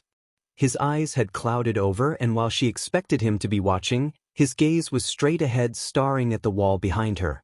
She finished removing the bandages, then looked at the injuries closely. They seemed to have been healing well, but a lot slower than she was expecting considering her own quirk. Maybe due to his own quirk, or was it something else? She disinfected each, then began wrapping them. Midoriya seemed to return to himself during this time. If his hand came up to hold an end of the bandage was anything to go by. They repeated the process a couple times, and once again he was wrapped from the neckline down. She handed him his cloths and started leaving the room. She swore he said, "Thank you," as she left. Midoriya was an interesting child. He knew beyond basic first aid but didn't know how to accept a compliment. Heck, he borderline flinched when he was complimented by a student before simply nodding. Midoriya, will you do inventory for me in that cabinet to your left? He nodded. He grabbed the clipboard off the wall and opened the cabinet, counting each item and writing the number on the clipboard. RG turned to her desk and finished inputting other information. It was interesting to watch him. He was calmer and more awake than she had ever seen him. Yes, he had been awake and active after his capture, or even when he talked to Nezu and gave him some information he had on AFO, but this was different. He was less scared? In pain? Or maybe something else? There were a couple things that she noticed that concerned her though. Midoriya had a bad habit of spacing out, it seemed. For example, he was counting bandages and would freeze his eyes, dulling. Then, as if to knock himself out of it, he would shake his head and recount. He was also very quiet. Yes, he didn't speak, but his steps, movements, and actions were quiet, quieter than Aizawa had been when he was taken in by UA as a teen. That screamed abuse, but it also seemed to be a survival mechanism for Midoriya. She wondered if he was even aware of it. There was a knock at the door before it slid open. RG watched Izuku, who hadn't stopped doing the inventory, but he had seemed to be aware that there was someone entering the room as he turned his body slightly towards them. Sorry to bother, but Aizawa wanted me to come check in with you prior to training this afternoon. Hitoshi stood in the doorway. No worries, kiddo. Let's have a seat and we can give you the all clear. RG stood up, moving to Hitoshi. She did the basic checkup and everything seemed good. The quirk exhaustion was thankfully minimal, but he was required to check in before using his quirk again just in case. Izuku finished inventory about 5 minutes later, shutting the cabinet and returning the clipboard. He glanced around the room and decided to just stand there till told otherwise. He closed his eyes and leaned against the wall, listening to RG talking to Hitoshi. There was movement to his left and he stepped away from it, assuming he was in the way. How do you do that? Hitoshi asked. Izuku opened his eyes, then pet his head in confusion. How do you know where I am when your eyes are closed? Air pressure, presence, and you make sound when you move. Izuku sighed. Hitoshi looked conflicted for a moment. Could you teach me? Hitoshi asked quietly. Izuku thought about it for a moment before looking to RG. Was he allowed to? I guarantee that Midoriya could teach you once he is cleared medically and logistically. RG spoke. Then yes. Izuku responded and Hitoshi gave a quite excited yes. RG chuckled in the background. Hitoshi called out thanks to them both and then left the office. It was around the lunch bell when Katsuki came back in. Izuku, we are going to lunch. Let's go. Izuku was folding washed bedding and stacking it in the cupboard but looked at him in confusion. He makes a good point. How about you go and have lunch, then after Bakugo can take you to see Nezu before his class starts. I can finish folding this stuff. RG said from her desk. Katsuki took that as his sign to drag Izuku out of the nurse's office and down the hall. Izuku had no idea what was going on, in all honesty. One moment he was being dragged through the corridor, then next he was in a loud room with a bunch of other people. Katsuki set him at a table with a bunch of other people and disappeared. Hitoshi had sat with his friends, Uraraka, Hida, Todoroki, and Kirishima. Bakugo saying he had to go get something but would meet up with them in a minute. That's when he saw the blonde dragging Midoriya across the lunch hall to their table. Midoriya was sat down before the blonde walked off. Their table went quiet, watching the newcomer who seemed more confused than anything. Midoriya? Didn't know you were joining us, else I would have come with Bakugo. Hitoshi spoke, breaking the group out of their stupor. You know him? Todoroki asked, and Hitoshi nodded. All right fuckers, listen up, Katsuki said, placing 2 trays on the table. This is Izuku Midoriya. He doesn't speak often, and you F with him, you F with me, you understand? The whole table nodded. Good. Izuku, you better eat because I swear, I'll make you if you don't. Izuku looked around the table and shrugged. He moved to pick up the chopsticks and began eating the rice slowly. He didn't eat very often, and when he did it wasn't much. It was one of those things he always forgot. Wait, Bakugo, you know him? Hitoshi asked while they ate. Yeah. Izuku, this is Uraraka, Hida, Todoroki, Kirishima, and Shinsuo. They are my classmates and friends. Wow, he does know our names, Todoroki said under his breath. What was that icy hot? The whole table laughed at that. Izuku shook his head at his friend's antics. He was happy that Katsuki had made friends thought. Lunch seemed to be a peaceful affair. Everyone introduced themselves and their personalities were different than what Izuku had expected, but not in a bad way. You look at someone on paper all day, you typically build assumed personalities as well, he guessed. Lunch came to an end and Izuku picked up his tray, walking with Katsuki to trash it. They then walked together down the hall to Nedzu's office. Izuku had seen the plans for this building, but being inside of it really gave him perspective of just how big this place really was. They arrived at his office where the door was already open. Nedzu was sitting at his desk typing away when the two of them arrived. Good to see you both. Please come and have some tea, there is much to discuss, he said, closing the lid of his laptop and moving to the seating in the middle of the room. Izuku hesitated, but Katsuki grabbed his arm and pulled him in. They sat side by side with Nedzu across from them. Nedzu pulled out a packet of paper from the box sitting on the table between them. There was dried blood on some of the pages, but it seemed to be still legible. Now, Izuku, you have signed this packet, meaning you are now legally protected and under the responsibility of UA. This means that your father and mother no longer have a right to claim you in any manner besides a court battle, which they will lose. Nedzu smiled.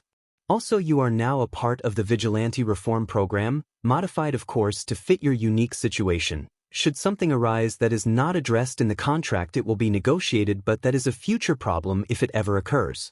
You have read the contract, but I did make a copy for your own purposes, he said, placing another packet on the table and sliding it to Izuku. Izuku grabbed it and began flipping through it, hopefully to refresh his memory. Sure, he remembers signing it, but not quite what it all entailed. As stated in the packet, you have mandatory line items that must be completed and terms to abide by. Should you fail a line item or break a term of the agreement, it's likely you will be sentenced and charged with multiple accounts of murder, espionage, and possibly treason against the state. We here at UA will help you stick to the guidelines, and in 3 years the contract will be fulfilled and all charges from before the signature date will be dropped. Does that make sense? Nedzu asked as he poured tea for 3. Katsuki looked at him, mouth open, and Izuku simply nodded. Nedzu clapped his hands together. Great. Do you have any legality questions? And Izuku shook his head. You will be living on campus in the teacher dorms on the other side of campus during your stay here with us. While you are under a watch and must be supervised, there are exceptions. For example, if you are on campus in a public area, then it is unneeded as there are cameras to keep track of you. Obviously, there are non-public places such as your room or bathrooms that we won't monitor. We request that if you are going to be around students that you have a hero close by. Nedzu took a sip of his tea. We trust you, but RG told me you don't remember harming others or yourself from a couple weeks ago. While Hitoshi should have broken AFO's control of you, for now let's not test it.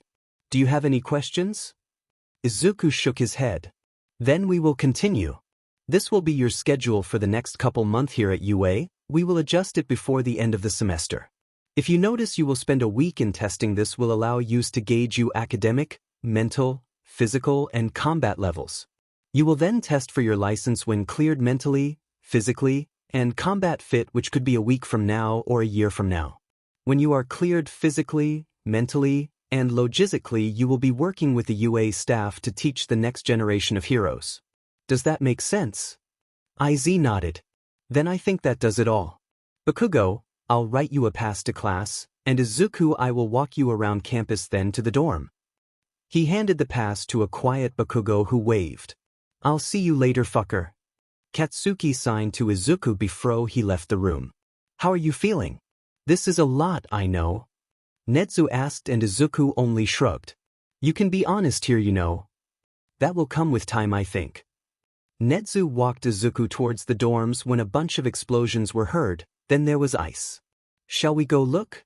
Nedzu said, changing course to building where all the ruckus was being made.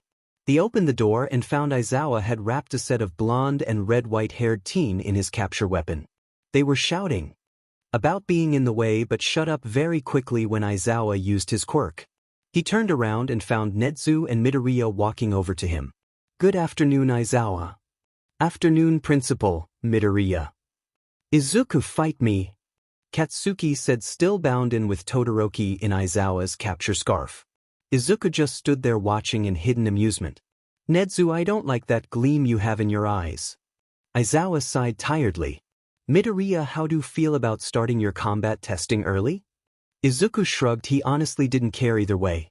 His contract didn't have any restrictions regarding sparring besides being supervised and probably not permanently injuring someone. Nezu clapped his hands. Great, let's have you spar with Bakugo for a little bit, best of 3. Aizawa unwrapped his scarf and grabbed the bridge of his nose. The Izuku traded places with Todoroki on the mat.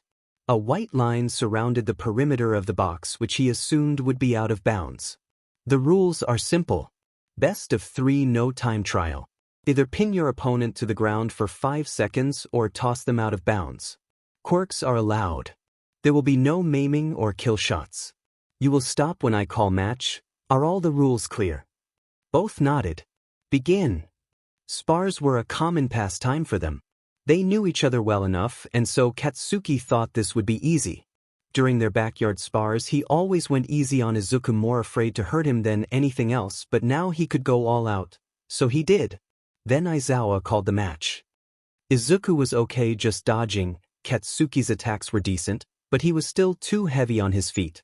As kids, Izuku tried to teach him that if he stayed on the ball of his feet versus the heels, his balance would be better, but Katsuki didn't fight like that.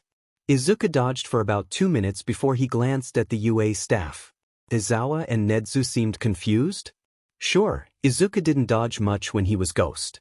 He took the criminal head-on, but well, this was a spar, not a fight to the death. Izuku internally sighed as Katsuki used his quirk like an idiot. Seriously, what did this school teach students? All right, wait. Both boys stopped. They had a group watching them now, most of 1A and some of 1B.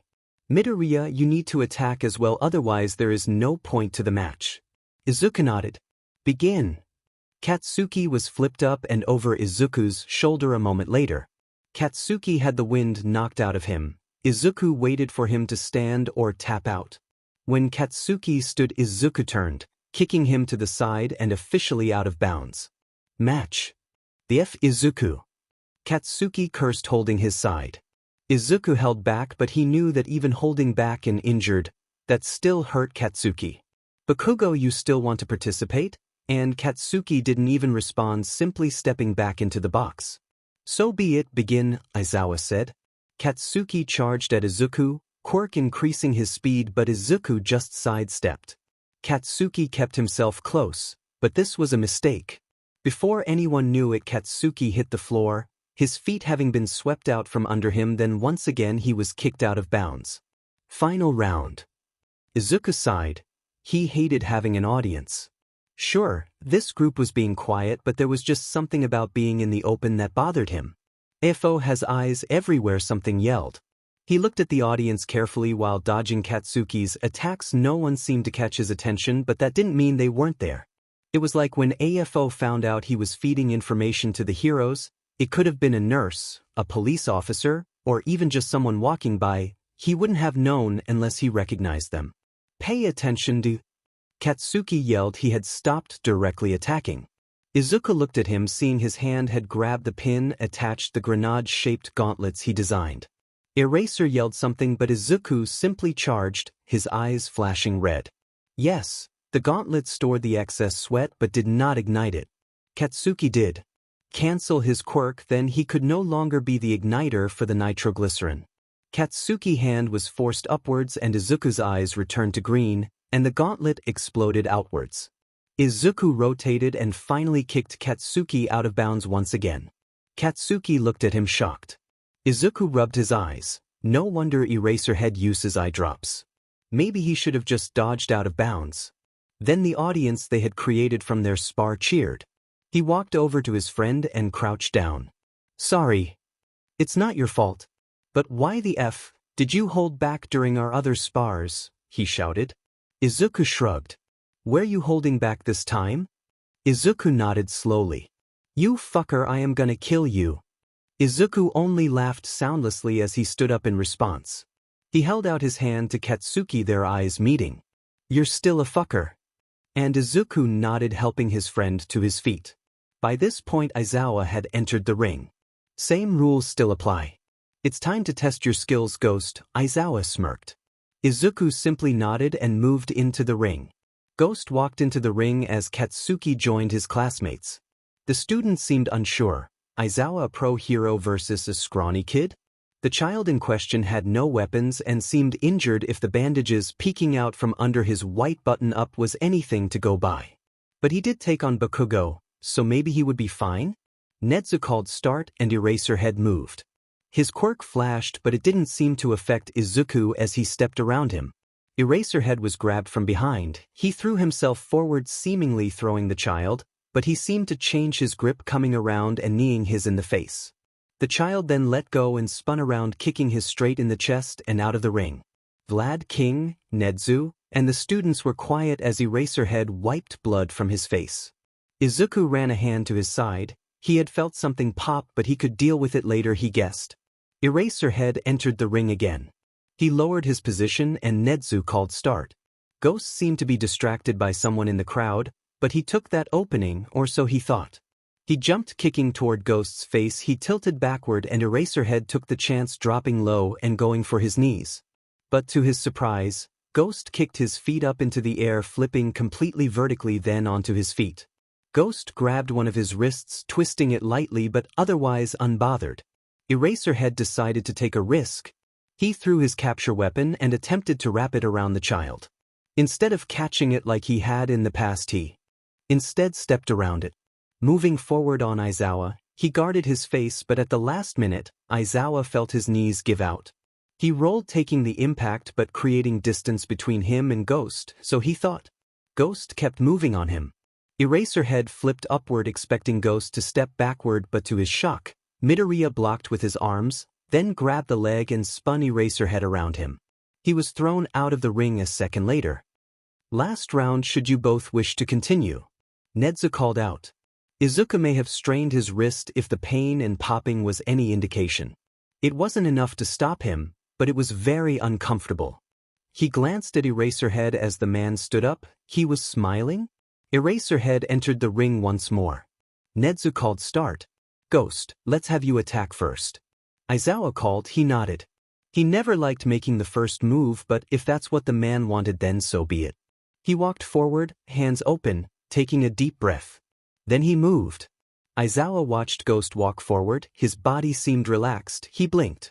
In that small amount of time, a body was pressed to his back and a blade was slid under his capture scarf, pressing against his throat. Ghost's arm had come up and under his right arm and over his shoulder. If he pulled away from the blade, his shoulder would be dislocated. He raised his hands. I concede. Nezu called the match and the knife pressed to his throat was removed, and the warmth from his back soon disappeared. He turned around, facing the green-haired child who was holding out the blade he carried on his person. He took the blade, returning it to its place in his belt. Many people had no idea he even carried a blade, considering it blended into his costume so well, but he knew Ghost was observant. When he looked at Ghost again, the child was bowing like he always did before disappearing. Ghost then walked to Nezu and waited. The principal clapped. Children, this is Izuku Midoriya, aka Ghost. He will be teaching you all quirkless combat training to help you in your hero careers. Please be kind. Izuku bowed, saying nothing. The students turned to their teachers, who seemed to sigh. Katsuki's laughter filled the air as he walked to Izuku and threw an arm around his shoulder. The group looked between a smiling Nezu, a cackling Katsuki, and their teachers. Izuku sighed. He was so tired. He leaned against his friend, closing his eyes for a moment till he felt Katsuki support him more. Are you okay? Katsuki asked and Izuku nodded. He then opened his eyes again and moved to stand on his own. He moved his hand to his side, it coming back red. He was used to a lot of things: pain, blood loss, psychological and physical torture, and so much more. So why was he having so many problems? Was it because he knew, hoped, the heroes wouldn't hurt him? They hadn't up to this point, but what about in the future? He guessed that even if they did, it couldn't be as bad as AFO's teaching methods. Everything seemed to sway, so he closed his eyes again, hoping that would help the now growing headache. Maybe if he just went back, then these problems would go away? No, that would probably kill him. Izuku sighed. Problem child, you with us? He opened his eyes. Your stitches popped again. It's fine, I'll take care of it later. He signed. Yeah, no, Midoriya, you'll need that looked at. He tilted his head, looking Eraser in the eyes, then around the room. It seems the students had left. Katsuki was holding him up and Nezu was on the phone a little way away. Don't worry about it. It's nothing I can't handle. Soon. Midoriya, as a ward of UA, you are our responsibility, meaning you should be healthy, not bleeding. We should have known this could have caused a problem considering you're still healing. We do apologize. Nezu had said as he made his way back to them. Izuku, you tell them it's fine one more time. I personally will prove you're not okay. Izuku glared at Katsuki, but he was too tired to do much else. Let's set him over there and see if we can stint the bleeding till RG arrives. Aizawa spoke, moving over to the adjacent wall to grab a first aid kit. Katsuki picked him up, much to his annoyance. You know I can walk, right? And you're a stubborn beach. Both are true statements but not necessarily accurate. Katsuki replied with a smirk. Phew. And Katsuki laughed, setting him down on the bench. Izuku began unbuttoning his shirt as Aizawa returned with a first aid kit. Katsuki hissed. The small blotch of blood on his shirt was nothing compared to the blood that was seeping through the bandages. Izuku began removing the gauze and tape. You shouldn't do that till RG is here. Aizawa said. He exhaled but stopped, resting his head against the wall and closing his eyes. It took some time, but RG showed up. She restitched the injuries after Mito said the pain didn't matter. He didn't flinch or move the entire time. His eyes just remained closed as he sat there. Ka had grabbed his hand at some point during the repair and didn't let go till she had completely redressed his wounds. She would have healed him as well, but if he wanted to get to the dorms without being carried, then it would have to wait. She would swing by later before going home for the night. Nezu, Aizawa, Katsuki, and Izuku exited the building and began the rest of the walk to the dormitory. When they arrived, Izuku noticed that the building was very basic, to the point it almost looked like any other training facility on campus. He also realized that this building was on none of the plans he had borrowed during the USA. They entered the building, finding a large common area with plenty of seating for the many UA staff, a full kitchen, large windows, and a set of stairs going up to what Izuku assumed was the rooms. Nezu moved up the stairs, Izuku following, while Aizawa dragged Katsuki to the couch in the common room. Your room is on the 2nd floor. It has its own bathroom, but there is a common bathroom as well. It currently is plain, but when you start teaching you will be given an allowance that you can use as you see fit. Of course, if you need anything, just ask and we will see what we can do about that. Nezu stopped in front of a door, then opened it. There was a bed, a desk, a bookshelf, a closet, and a window. We did give you some basic necessities such as bedding, cloths, and toiletries. But again, ask if you need something else. We didn't have much to work with regarding information about you. Izuku nodded. It was plain like his room at base, but this one thankfully had a window for lighting. We did take a copy of your schedule and placed it on the desk, but otherwise this is it. Do you have any questions or anything you want as of this moment? He nodded. I owe you something in return. Indeed, Nezu paused. But let's worry about settling in for today and the other part of our contract tomorrow, yes? Izuku nodded slowly, then closed the door and they walked back down into the common area. The next day, Katsuki stopped by before classes, prepared to wake Izuku up. But instead, he was met with Izuku standing in the dormitory courtyard practicing several moves. It was mesmerizing to watch, in Katsuki's opinion. Katsuki didn't jump when he felt a hand on his shoulder. He's been at this for about 3 hours, Aizawa spoke. Katsuki nodded his head. He knew Izuku didn't really sleep, more likely to power nap than full-on rest. How are you holding up, Bakugo? Fine, hobo. He felt Aizawa's gaze move to him, then Katsuki sighed. I am relieved to see him alive. He's almost gone back to normal, but I see the trepidation in his eyes. I'm worried he may not stay. He will stay to be here for you. We all see the way he watches you. Plus, he said he had people to protect, right? I have a feeling that he knows that if he went back, he would be putting everyone in more danger than he does by being here. Aizawa breathed. They both looked at Izuku, who hadn't stopped or slowed down for that matter. You have class to get to and I have to get this one to Nedzu, he sighed tiredly. Get going. Katsuki mumbled something under his breath but turned to walk back to the main building. Aizawa began moving forward towards Izuku, who had now stopped. He was breathing heavier than normal, but that was the only indication he had been doing anything. This kid's stamina is as impressive as it is concerning, but then again their patrol shifts were 6 to 10 hours. All right, Ghost, Nedzu requested that we see him and get the other half of the contract started.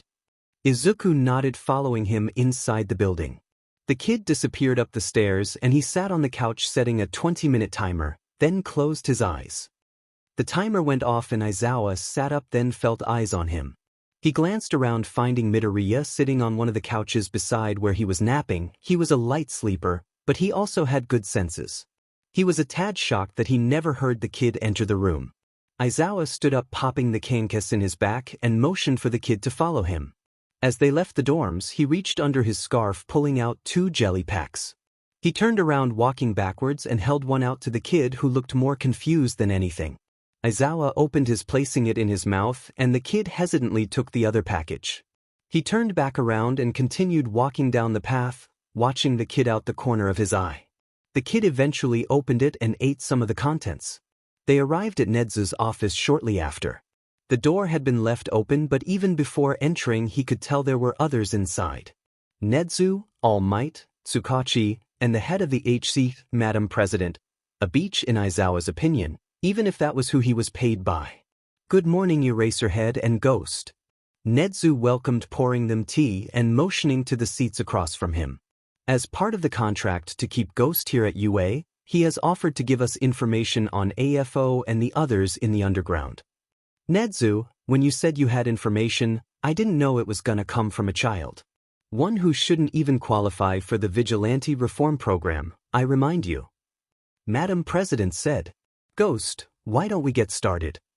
Nedzu completely disregarded her, and Ghost nodded. There was a snap of fingers and several black notebooks appeared on the table. I hope this helps.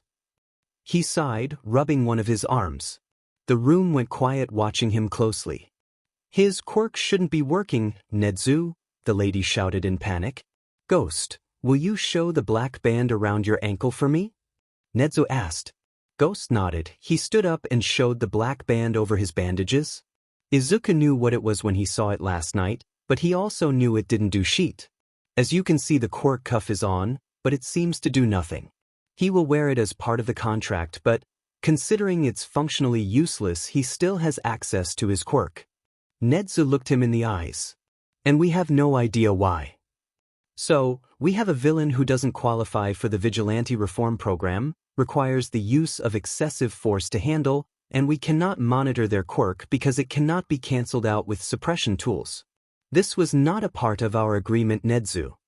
You can fight me all you want, ma'am, but he will be remaining at UA till the probation period is over or he breaks the rules we all agreed on, and signed, I might add. They seemed to keep going back and forth, voices remaining cold. Aizawa watched Midoriya carefully. He didn't really show emotions and his body language always seemed closed off, but then he noticed movement where his hand lay. It was so minuscule, but he saw Midoriya pushing his nails against his leg. He was causing pain? Aizawa reached over, pulling the kid's hand away. He expected some kind of reaction or movement, but there was nothing. Even when he placed the hand on the couch, there was nothing. A clap from Nedzu drew his attention away from the child. Ghost, why don't you tell us about the information you have collected? Nedzu spoke. It's every quirk I have encountered during the League's building, a list of those still alive. There are also the locations may not be good due to the time having passed. Quirks AFO has in his possession, they cannot be destroyed, only transformed. He moved robotically. And how do you have this information? The lady spoke skeptically. Ghost moved his hands up to be seen, only for them to be grabbed by Aizawa. Per our agreement, his origins will remind only to the knowledge of myself, Eraserhead, and Detective Tsukachi. His identity shall be hidden until he passes his licensing test, which then his name, age, and other IDs tied to him will be released. Nedzu spoke. She glared at Nedzu and then at Ghost. Ghost simply tilted his head once again, confused what was going on it seemed. All Might and Tsukachi both grabbed a notebook from the table and gasped. Ghost, this is pretty in-depth information. How long have you been collecting this for? Tsukachi asked. Ghost only seemed to shrug. The morning was spent with the for adults looking through the notebooks and Ghost seemingly resting. Nedzu and Aizawa knew he wasn't sleeping. He was listening and could actively move if he had to. Nedzu, if we wanted, he could become. Madam President began speaking. Let's take a break and reconvene after lunch. Ghost, Artie wanted to see you beforehand. Nedzu interrupted, startling the adults in the room. Aizawa stood up trying to shake the mass amount of information from his head. They had been reading for hours and the more he read the more scared of the child he got. To be able to pick apart a person quirk. He did write an analysis on Hitoshi but that was nothing compared to these books. Come on kid. Ghost stood up and followed him and the others out of the room. Aizawa glanced back as a threatening smile crossed Nedzu's face, the door sliding closed and he shuddered. They walked the empty halls before the bell rang to dismiss lunch. They arrived at RG office right as the bell rang. Aizawa, Midoriya, how are you both today?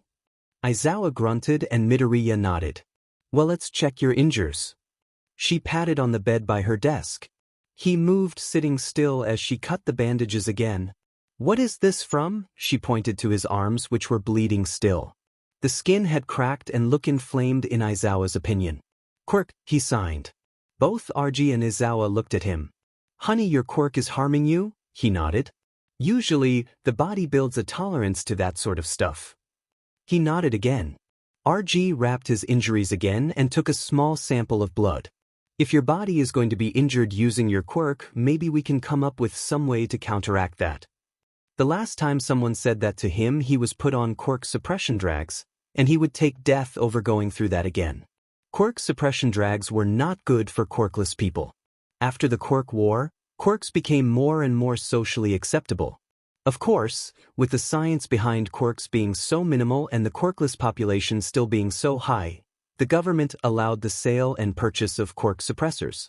They typically helped kids with dangerous quirks handle them. But then parents realized that if they gave all their kids the suppressors around age 4, those without a quirk factor were basically poisoned. To any average person the poison looked like a bad case of food poisoning, but in less than a week the child would be dead, their bodies having attacked themselves. The government made no acknowledgement of the issue, but over the years with hundreds of 4-year-olds dying from quirk suppression poisoning they decided to do some research. It was found out that the suppressors were more a placebo than anything concrete, so the government pulled them from the shelves. Of course the doctor tired using these suppressors and he all but died because of it.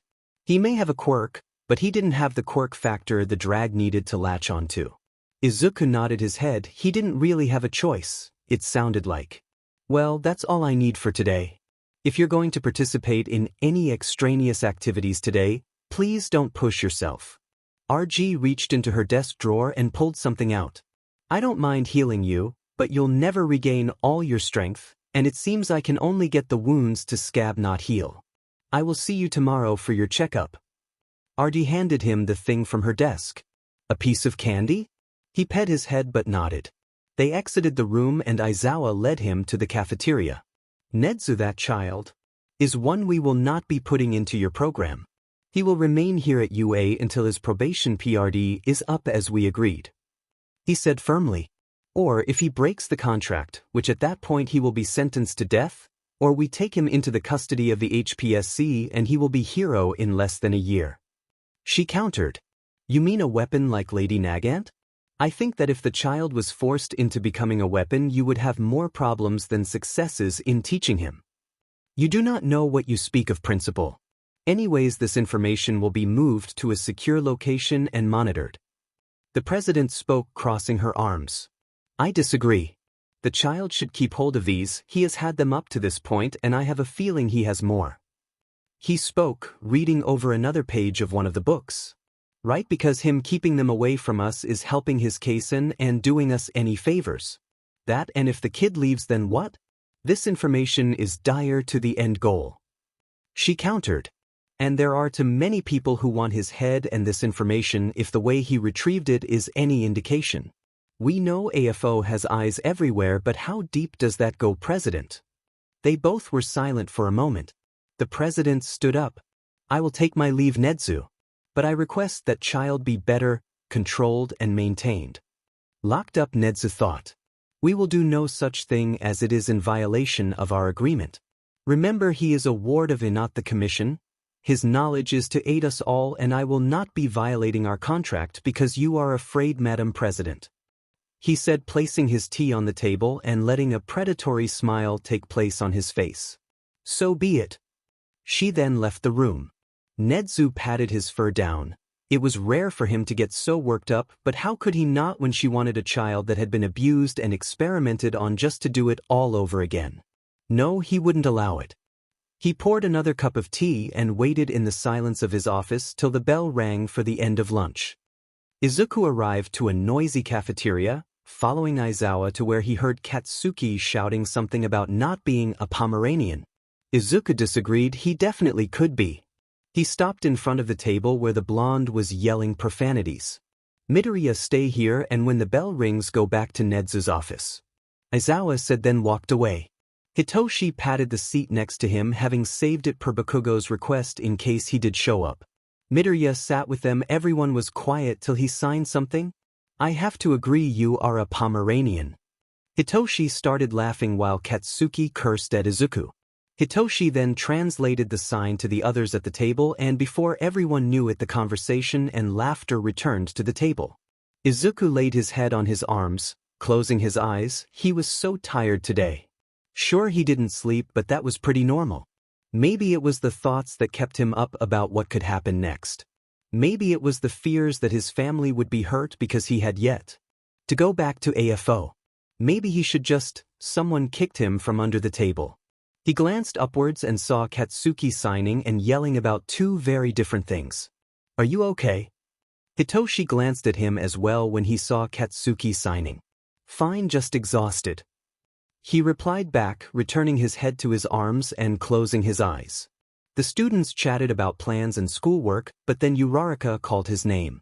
Midoriya, since you're gonna be our teacher, could you help me with some math? Our whole class is confused and it's due next PRD. Yeah, please, I am so confused. Kirishima called out. Izuku sat up and looked at the students, then nodded. Uraraka passed her homework over and he looked it over. He pointed to a part in the problem, taking the pencil from her hands, flipping the sign and moving the disc visor to the left. Then handed it back to her. No effing way it's that easy, Izuku. Katsuki looked at him, having pulled out his own homework. Izuku nodded, and then the whole table corrected their homework, discussing the solutions and helping when others got stuck. He just put his head back in his arms and closed his eyes once more. The bell rang and Katsuki shook him awake. When had he fallen asleep? Come on, nerd.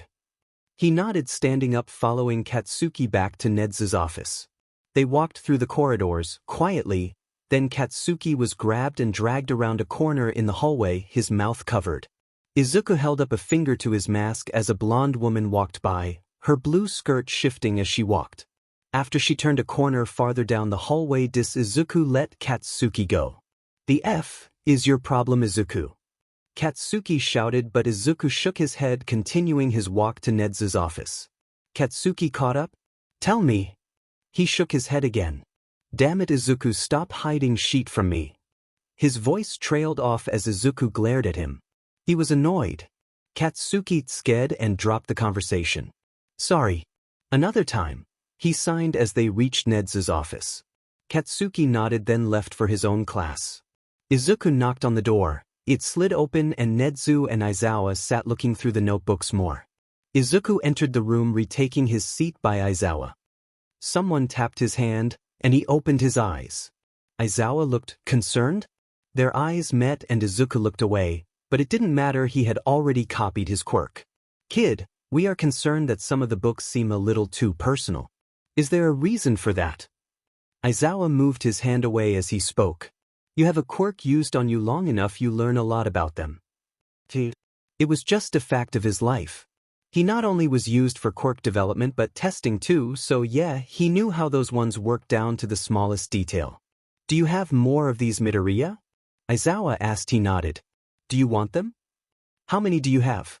This is close to 25, but if you have more. Aizawa trailed off and Izuku held up a 4 and Midoriya, how do you feel keeping these ones wherever you pulled them from, and should we need them, we ask? Nezu spoke. Izuku had not been expecting to keep them or ever get them back for that matter, but nodded nonetheless. I think we shall call it a day for now. We can look at the other ones another time, as I am assuming these are the more recent ones. Izuku nodded. Great. Nezu replied. Izuku snapped his fingers, all the books disappearing to behind the wall in his apartment. He rubbed his arm afterwards. Kurogiri's quirk always did damage. RG told me that your quirk is destructive to yourself. I apologize for making you use it. Nezu said after a moment. It's fine. I've dealt with it for years, I just don't go overboard anymore. Izuku signed, watching Nezu think about his next words. I assume you have tried to minimize its damage in the past? He nodded and signed quirk suppressors. I am assuming that didn't go well? Nezu asked, hesitation in his voice, and Izuku nodded. I may have a quirk, but I am physically quirkless. And Nezu nodded. Just as I thought. Well, we will provide you with first aid and other health maintenance, but please use your quirk to the bare minimum, which we have a feeling you already do. Nezu clapped his hands. Your fight yesterday was impressive, so you can consider the combat test completed. RG hasn't cleared you for extraneous activities, but you have been cleared for basic exercises. All that's left is your academic and mental evals, which we can do today or tomorrow. Iz shrugged, he didn't care either way. Let's deal with them tomorrow then. Beyond that, you are welcome to go back to the dorm or hang out here, Midoriya. I think I will return to my room. He signed as he stood up. He moved towards the door, turned and bowed to Nezu and Aizawa, then left the room. Nezu got up after the door closed, stretching as me moved to his desk. What do you think, Aizawa? Will he stick to the program, or will he fall? Nezu asked in sincerity. Hopefully he stays where he is, but if he doesn't, I just hope he's smart enough to flee the country. Aizawa sighed. Izuku had taken Nezu's academic evaluation and passed with flying colors, but his mental evaluation was worse than Nezu and Aizawa had hoped. Midoriya had a bad habit of hiding his fears, emotions, and trauma, so that could have been why they were shocked to see the list of issues. Midoriya met with Hound Dog 3 times a week, RG the other 2 weekdays, and his weekends he spent outside, either strengthening his body or in recent times meditating. Hound Dog had mentioned it would help his mental recovery, and RG said it was a way he could rest since he couldn't sleep most nights. Sure, they had tried sleeping medications, but he required such a high dosage for even a little effect they decided it was safer not to. Nezu had decided that in order to keep Izuku entertained and sharpen his skills, he would tutor the child. Izuku was fast to pick things up and seemed to never forget information.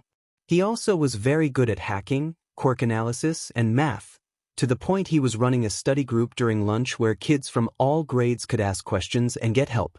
A couple weeks passed, and soon enough Izuku was working with the students at UA. He mostly taught, beside Aizawa being a demonstration partner for more complex things.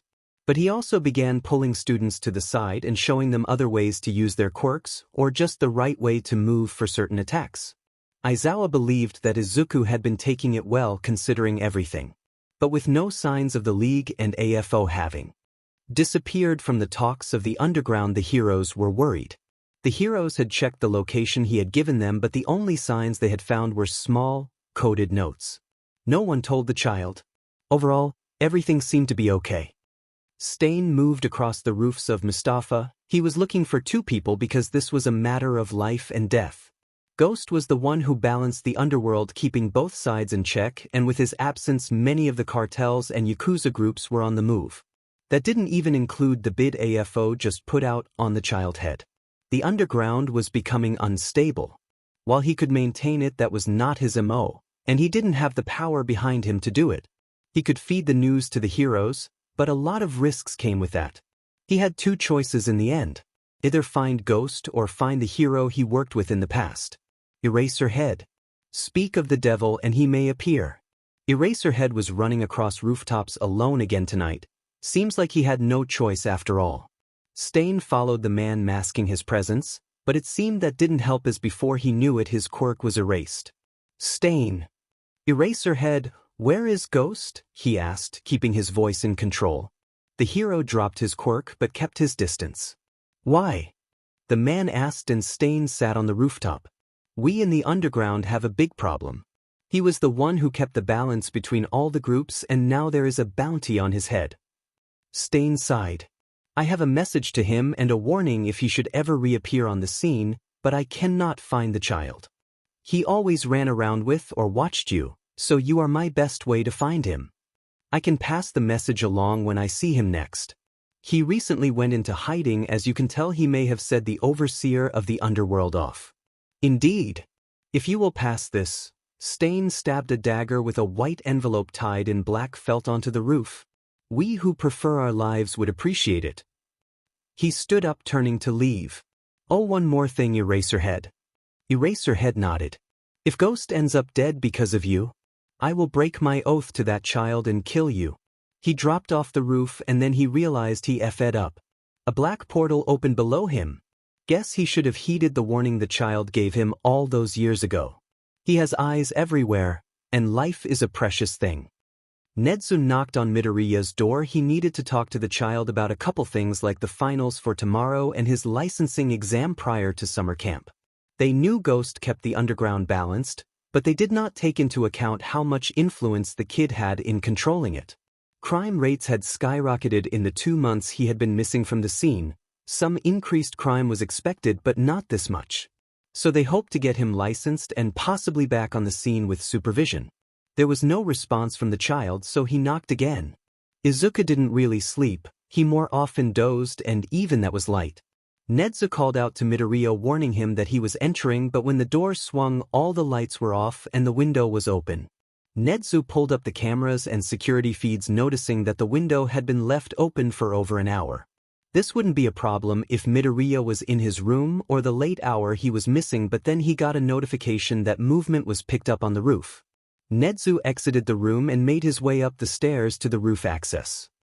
Izuku sat on the roof drinking a bottle of water. He felt suffocated in his room and in the building. The stars didn't shine at all here, but the wind still blew his hair around comfortingly. It reminded him of before he was captured, before the pain, and when he first received the permission to go out. He wished he could jump across roofs again, but he also knew that the underworld would never take him back. It had been too long. It had been months of him missing that even if he went back and somehow survived, he would have to relearn and reteach those in the underground. The roof door opened softly, and he sighed, turning to see Nezu looking at him. Sorry, he hesitated, then sighed again. I was too deep in my head. He sighed. It had taken a lot of learning, but telling people something was wrong was apparently important and something you're supposed to do. Nezu smiled, walking over, then sitting beside him on the rooftop. It's fine, Midoriya, but next time let's use the door or leave some kind of message on your door saying where you went. Izuku nodded, and they sat outside in silence, the wind blowing gently in the quiet evening. Midoriya, I hate to ask this, but All Might has been called away, and that means we are down a teacher for tomorrow's final. Would you be willing to take his place? Izuku turned to Nezu. Yes, he had been teaching classes with Aizawa for several weeks, but to run an exercise with the students where he would be on his own? What if he went overboard? You would have to wear a comm that connects directly to Aizawa and myself, but this would be great practice for your licensing test next week. Don't feel you're required. I can have another hero come in. Who are the students? And what is the exercise? Good questions. They will be Shinso Hitoshi and Bakugo Katsuki. They can either take you out, or one of them must pass through a gate on the opposite end of the field. The only thing you need to do is wait for the timer to run out or take out both students. Of course, to give them a chance at winning, we request that you fight at their level. Okay. I'll participate. Great. As for next week, your licensing test will be overseen by the president of the HC, myself, and Aizawa. Your costume design was accepted and will be ready tomorrow prior to the exam if you wanted to test it. Izuku nodded. Nezu's phone rang and he answered it, standing up and moving away from Izuku. Izuku closed his eyes and breathed in deeply. There were times where he felt useless sitting here doing nothing. It was times like these that made his skin hurt, but then he thought about how much pain he would have been in had he returned. He probably would be dead, in all honesty. Izuku breathed outwards, exhaling everything that made him numb and overwhelmed. The feeling that came after that was strange and one that he had started becoming more accustomed to the longer he stayed at UA. Hound Dog said that the weight that caused the numbness and constant overwhelmed feeling was probably the trauma, and wasn't that funny? Nedzu walked back over to him, and he opened his eyes. Midoriya, let's go to my office. There has been a recent development that we will discuss in a closed and safe place. Izuku didn't think much of it when he was first assigned to a mental health evaluation. Being led through the corridors of a different building by a mutt was an odd sight, though. Aizawa followed behind them to ensure Izuku didn't do anything stupid, like trying to run away. A set of heavy doors opened to a calming room, its floors covered with fuzzy carpet and a flowery smell wafting throughout, almost overwhelming. Izuku stared at the man and tilted his head. Feel free to sit wherever you like. I have a few questions I'm going to ask before we begin the evaluation. Hound spoke evenly, his voice rough. Izuku felt quite uncomfortable in the closed room. He gazed around, looking for ways out. The window was too small to escape from, and the door would have been too obvious. Hesitantly, he moved to sit on the couch, crossing his arms and still scanning for an exit. The session began with a few questions like, what is your name and role at UA, then progressed to adjusting sliders on a computer, asking about Izuku's day and what he wanted to focus on. Inao watched Izuku closely from the moment they entered the room, noticing his discomfort and attempts to find an escape route. Inao looked over at Aizawa and nodded. It was almost time for the mental health and knowledge tests. The questions started with rating Izuku's day on a scale of 1 to Hound Dog sat back and observed the boy closely, watching the stiffness slowly melt away. Calming music and the sound of typing filled the air. Fortunately, there were only 4 questions, each delving deeper into Izuku's state of mind. It took Izuku only 10 minutes to answer the questions before returning the laptop to Hound. He resumed looking around the room, shifting to a more open stance, mentally preparing to run. Hound Dog sat back in his own chair and reviewed the answers, his expression changing from cheery to neutral, then to concerned. He glanced at Izuku several times while reading before saving the responses. First things first, Ryu spoke suddenly, causing Izuku to flinch. The room had been too quiet for too long. You didn't pass, but we'll work on that. Hound Dog avoided discussing Izuku's answers too much, emphasizing that it was confidential between them, with Aizawa just outside the room. Before he knew it, Izuku was given a piece of candy and told he was free to go, instructed to return later for his schedule, 3 days a week for 2 hours, solely for trauma dumping. Hound Dog left some notes for Aizawa to bring to the principal, a list of things he diagnosed from just 4 questions, totaling over 20 items, with a note that there could be more to come later. Izuku was returned to RG to finish assisting her, thinking to himself, I have to get out of here, while his bandages were replaced. We have a FING problem, Aizawa said as he stepped through the door to Nedzu's office. The fact the FING hero killer stopped me on patrol after having been in hiding for weeks. The crime rates are on the rise and the underground has become unstable. We knew Ghost was keeping the balance, but to the point that the hero killer sought me out asking for help. Aizawa threw himself on the couch holding his head in his hands. Letting out a long breath, Aizawa felt a hand be placed on his shoulder. He looked up and found Ghost had reached over. Did he hurt you? If one could sign threateningly, Aizawa probably would have shuddered. No. He mentioned something about if you died, he would break his oath and kill me though. Izuku nodded, removing his hand from Aizawa's shoulder. You said he passed along a message? Nedzu asked. Yeah. Aizawa removed the dagger from his jacket. He also said that there is a bounty out for Ghost. Nedzu took the dagger and looked at Izuku. I am gonna read it first. Izuku shrugged. Nedzu unwrapped the cord around the dagger and opened the envelope. Strange, it's blank. Izuku sighed, standing up and opening the office door. He came back 5 minutes later with a first aid kit in hand, then pulled the letter from Nedzu's hands and picked up the dagger from the table. Aizawa threw his capture scarf out and Izuku caught it. Do you want to know what he wrote or no? He signed. He was livid and nervous. If Stendhal had sent him a letter, then AFO was on the move. He had asked Stendhal to keep an ear to the ground for him before the USJ in case something happened. The man kept his word, but the fact he tracked down Eraserhead to get the message across was concerning. He removed his glove and using the dagger he cut his palm open. He placed his hand on the paper and the scribbled writing of Stendhal began to show. He then handed the bloody paper to Nezu and began tending to the cut with his first aid kit. Dear Ghost, the underground is shifting. AFO is currently hiding somewhere in Kamino, and the League is nearby. There is word that they are planning to attack, but when I'm not sure. They have put a 8 million yen bounty on your head and the amount increases daily. They are pulling the underground inward pinning groups and cartels against one another. Assuming you are alive, then you have noticed the increasing crime rate. The groups you were keeping in check are at war. The biggest concern is the influx of trigger entering the market, and there is also word of quirk erasing bullets also being placed on the market just as you predicted. I am pretty sure it's the new head of the Shai Hasaikai and someone's quirk. I've done as you asked, but things are becoming too dangerous. I will do my best to keep an ear out, but I have upheld my end of your request. Kaizome Akaguro. Nezu handed the message to Aizawa, who stilled as he read it. First, a bounty like that was unheard of, then the quirk erasing bullets. How had no one on the hero's side heard of either? Izuku had finished wrapping his hand, pulling the letter from Aizawa's hands after a moment. Izuku was laughing quietly. Who knew I was worth that much, all things considered? Midoriya, you okay? Aizawa was startled. Midoriya never made audible sound, but now he was laughing? Yeah, I just think it's funny he thinks I'm worth that much. Izuku snapped his fingers. A single notebook landed in his hand as he laughed. He stood again from the couch and moving to Nezu's desk, he grabbed a pen, writing something inside the book and then handed it to Nezu. Sorry, it's just FNG hilarious.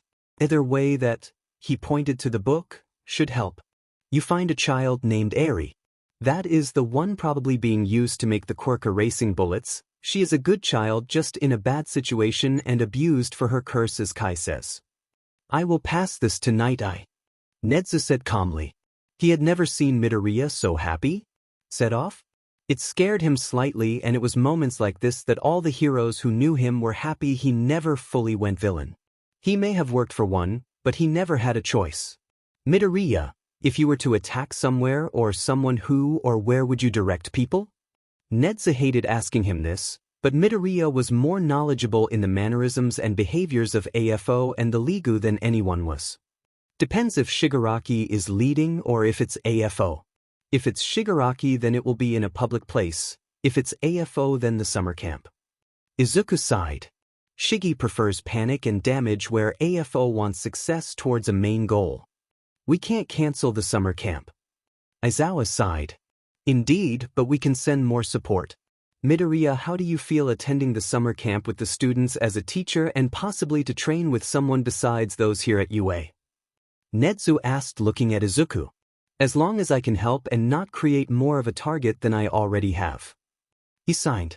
After your license exam, we will go over the logistic and we will also review the guidelines of your contract. Nezu spoke and Izuku nodded. I think we can call it a night. Everything else can be dealt with tomorrow after the final exams. Did you find All Might's replacement? Aizawa asked. Ghost will be covering for him. Nezu cheered. Eraserhead walked home from UA. He felt eyes on his back. He wasn't gonna go home with that feeling, so he walked to the police station where Tsukachi would be. Yes, he wanted to go home and be with his family, but he sure as hell wasn't gonna lead someone to his house.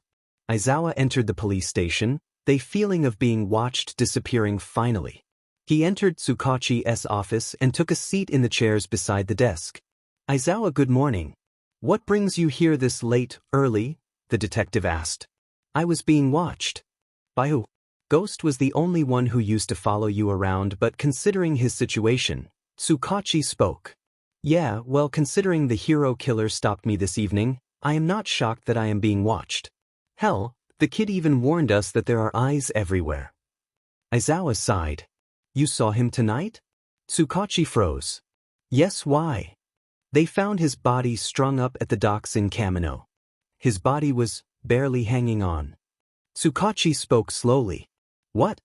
I literally saw him 2 hours ago. I believe you, but, Tsukachi hesitated. He was strapped up with a warning. He rummaged around his desk, pulling pictures from a file. Izawa looked at the photo. Behind the hero killer's body, a message in blood read, "A warning to all who get in my way. Even you, my child." Defo was biding his time. He had been watching and moving the pieces of the underground through his informants. Sure, the child couldn't hurt him, but something told AFO not to underestimate him. Ever since his connection with Izuku was broken with the purple-haired child's quirk, AFO could do was twiddle his thumbs and wait till Izuku made an appearance. Sure, his informant within UA's walls kept tabs on him, but they only saw him for an hour or so before the child disappeared. It didn't matter. Shigaraki was stepping up in his role as a leader, the childish tantrums finally being suppressed according to Kurogyari. Only took the kid 5 years, his child only took 1, but Shigaraki did go through less training as most of his attention was on his own blood, he guessed. While Izuku was known to plan most the raids and movements in the underground didn't mean AFO was out of touch, with the informant at UA and his child seemingly to never return by choice. AFO was planning. "Sir, pardon my interruption. Here he is." Kurogyari appeared, dropping a man strapped to a chair at the center of the room. "So, you know where he is?" Defo asked. "F you!" Stain yelled, struggling in his restraints. "Is that any way to talk to your superiors? You can go to hell. I would never sell out that if he did." Stain continued to yell. Defo stood up and walked over to the terrified Stain. "Is that your final answer?" Stain spit right in AFO's face. "I see. Sadly, I have no use for you or your quirk. Kurogyari, give him to Garaki to mess with. He will kill you." Stain screamed, falling through another portal. AFO took his seat, sighing in frustration. This was not the first one AFO had brought in trying to get a hold of his child, but it seems those in the underground who knew anything were already bought out. He was proud of Izuku, but it surely made his life a lot harder. He was after people who were willing to sell the child out. Not only would that break the child down further, but also increase his numbers for the up-and-coming attack on UA. It would be Izuku's fault that the people he was around died. Izuku would know that this whole situation could have been prevented had he just returned home. AFO wouldn't have killed him for being captured. Mistakes happen, and mistakes taught lessons. He laughed, ready for his child to be reunited with him. But for now he would wait, maybe send a messenger. While the students tested, Izuku remained at the dorms, burning off the emotions he felt. It wasn't the fact that Stendhal was dead, but it was the fact that because he didn't return, sheets started going sideways. Sure, FO remained quiet, and the League was still nowhere to be seen, but that warning was enough to stir up more trouble than he was worth. His worth was also FNG hilarious. The BSRD, who never gave a single F- unless IZ messed up, wanted his head on a pike. Hell, even if he went back or was captured alive, that wouldn't last long. He would be hacked apart and used for parts just like. He swung his fist forward only to be caught, and his body flipped upwards. He caught himself on one hand, completing the motion. Izuku then twisted his body, throwing the person over his own shoulder and onto the ground. He then stood up, ready to attack again when his mind seemed to realize he wasn't in danger. "Sometimes I forget how strong you are," Izawa laughs as he lie on the ground. "Not strength, just leverage." Izuku-san then reached a hand out to the man. "Not strength, my butt. Nedza wanted me to check on you since you missed your appointment with Hound Dog." Izuku froze. "It's fine." Hound Dog said he was rescheduling it anyway since. "He needs you to test again." Izawa grabbed his hand and pulled himself up. "You want to grab some lunch, Ghost?" He turned to the child in question, who sighed. "Already?" Izawa laughed and nodded. Midoriya typically forgot to eat, and then RG found out, and now he was being tracked for that too. The kid regularly ate 2 meals now, considering he was only eating once every other.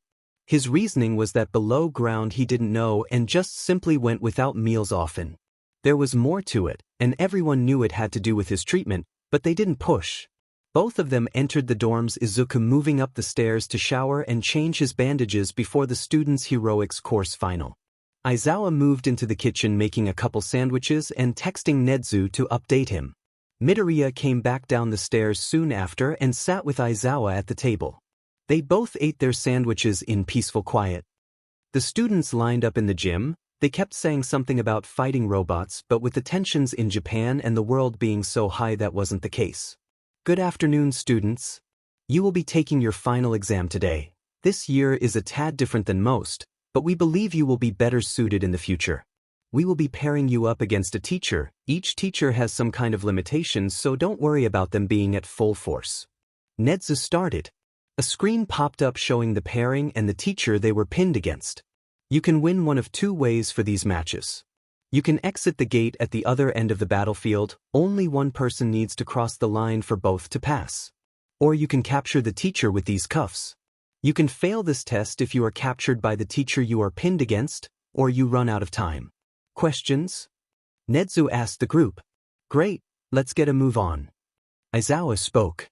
The students left the room to put on their hero costumes and take a bus to the arena where they would fight the UA staff. Ghost arrived a moment after. He wore almost exactly what he wore as a vigilante.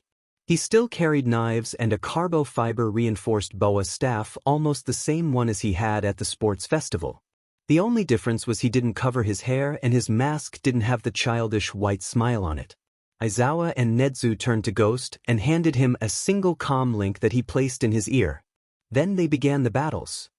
Author note: these trials remained unchanged, just summarized. Principal Nedzu versus Kaminari and Ishido fail. Poor Kaminari and Ishido. Izuku thought when he saw the matchup. Ishido and Kaminari separated from one another, one being a distraction, the other going to hopefully find the gate. But considering the terrain and their lack of upper body strength, the terrain ended up pinning them and the timer ran out. They both failed. 13 versus Aoyama and Uraraka Pass. Their technique was interesting. Black Hole used a lot of space, but 13 was intentionally placed in a small area. Aoyama repeatedly used his quirk, forcing the hero to dodge, but Uraraka let go of the bar she was holding. She used the momentum of their hero's quirk to her advantage, forcing the hero to turn of her quirk, else they kill the student. Both students won. Present Mike versus Koda and Jiro Pass. Sound and voice quirks were great tools, but they have been known to cause a lot of damage. It was part of the reason Izuku never liked copying them. Mix excessive fear of bugs lead to the students' win and Koda's possibly new like for insects. Ectoplasm versus Tokoyami and Azure Pass. Sneak attacks in broad daylight were never easy, but this group did just that. Tokoyami using Dark Shadow distracted the hero while Azui disappeared. Between the two they pass as Azui cuffed Ectoplasm from behind. Midnight versus Siro and Minoru fail. Considering Midnight's quirk, unless they somehow had been practicing holding their breath, this battle went exactly how Izuku thought. Neither of them used their quirks well. A discount Spider-Man and a sticky hand really stood no chance. Snipe versus Shoji and Hagakure Pass. Izuku really needed to talk to Nedzu about Hagakure costume again. The poor girl wore nothing but gloves and shoes. There are fabrics that are a part of someone's DNA, for Christ's sake. He will make it if no one would. Either way they passed after Shoji seemed to create a distraction for his partner. Cementus versus Sato and Kirishima fail. Two people who rely on brute strength more than brains against someone who literally is concrete. The failed running out of time and energy after punching through several walls of concrete. Power Loader versus Lida and Ojiro Pass. This one seemed well planned out. Lida threw Ojiro up and over Power Loader and right to the gate. They both passed. Eraserhead versus Todoroki and Yairzu Pass. When Aizawa said his students relied on their quirks, he wasn't joking. It was part of the reason that Izuku would be running a class next year forcing students to learn to not rely on their quirks. Izuku wanted to laugh as he watched the man walk into the trap, being captured by something like his own capture weapon. Not a lovely pastime in Izuku's opinion. They passed. Then it was his turn. Ghost versus Katsuki and Shinsu. Chapter text. Ghosts almost felt at home jumping across the rooftops of the fake city. It wasn't as nice as when he was doing it as a vigilante hidden in the shadows, lit up only by the moon and stars, but this was better than being injured or dead. He stopped on the top of the tallest building and waited for the siren to signal their final was to start. He wasn't going to use his weapons here, there was no point, and it had been some time since he used them anyways. He didn't want to break bones with the boa staff or cut too deeply with a knife, so his only choice was close combat. He sat at the edge of the building breathing in, closing his eyes, and waited. "How you holding up, Ghost?" Izawa spoke across the comm. He looked to his left where a camera sits and nods. An alarm blares, yet he doesn't move, simply waiting and listening. It was a couple minutes before he decided to get up and move across the city. There was the sound of breaking glass to his right, so he moved to it. Was it possibly a trap? 100%, but he had to at least give the students a chance, just like Nedzu and Izawa had asked. When he arrived, he was confused. Hitoshi was lying on the ground and explosions could be heard further down the street. He moved forward to Hitoshi, finding the student's head bleeding on the ground.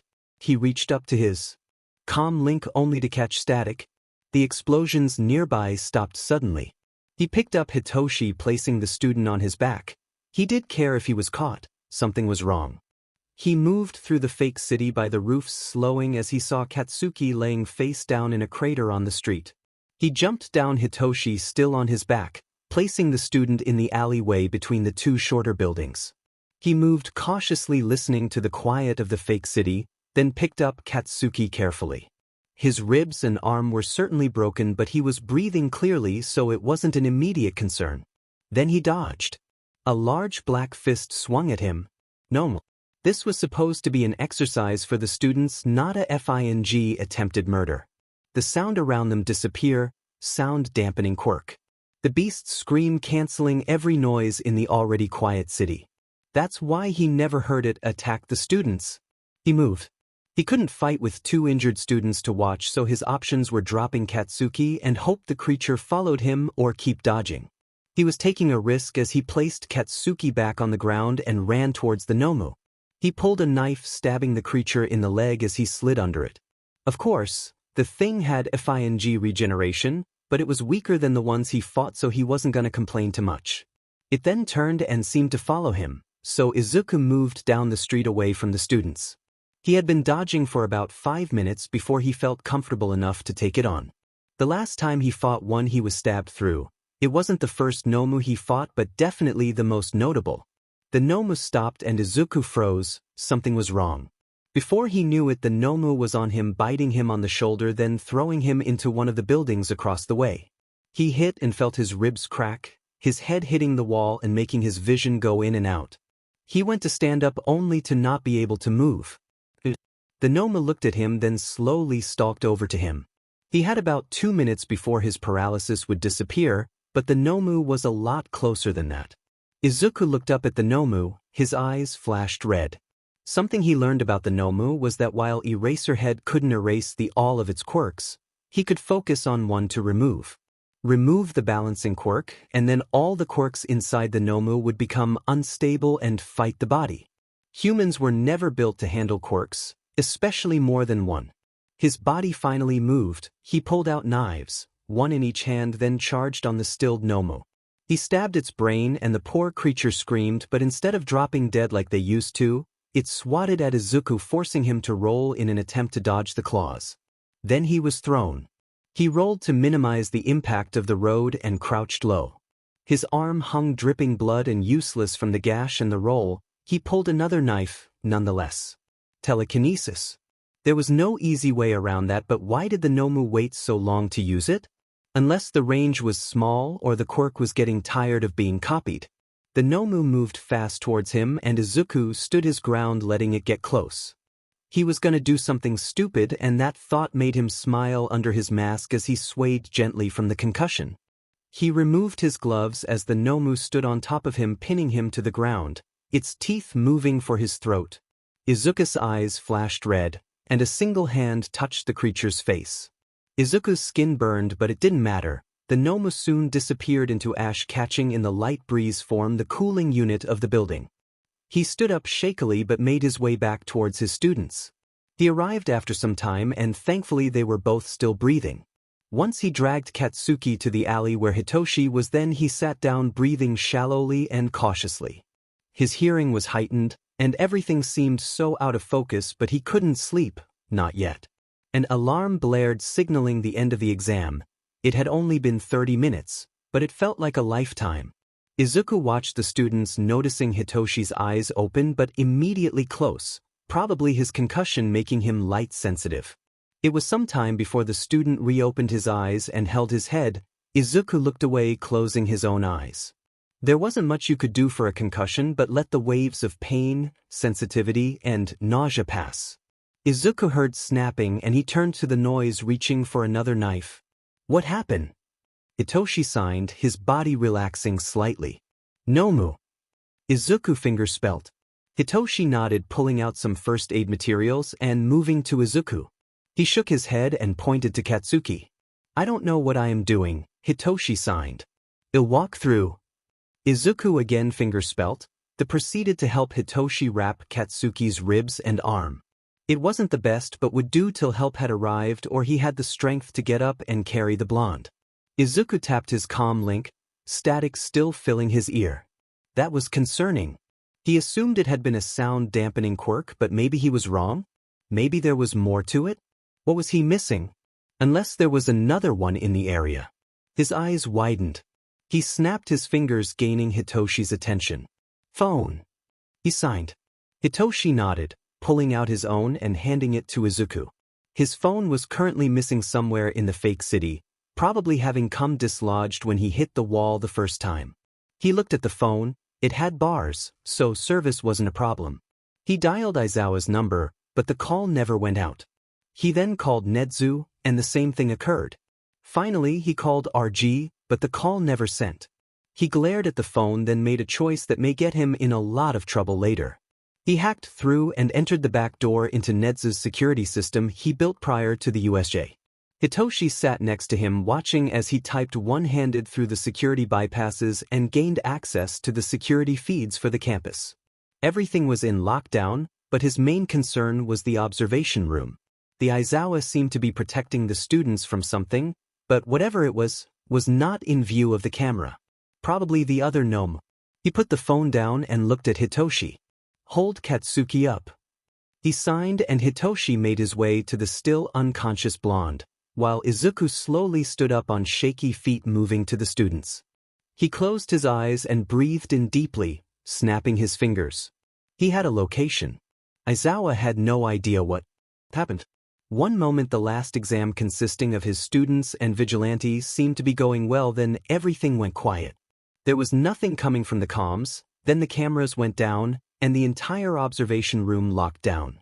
A large black creature, a Nomu, stood in the corner of the room. He slowly moved the students behind him and prepared to take on the creature when it attacked. But it stood there for a long time. He would have attacked, but considering the small space and students who were all in varying degrees of panic, he waited. And waited. And waited. The 30-minute marker for the final exam passed, yet there was no signs of change. A knife flew through a black misty portal, hitting the Nomu in the eye. It screamed. Then Ghost and his two students came through next, Hitoshi and Katsuki falling to the ground. Ghost had moved in on the screaming creature, stabbing it through the lower jaw and into its brain. He twisted the blade to look at Aizawa. His eyes, once red, returning to their regular green. The Noma hit the floor.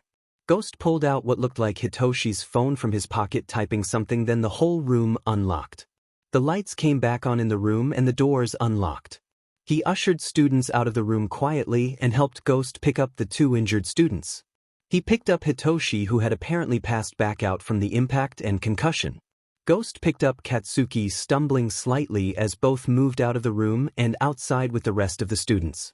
Ghost set Katsuki down against the wall. He removed his mask, spitting out a large amount of blood, then returning to Hitoshi's phone. He began unlocking the campus security system slowly. He unlocked all of Nedza's office and RG's nurse station. Then he heard his comm crackle to life. Aizawa, Midoriya, come in. Nedza called. Yeah, we hear you. Aizawa spoke as he watched Ghost continue to unlock the campus. The kid is unlocking the security. I figured, but who lock it? Nomu, according to Midoriya, and I'll have to agree. There were no problems till then. Roger that. Nedza said. Aizawa placed Hitoshi next to Katsuki, then began taking stock of injuries. Then Midoriya moved over to the other students. After taking in the injuries and rewrapping as needed, did he turn to look at his students. Many of them were sitting in the grass quietly conversing, probably trying not to panic. He walked to Ghost, who was sitting as well, his eyes closed and breathing shallow, almost like he was sleeping, but then there was a scent of iron in the breeze. He knelt down. On any other occasion Ghost would have stirred awake, but the kid didn't even move. Izawa put his hand on Ghost's shoulder. It was damp? He pulled back and his hand was red. Izuku knew this would be too much for him to handle. First, the repeated use of Izawa's quirk, the Shigaraki's quirk, which always did more harm than good on his body, and finally the use of Kurogiri's quirks in order to get to Izawa pushed him to his limit. He picked up Katsuki, struggling slightly, but it was fine for now. Yeah, his vision and balance were messed up, but he could pretend for a while, just like he used to. They got outside and Izawa talked through the comms, and he placed all of UA in a level 1 lockdown. He scanned through the code in the security, removing things that looked wrong. Shigaraki was a great hacker when he had the drive to take something on, but his code was messy. After he logged out of the security system, he destroyed the back door to UA's mainframe, essentially removing any access but Nedzu's. Izawa moved to look at the students' injuries. Izuku just wanted to sit down. He sat in the grass. Feeling the cool breeze against the blood made him want to shiver, but that was okay considering how hot he felt. He closed his eyes, hoping the sensitivity and nausea would pass, but at some point everything went numb and quiet. Nedzu and Izawa reviewed the footage of the final exam after the 2 students and Vigilante were considered in stable condition. Everything seemed fine, then the sounds of explosions disappeared and 2 students were injured by a black creature. The other normal. Ghost took a calculated risk and thanked God he was good at math. He protected the students by making himself the target. He didn't come out of it uninjured. RG was pretty sure he snapped his spine during the whole ordeal, but how he was alive she wasn't sure. But then Izuku let the thing get close. Nedzu and Izawa both panicked a little as they watched the Nomu with its sharp teeth go for his throat, then become ash. They watched Ghost move back to their students sitting with them, still aware of other dangers. They watched as he led Hitoshi through first aid for Bakugo's injuries, which if nothing else stabilized the injuries. They watched Izuku hack through Hitoshi's cell and instructed Hitoshi to lift Bakugo. Then through the portal they went. The Nomu was dead in 30 seconds on Izawa's side, and then all the students left the observation room. The 2 men looked at each other in fear and concern. They had questions, ones they weren't sure they wanted answers for. Hitoshi and Katsuki woke up a couple hours later, sore but otherwise okay. Katsuki's arm was in a cast, but that would come off prior to the summer camp. Though Izuku had yet to wake up, but RG had said it may be about 12 hours till then.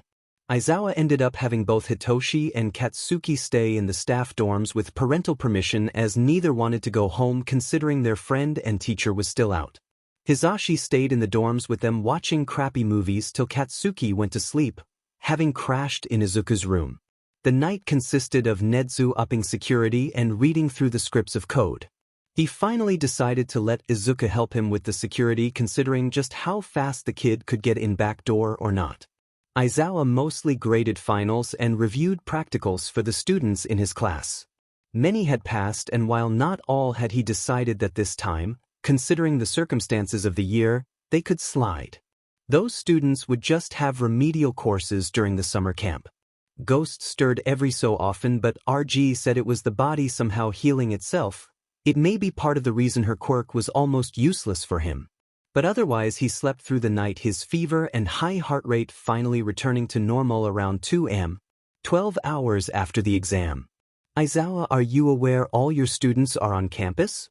Nedzu asked the following day. Izuku had yet to wake up, but he was stable thankfully.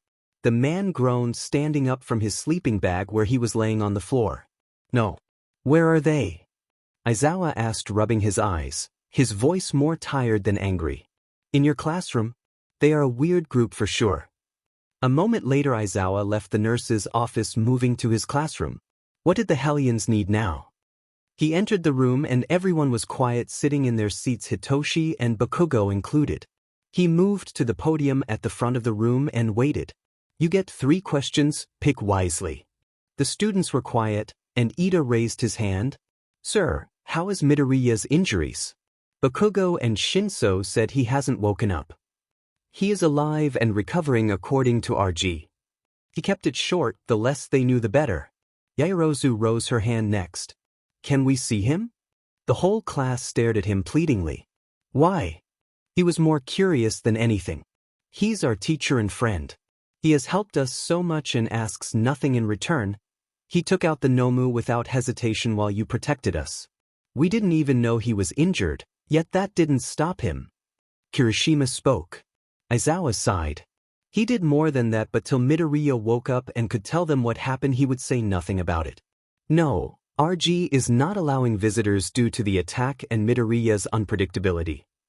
The students were rightfully upset, but then they were whispering among themselves, picking their last question. Aizawa assumed. He moved to sit on the table beside his podium, crossing his legs and closing his eyes. He waited a couple minutes, then opened them when the class was quiet. Aizawa, sensei, would you be willing to supervise some sparring sessions? Ghost would have been laughing if he could see the face Aizawa was making. These kids wanted to spar after everything that happened?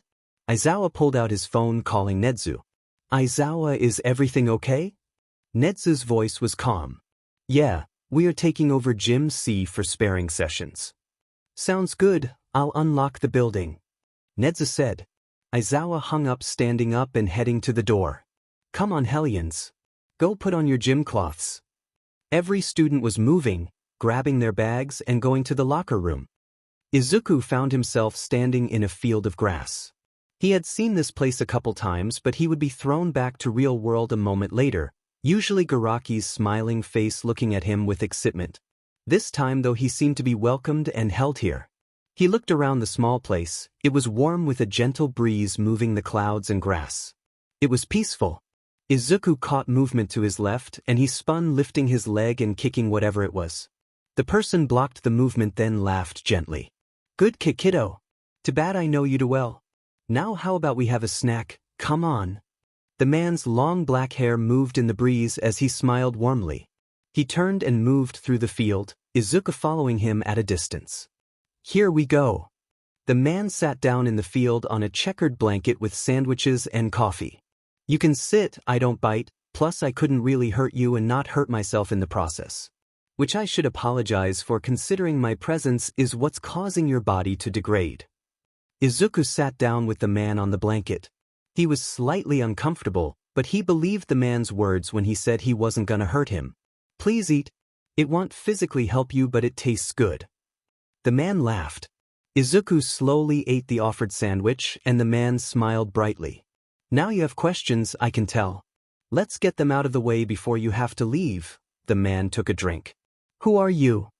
Two things. One, you don't have to sign here, no one but me will hear you, and copied quirks don't work on me because I am just that. Your quirk, or well, the piece of a person that makes a quirk be a quirk? I don't really have a name, but I think it used to start with AR. The man said thoughtfully. So, you're a quirk? Izuku asked, his voice quiet from disuse. Yes and no. Quirks are finicky things, as you know, but each one is tied to the user or host. You're not my original host simply because our appearances and age don't match, but by not being my host we can drink tea together in this lovely field. He took another drink. I don't know enough about myself to explain it, but I know there are other users whose quirks are not their own. All Might is a great example. He has 7 of these spirits. Vestiges? Or whatever you want to call them. That's a lot of people to be sharing a place with. The dark-haired man laughed again. Izuku thought about that. Stolen quirks always had a part of their original users taken with them. He knew that from the many quirks he had prior to this one. But why did only this one take form? That is simple. It's because technically you're still missing a part of me, or maybe the original user. The quirk factor. That's also part of the reason I cannot be returned to all for F. He messed up the transfer. Izuku was not laughing at the name he just called AFO. Nope, not at all. You should laugh more often, it's a nice sound. He waited for Izuku to calm down again. Anyways, you're missing the quirk factor. It's also the reason that my presence is hurting you so bad. As you know, quirks activate and use the factor to function. The quirk factor is like a nerve or a receptor and helps a user displace the negatives of the quirk.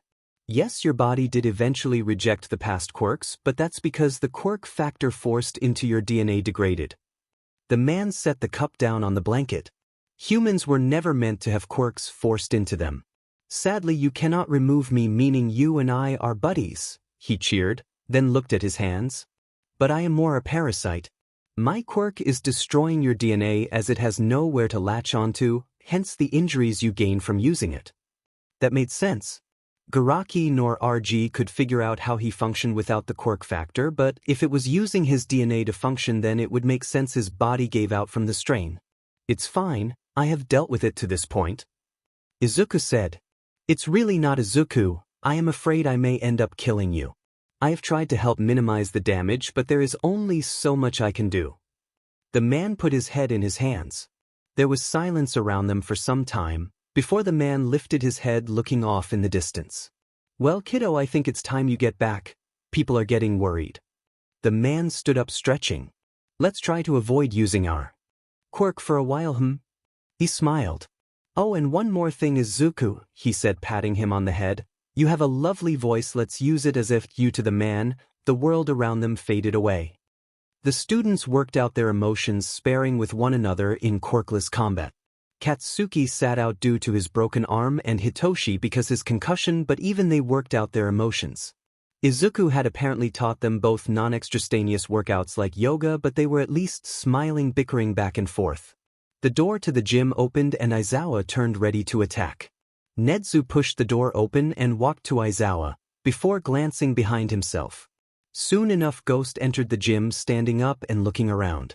He wore a short-sleeved shirt, showed the bandages that wrapped around from his neck to his hands, and pants covering the remaining injuries. But he was standing. The kids had stopped sparring, slowly moving towards the green-haired child as to not spook him, thank God. Then Katsuki tackled him, and Aizawa took back the thanks. You fucker! Do that again and I will kill you! Katsuki yelled. He walked over to grab his students but stopped when he heard laughter. F you to Katsuki! Midoriya laughed quietly. After the whole ordeal, Aizawa sent the students home. Every student wished Midoriya a speedy recovery and even invited him on a shopping trip prior to the summer camp. The kid declined repeatedly, but the students insisted. Aizawa stepped in, saving the injured Vigilante from any more puppy eyes. Nedzu, Aizawa, and Izuku returned to RG's office, where she berated him about being too careless with himself and how he needed to take it easy because he was still at risk of bleeding out. Nedzu was also yelled at for letting the child leave the nurse's office, much to Aizawa's amusement. Izuku's skin had cracked up and over his shoulder, moving down his back. It caused him pain every time he moved, pulling his skin wrong, but he could deal with it. The bites from the Nomu and the injuries he received being thrown at a wall were RG's main concern. She was only able to get them to scab over. I need a blood sample, then he is done. RG held out her hand. Izuku placed his arm facing up and she took a couple vials. I'll have your results later, now go on, you need to rest. Midoriya, would you come with us to my office? Considering the final exams and the SC, we have a couple things to discuss. The green-haired child nodded, standing up slowly, then followed the adults to Nedzu's office. Izuku didn't know what to think, in all honesty. Apparently, Madam President from the HC requested to see his progress since Nedzu was required to tell them he took All Might's place for the finals. Now the HC is saying he doesn't have to take the licensing exam? He was concerned but also thankful. He was dreading that test for two main reasons. One, he would have to fight heroes, and two, he would have prying eyes on him the entire time. FO had eyes everywhere. The hospitals, the police force, the government, and even the heroes. There was someone also watching him here at UA. They belonged to the first-year students, but he had been too busy to really research it. He also didn't want to say anything as he wasn't sure anyone would believe him without evidence. But technically he had violated his contract, even if it wasn't his fault. He was unsupervised among the students, and they had gotten injured. She already didn't like Izuku, so why let him slide? But then again, maybe Nedzu talked her into letting it go? I mean, desperate times call for desperate measures. But he was prepared for a death sentence to come his way. Sure, he would be sentenced to remain at Tartarus, but AFO would have his way. He would be dead in less than a week. Or he would be taken in by the government, taking Lady Nagin's place, a weapon that only followed orders. Neither were nice thoughts in his opinion. Midoriya, you with us still? Nedzu asked from his desk. Both adults were looking at him in concern. He must have spaced out. Yes. He signed. Sure, the vestige wanted him to use his voice, but he was gonna take that slow, habits die hard. As Nedzu was saying, for your license the HC board is requiring your quirk to be registered. Which still makes no sense why they need it. Aizawa turned looking at Nedzu. Honestly, this wouldn't be a problem, but you used your quirk while in our care around the students. Whether you plan to use your quirk for heroics or not, you are a vigilante who has quite a record and a very powerful and frankly scary quirk. Nedzu sighed. What if he took the exam? Aizawa asked. Even then he would still have to report his quirk.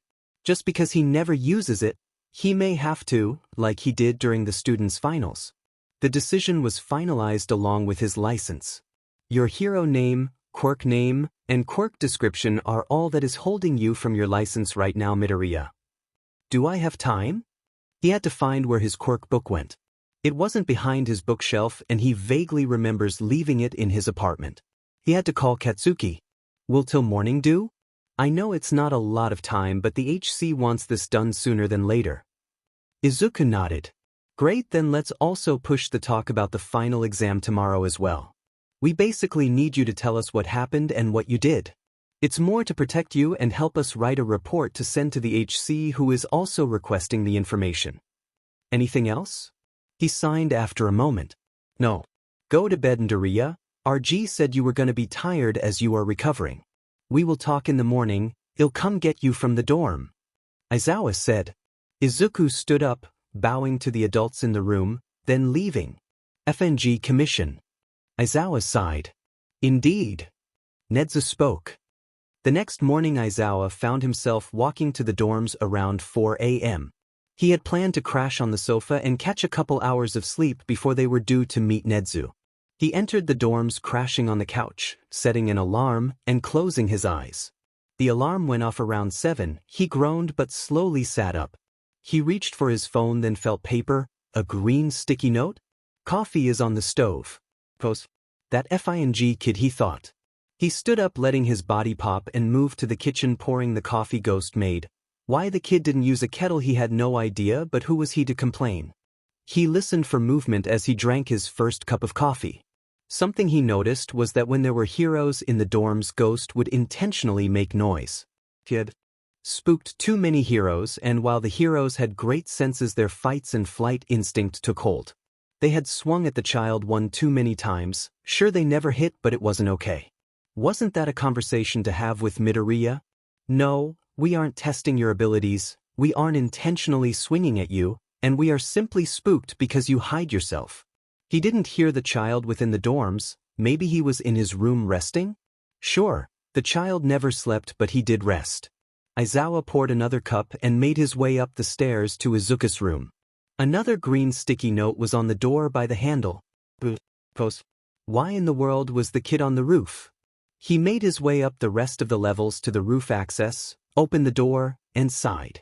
Katsuki was sitting next to Izuku, and they seemed to be talking, well, signing something about repairs? He walked up slowly, making his presence known. Midoriya looked over, turned back to Bakugo, and signed company. Good morning. Why are we on the roof and why is Bakugo here? He asked. Ghost signed what he said, then turned to Aizawa. That was weird. Why did he repeat what he said in sign? Katsuki had my notebook. Izuku glanced at Katsuki, who nodded slowly. He needs his hearing repaired. So, Bakugo was deaf, or at least partially, but why would Midoriya have to fix them? That's something you take to your doctor to deal with? Unless. Power Loader has tools and will be in his office this morning repairing your gear. He should be able to fix them, Aizawa said and signed for Katsuki. Izuku nodded, signing something to Katsuki he didn't quite catch. How long have you been without hearing? Aizawa turned to Bakugo, speaking and signing. They broke during the exam. So, a couple days? Why didn't he say anything or go to his doctor? Aizawa exhaled deeply, then motioned for the kids to follow him. Power Loader looked at the devices in his hands. He was impressed, to say the least. They were high quality and were well hidden when worn. No one knew Bakugo even had them in. Who designed them? I don't think I have ever seen something so complex come out of medical offices. Power Loader looked up and found Bakugo pointing to the green-haired child. Do you have the blueprint still? Izuku thought for a moment before shaking his head. He didn't have a copy anymore considering he gave them to Katsuki should they ever have to be repaired inks he wasn't around. But Katsuki lost them several years back. It was honestly a miracle they hadn't broken since their manufacturing. I might be able to redesign them, but it will take me a couple hours.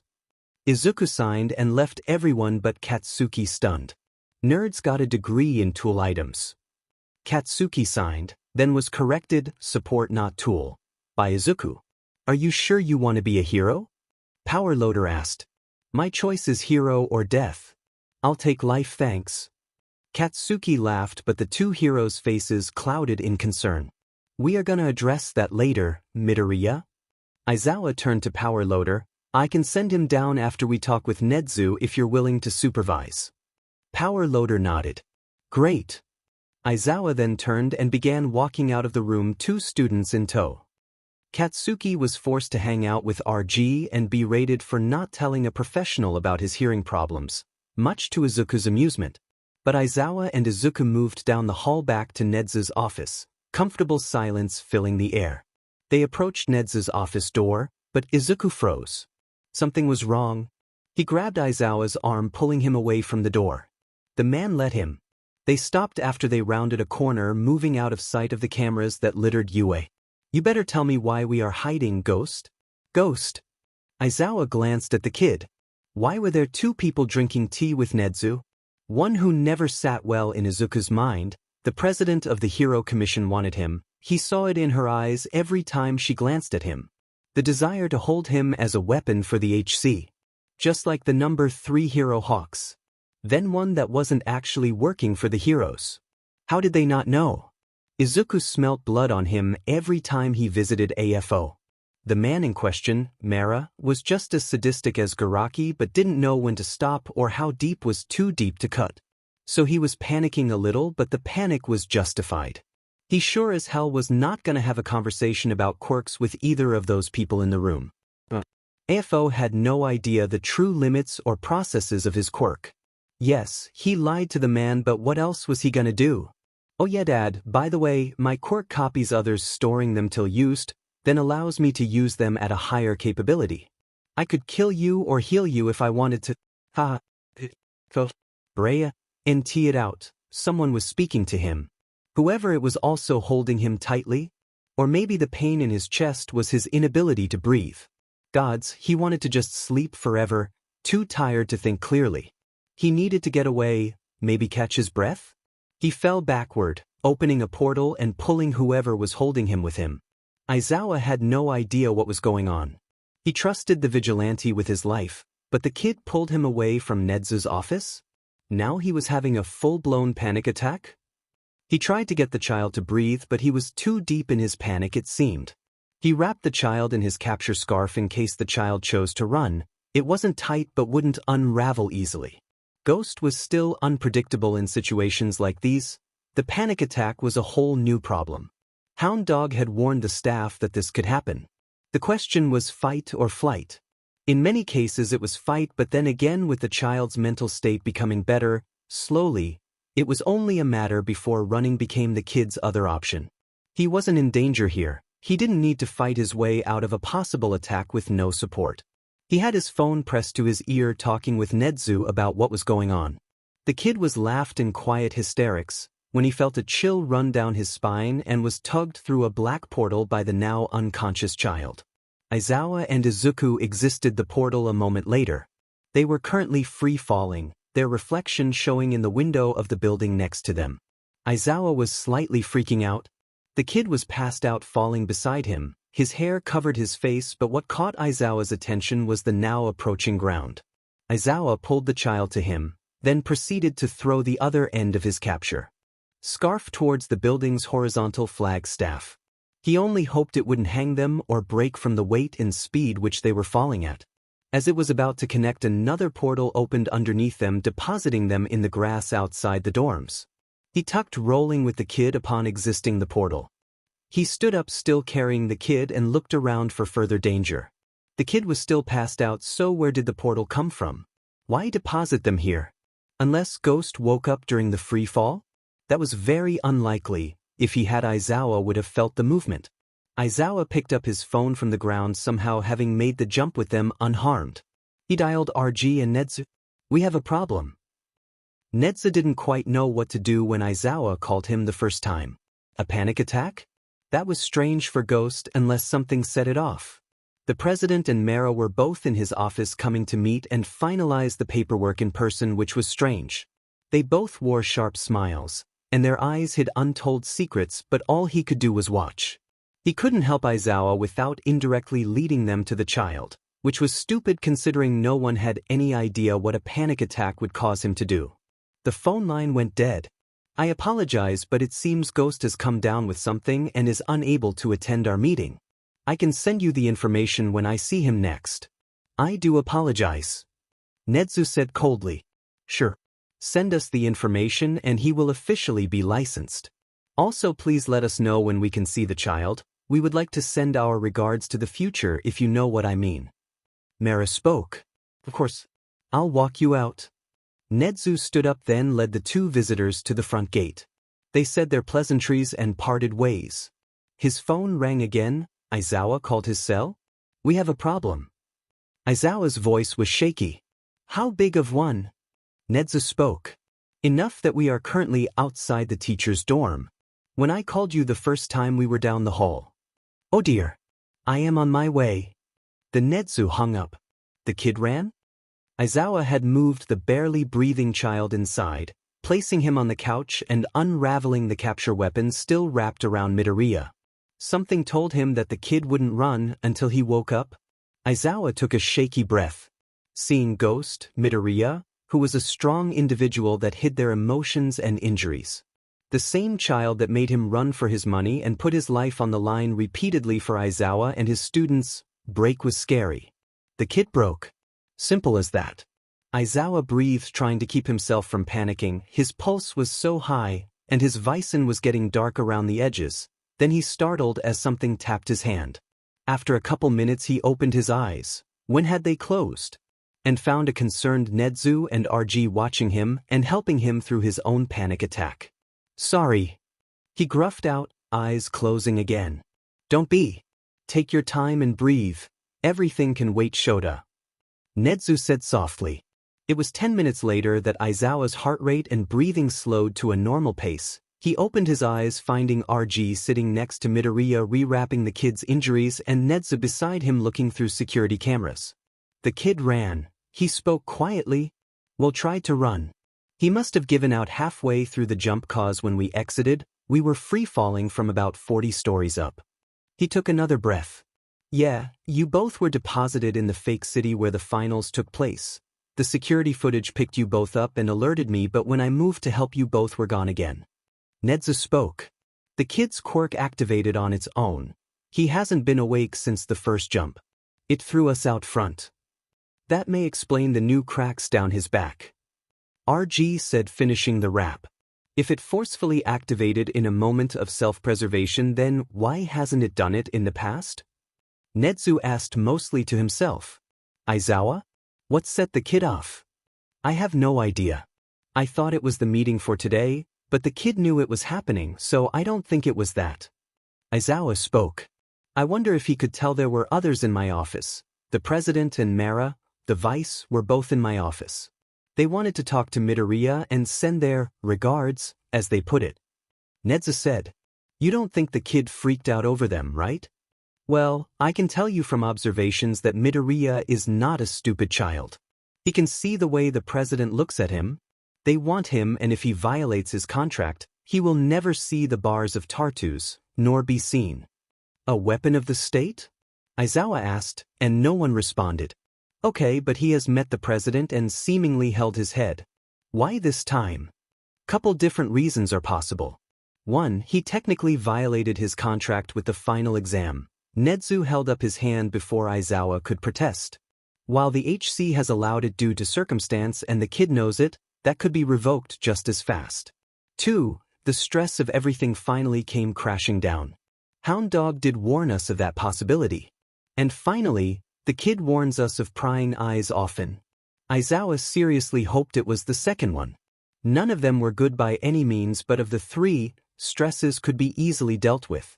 He's gonna be out for a while. His heart rate and fever are in full force again, and he never wakes up fully till they go back down. Aizawa, I want to take a look at you too. I know you didn't hurt yourself, but let's look anyways. Breathe, Izuku. I have you. Breathe, someone spoke.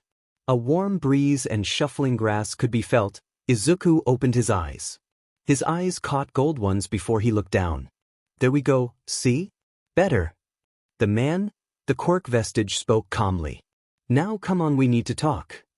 The man put his hand out to Izuku, who hesitantly grabbed it, then was pulled up. The vestige pulled him along through the grass, coming to a stop by a stream. The man sat down, patting the ground next to him, and Izuku sat, looking at the water. Now you see that small pool of water right there? The man pointed, and Izuku nodded. But what do you see? Izuku looked at it before his face lit up in terror. He was free-falling? Wait, what happened to the meeting they were supposed to have with Nedzu? Did he run? Why would he run though? Bus. A hand was placed on his shoulder. Breathe. We can fix it from here. How about we use Kurogiri's quirks to save you both? Both their eyes lit up and flickered, then Aizawa and his physical body. We're in the grass outside the dorms. See, easy. The man smiled. Now we can talk. The man sighed. Your panic was justified, but no one can touch you, not if I have anything to say about it. Yes, the pain would hurt, but they won't kill you. There was a pause. Izuku, there is something I don't think occurred to either of us till RG started caring for your injuries. She can heal broken bones and wounds over several healing sessions, right? And Izuku nodded. Then why can't she heal yours? The man asked, looking out to the fields around him while Izuku thought about it. He knew the RG had limits and had simply assumed he had too little energy to heal him fully, but if that wasn't actually the case, then what? I think maybe your body and my quirk have developed a failsafe. As I mentioned, I am a parasite that is harmful to the host because I am missing a key part of a quirk. But if that were true, then you should have been dead the moment the quirk transferred, but all you did was collapse from the pain. Why? Both of them thought about it. Do you think I should ask RG? Izuku whispered. I'm not sure. It may help her care for you better, but I know your hesitancy is well justified considering the HC and AFO's desire to have you. I think you should, but this is your choice. If she knows she can help you better, maybe between her, Nedzu, the truth of your quirk could be hidden. The man sighed again. I know it's not much help. He shook his head. If you think I should tell them, then I will. You are right, she could help us better if she knew. Izuku said a moment later. You're gonna be stuck here for a while this time around. The forced activation tends to take a lot out of someone, the man said calmly. You want to play a game of chess while we wait? He smiled. Katsuki stormed out of RG's office about an hour after she didn't return, moving to Power Loader's support labs. This whole not hearing thing driving him up a wall. Yes, he had sharp senses, but it was nothing compared to Izuku's. Someone could get within 3 feet of him before he noticed them, which was how Izuku had found out about the hearing damage when they were younger. That was about the same time that Izuku stopped coming to school regularly and became the mute, quirkless kid everyone picked on. He knocked on Power Loader's door, not waiting for an answer, and he opening it. Power Loader was at his desk looking over various blueprints, having stopped to look at Katsuki. The blonde walked forward to his desk, picking up the small box that held his hearing aids and put them on. Bakugo, they haven't been repaired yet. Power Loader said. I don't care. They will do for now. Katsuki rolled his eyes, then left the room, Power Loader scrambling to catch up. Why haven't you gone home? The hero asked after a moment, and he glared at the hero. I would, but something tells me I need to stay close. Katsuki looked forward and began making his way out of UA's main building, Power Loader following close by. Many heroes had come to the dorms to rest or clean before the busy summer. It was a ritual they all had. Sure, Midoriya did an amazing job keeping the place clean even though they never saw him do it. Hell, there was never a single speck of dust even on the bookshelves. But they had rooms to clear out of paperwork and such, so there was that. When they entered the dorm, though, they hadn't expected to find Midoriya passed out on the couch being closely watched by 3 heroes. Everyone was quiet as they walked through the common area to avoid disturbing them, then moved up the stairs. Aizawa ended up moving the kid to his room, even if he was 100% out of it. Being somewhere dark and quiet after a panic attack helped. The kid was placed on the bed, and he took his sleeping bag and placing it across from the bed to keep an eye on the child. Katsuki had showed up with the teachers entering the dorms, sitting himself down across from RG and Nezu. Izuku and Aizawa were nowhere to be seen, but Katsuki determined that if those two weren't scrambling to find him, then he was being taken care of. He took out the staticky hearing aids and closed his eyes. It was an hour later when RG sighed in relief. His fever and heart rate are returning to normal levels. He should be up soon, she said to Nezu. The other teachers who were in the common area looked at RG and Nezu, who seemed to breathe a sigh of relief. If you don't mind us asking, what happened? Hisashi asked. Shota didn't really tell me much beyond the fact that he was here dealing with a situation. The kid tried to run. Why, we aren't entirely sure, but it seems the kid finally broke down. Nezu spoke. We knew it would happen sooner or later, but I didn't think he would run. Hound Dog spoke as he walked by carrying a box from the kitchen. He's more a fight risk than a flight. Unless, the mutt froze. Unless, Nezu pushed. Unless there was something that he felt he couldn't take on. Hound Dog growled. The kid who took on Nomu and heroes like they were nothing, felt more afraid of what? Sure, the kid probably grew up around the creatures, and was probably used to test them based on his knowledge of killing them. Heck, he probably knew the science behind their creation, but what was scarier to Midoriya? AFO wasn't currently a fear, at least Nezu didn't think. The kid referred to eyes watching almost daily when around certain people, but if it was the prying eyes around them, why didn't he snap sooner? Unless it had to do with someone of power, the HC? But they had already determined that it was unlikely to be the cause. Mera was the only one who was technically new to Midoriya, and he was a quiet man in general. We will have to wait and find out. Izuku bolted upwards in the dark room. His head was pounding and everything seemed so out of focus. What was going on? He felt something touch him and flinched away from it, backing up till he hit a wall. The lights in the room came on, forcing him to blink, but when he felt the air current move around him, he opened them again. Aizawa didn't quite know what to think when he hears struggling breaths. He moved slowly to Izuku, who looked severely panicked in the darkness of the room. Kid, Midoriya, you're gonna pass out again. Breathe, kiddo. Aizawa reached up and gently placed his hand on the child's shoulder. The kid flinched and scrambled backwards. He stood up, moving to the lights and turned them on, hoping it would pull the kid out of wherever he was. He turned, stepping forward, only to freeze. His quirk was gone.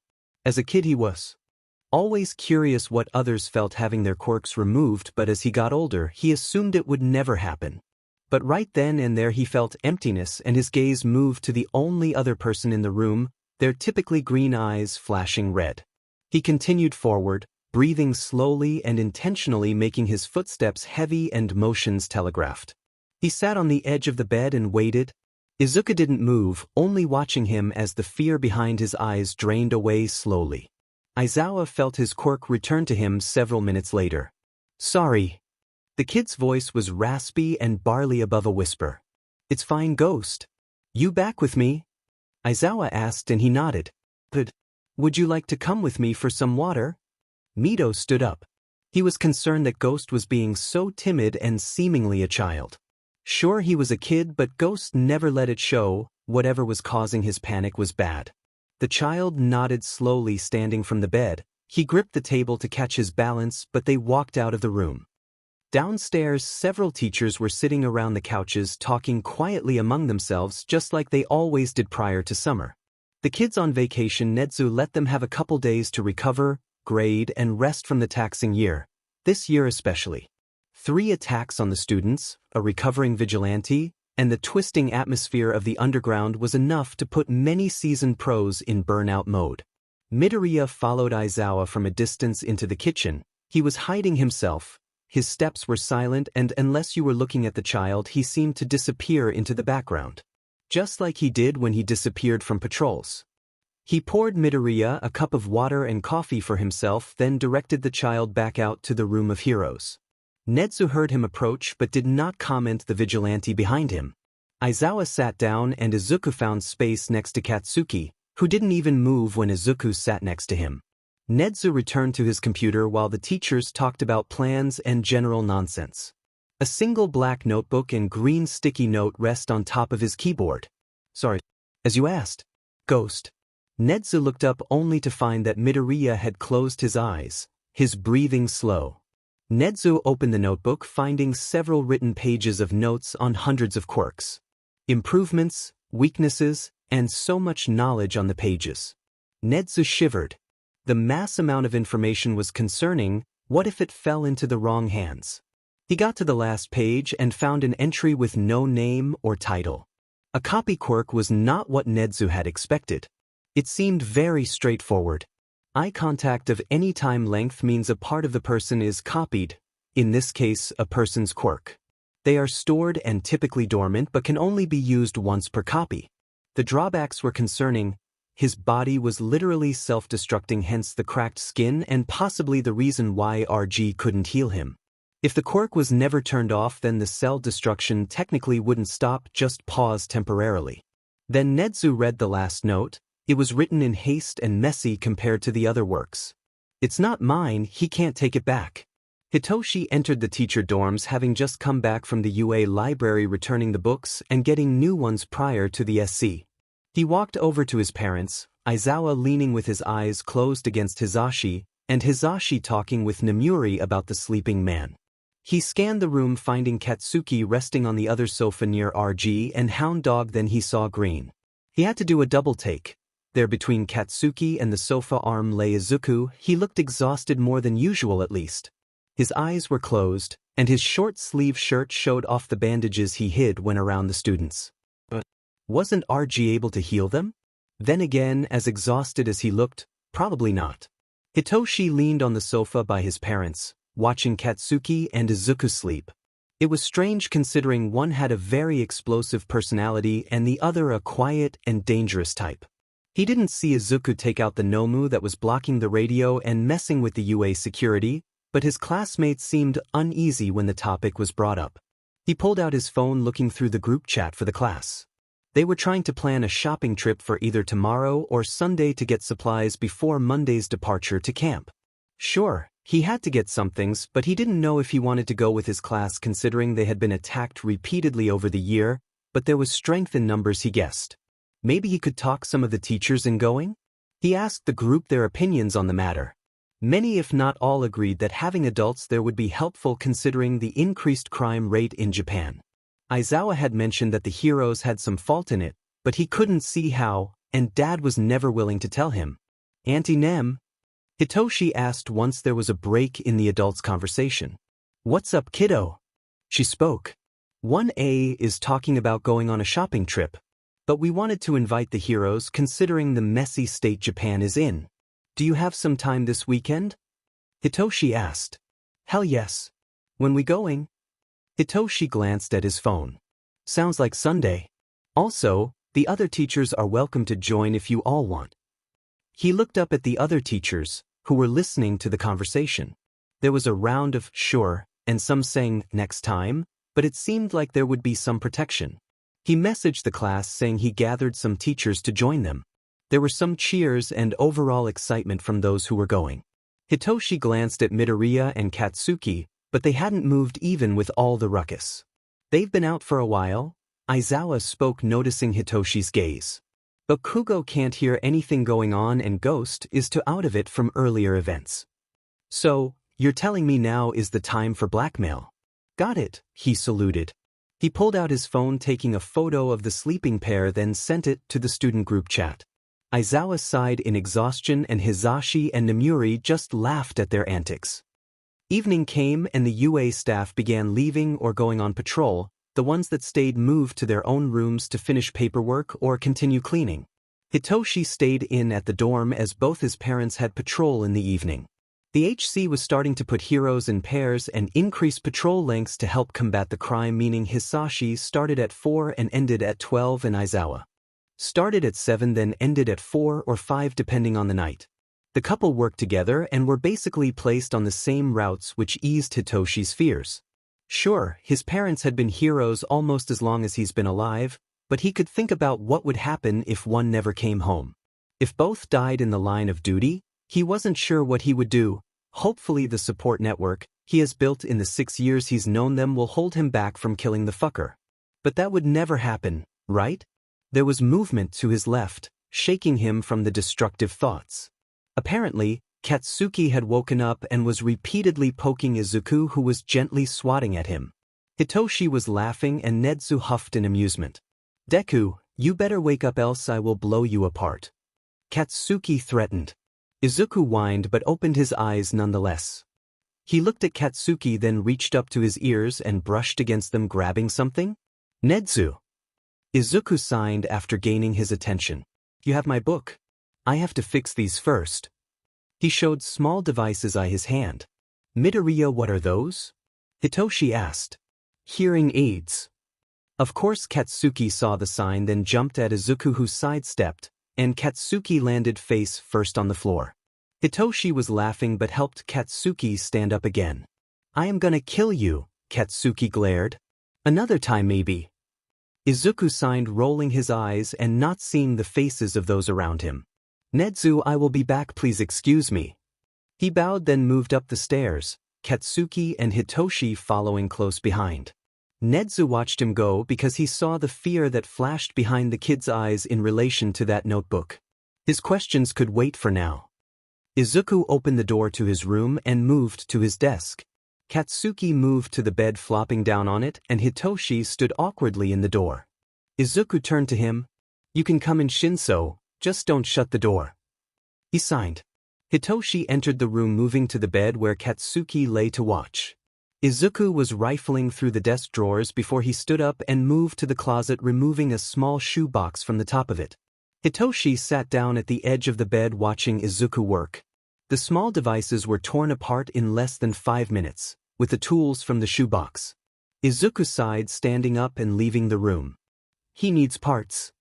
Katsuki spoke through the pillow his face was currently in. So Hitoshi pulled out his phone as they waited for Izuku to return. He returned a few minutes later with spare wires and a solder kit. It was 20 minutes later that the devices were back in one piece. He knocked on the bed and Katsuki sat up. Izuku stood up, placing his hands behind Katsuki's ears and leaning down to whisper something. Nerd, you will be fine. Trust people once in a while, especially one who can help you. Katsuki spoke softly and Izuku nodded hesitantly. I hate to bother, but Bakugo, we had no idea you were deaf. Why didn't you tell anyone? Hitoshi spoke first as Izuku started clearing his desk. Why would I tell you fuckers? Up to this point we have had no problems with these stupid things. It's been years. He just doesn't want to seem weak or have people coddle him. Izuku sighed after a moment. What was that? I am not weak. Katsuki shouted. I know. Izuku rolled his eyes, placing the small box back in the closet. I'll have to fix them again. This is a temporary solution until I can redo the blueprints and get the right materials. Katsuki nodded. You both are welcome to stay here or come with. I have to talk to Netsu. He signed, then made his way to the door. Netsu was startled when Midoriya knocked on the table in the common area. The kid still seemed to be hiding himself. Sorry. Izuku signed. It's fine, Midoriya, I understand, from one lab rat to another. Netsu spoke quietly and Midoriya nodded, sitting on the adjacent sofa. Hitoshi was in the kitchen making coffee and Katsuki in his room sleeping, considering it was 9 p.m. Is this a conversation you want to have here and now or elsewhere? Netsu asked. He didn't mind either way, but he didn't like seeing the flashes of fear behind the green-haired child's eyes. Where do you want to start? Midoriya signed hesitantly. Seems this conversation was happening here. Netsu pulled up the feeds for the inside and outside of the building before putting the laptop on the table. Let's start with this. Netsu handed the book back to Midoriya, and it disappeared a moment later. I have modified it in the HC registry to fit what he knows. Everything else is only between you and me, assuming that book is up to date. It's not. There has been some recent developments regarding the scientific side, but I have yet to confirm them. He signed, glancing towards the kitchen where Hitoshi was existing. But instead of joining them, he grabbed a book and sat at the dining table, back facing them. I have a feeling RG will need to know this as well. I understand, I'll submit the paperwork then and you will be official. The HC president and vice wanted to congratulate you earlier, but with everything that had happened. Nedzu watched the child carefully. There was a reaction when the vice was mentioned, small, but he watched the child take his hands and curl them slightly onto his leg. He was using pain to stay grounded? I see, Midoriya signed after a couple seconds. Please send them an apology on my behalf. If they want to talk, I can prepare for it. Nedzu didn't like that answer. Prepare being the word that set alarms off in his head. He may not be a human and understand emotions, but that wording made it sound like, I can do that for you, but they will not be visiting without proper notice or any time in the future. With your contract still in good standing, you will report to UA until the probation PRD is up. This includes all patrols, rates, injuries, updates, and absences, then we will report them on your behalf. He watched as Midoriya seemed to relax slightly. I also need to formally apologize for missing our meeting. Everything is kinda blurry, but when I felt 2 more people in your office. Midoriya, what I am about to say is gonna be harsh, but I mean it in a caring way. If you ever do something like that again, we will have to look at different repercussions. This was not a willing choice. You currently have Aizawa, RG, and Hound Dog backing and protecting you. Nedzu sighed. We know that this change and the current underground is putting a lot of stress on you. We expected you to break at some point, but we expected violence, not fear based on your past behaviors. If you're afraid, find us. Nedzu looked the kid in the eyes. Please do not run. A gold flicker in the green caught Nedzu by surprise, but he said nothing. Izuku nodded, then looked down at his hands and breathed in deeply. Then he turned to look at that stairs, his hands curled up slightly as a hero walked into the kitchen, ruffling Hitoshi's hair on the way through. I think that's all there was for now. Unless you wanted to change your hero name? Nedzu brought focus back to himself. Izuku shook his head. Well then, Ghost, we look forward to having you work with us all in a more official capacity and as a teacher here at UA. Izuku stood up, bowing to Nedzu before making his way up the stairs, Hitoshi calling good night to Nedzu and the hero in the kitchen, then disappearing as well. Good night, children. Nedzu said quietly as he pulled the laptop back into his lap and began working through Ghost's HC paperwork. The next morning found Katsuki and Hitoshi alone in Izuku's room. The door was left cracked open, allowing the hallway light to enter the overall dark room. Hitoshi sat up, moving to the connected bathroom. When he left the bathroom, he found Katsuki sat up on the bed fiddling with something on his ears, hearing aids. Morning. Hitoshi signed once Katsuki looked up. The blonde nodded, standing up and looking around the room. He stood up, moving to the desk, and pulled up a single green sticky note that Hitoshi didn't notice. He's outside, but he apparently made you coffee. Katsuki huffed in amusement. Let's go, purple fucker, then moved out the room. They both made their way down the stairs, finding a sleeping Aizawa and Hizashi on the couch. Another green sticky note somehow had been placed on Aizawa's forehead. Hitoshi poured coffee, while Katsuki grabbed an apple, then they both made their way out of the building. Hitoshi was stunned. Sure, he had seen Midoriya take on Aizawa and several students, but this was different. When he fought, he seemingly dodged and used the weight of others against them. He had never seen Hitoshi strike full-on. They sat on the step watching as Midoriya repeatedly moved, striking nothing. It was a couple minutes when Midoriya stood at full height again, then turned to the two of them. You better not be pushing yourself, Ghost.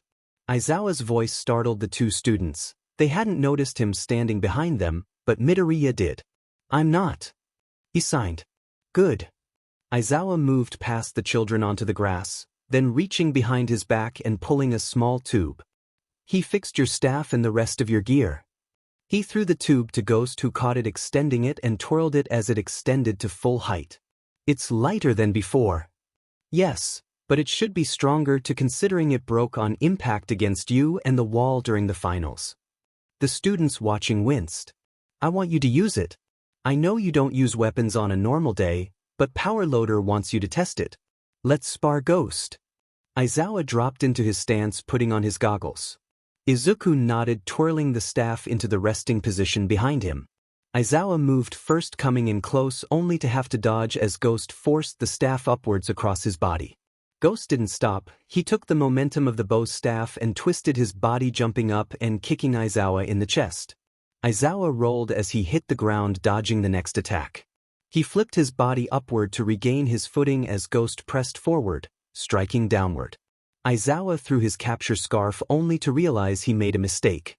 Ghost spun the staff, catching the scarf, and yanked it towards him, bringing the other end of the staff up and hitting Aizawa in the face with it.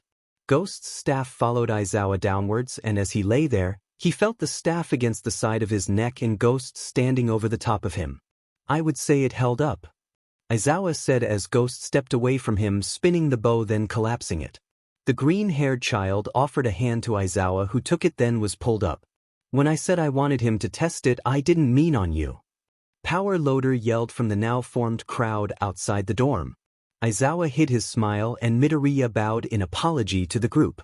"Izuku, Midoriya, I swear to God if you pulled your sticks, I will fix them then yell at you," RG said as she walked to the two of them, the teachers laughing. Izuku stood up looking confused at RG, then to Aizawa, who seemed to be trying to hide his laughter in his scarf. She circled, looking him up and down, and he sighed in relief when she started looking over the now-forming bruise on Aizawa's face. "You're lucky it's only a bruise, Aizawa," she said, kissing and healing him. Katsuki and Hitoshi were sent home later in that morning so they could prepare for summer camp and determine what they needed at the mall. Izuku spent some of afternoon drawing up new hearing aids and getting them to Power Loader. The hero had offered to build them for him, but Izuku requested just to be supervised while he built them. It wasn't that he didn't trust the hero, but Katsuki trusted his hearing to him. He may not have manufactured the first pair, but he did design and prevented them from breaking over the years. This year had just been too crazy to check them as often as he usually did. Power Loader watched him build the new item and even gave Izuku materials to up the durability. 2 hours later, the hearing aids were built and tested by Present Mike, who was impressed by the size and sound. He even tested it with his quirk, with permission from Midoriya, and was once again impressed by the deflection and protection they offered. After all the tests, he requested a pair for himself, which Midoriya said he could do if he was permitted to do so. Late afternoon and Izuku walked to Nezu's office. They were supposed to discussing summer camp plans at their meeting yesterday, but then everything happened. He felt the panic creep in his body the closer he got to Nezu's office. He breathed in sharply as memories of cuts and blood moved to the forefront of his mind, but he continued forward. He knocked on Nezu's office door and entered when it slid open. He showed no emotion, no reaction, nothing as he entered the room. He would give no satisfaction. "The Mara. Ghost, we had a couple unexpected visitors. We can reschedule." "So, this is Ghost?" Mara interrupted Nezu with the statement. "I heard you were sick recently. I hope you're doing better. Being ill is never fun." He smiled innocently as Izuku nodded robotically. Izuku could smell the blood, or maybe it was his imagination. He watched the man out of the corner of his eye, his nerves fraying slowly, as the man reached behind him, pulling out an envelope with a black seal. "We have your license for you. But the contract will remain in place, as I am assuming Nezu has explained." The president of the commission spoke. Mara stood handing the envelope to Izuku, who took it only to be grabbed by the wrist. "It will be an honor working with you," Mara said brightly, even with a tired expression playing on his face. Izuku nodded but didn't pull away from the contact, much to Nezu's astonishment. The whole interaction was concerning. Seeing the emotions disappear from Ghost's face reminded him of when they first took Ghost in. He was closed off, hiding his emotions and presence. "All right, Nezu, we will be taking our leave. We are hoping to check in and determine his new patrol schedule after the summer camp, should you both be available," the president said as Mara let Midoriya go. "Indeed, but he will not be accepting a patrol route till the semester starts again, and even then he will be focusing on the students' trainings for quirkless combats per our standing contract," Nezu stated. "Of course, we request that the patrol route be decided and active sooner than later due to the current predicament and situations in Japan is all," the president said. "Right, we will discuss this once the summer is over. I will see you out of my campus," Nezu said coldly. The adults began to leave when Nezu turned to look at Midoriya, who had yet to move. Ghost, Eraserhead is on his way. Please stay here. He'll be back in a few. The kid nodded slowly in response. The door shut and Izuku fell to his knees trying to calm his shaking hands. His mind was overwhelmed by memories that caused his skin to burn. The longer Mara touched him, the worse the memories and pain typically were. It was not the man's original quirk. Yukumura Mura's original quirk was a dreamscape quirk. It had no applications in the waking world, but he could indirectly change a person's dreams. It was probably the reason the man was always so tired when he was younger. But AFO had offered something more useful to the man in exchange for information. A quirk that allowed him to show one's memories and in many cases relive them. Izuku never liked Mara even as a child but became fearful of the man when he was learning the new quirk. Who was a better test subject to try quirks on than one who never fought back and always followed orders?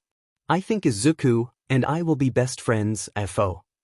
Mara smiled sharply as a blade glided against Izuku's skin. Fo smiled while Izuku could only lay in pain and trapped in his own mind. Izuku found himself on the floor, red eyes that faded to gray watching him. Well, at least the effects could be cancelled out safely, he thought as he slowly sat up. His mind was clearing, memories of dangerous smiles and glittering blades, simply that. Memories. Nezu entered the room finding Aizawa knelt in front of the green-haired child. Concern was spread across Aizawa's face as he couldn't get any response out of the kid. Nezu walked over tapping Midoriya on the arm but there was nothing. He looked in the kid's eyes and saw several flashes of color among the green. Aizawa erased his quirk. Nezu turned to the man. I know it shouldn't work but I have a feeling this isn't his doing.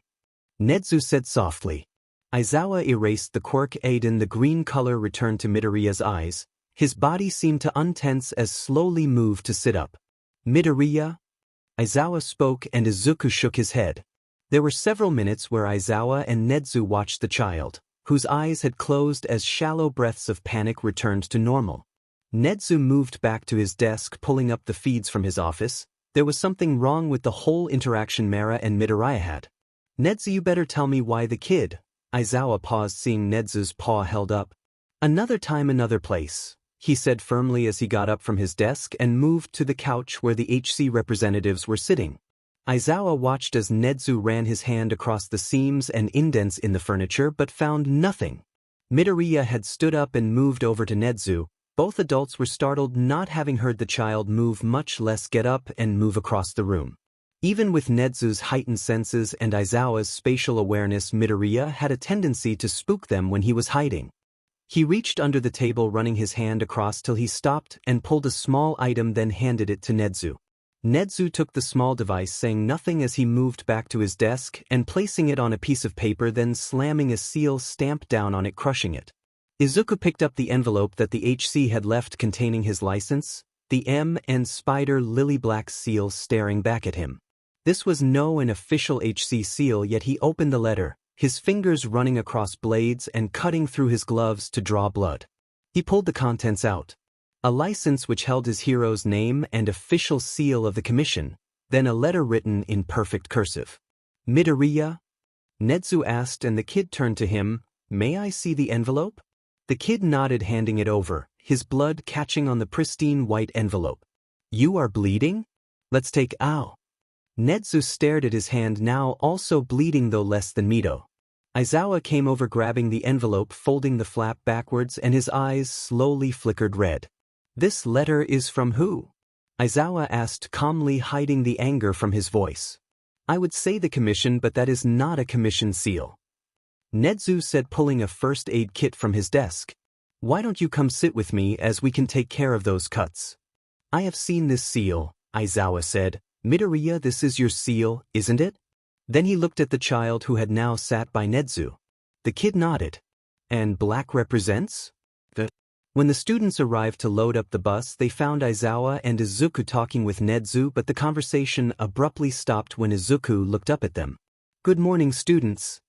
Nezu spoke cheerily, drawing everyone's attention. Listen up.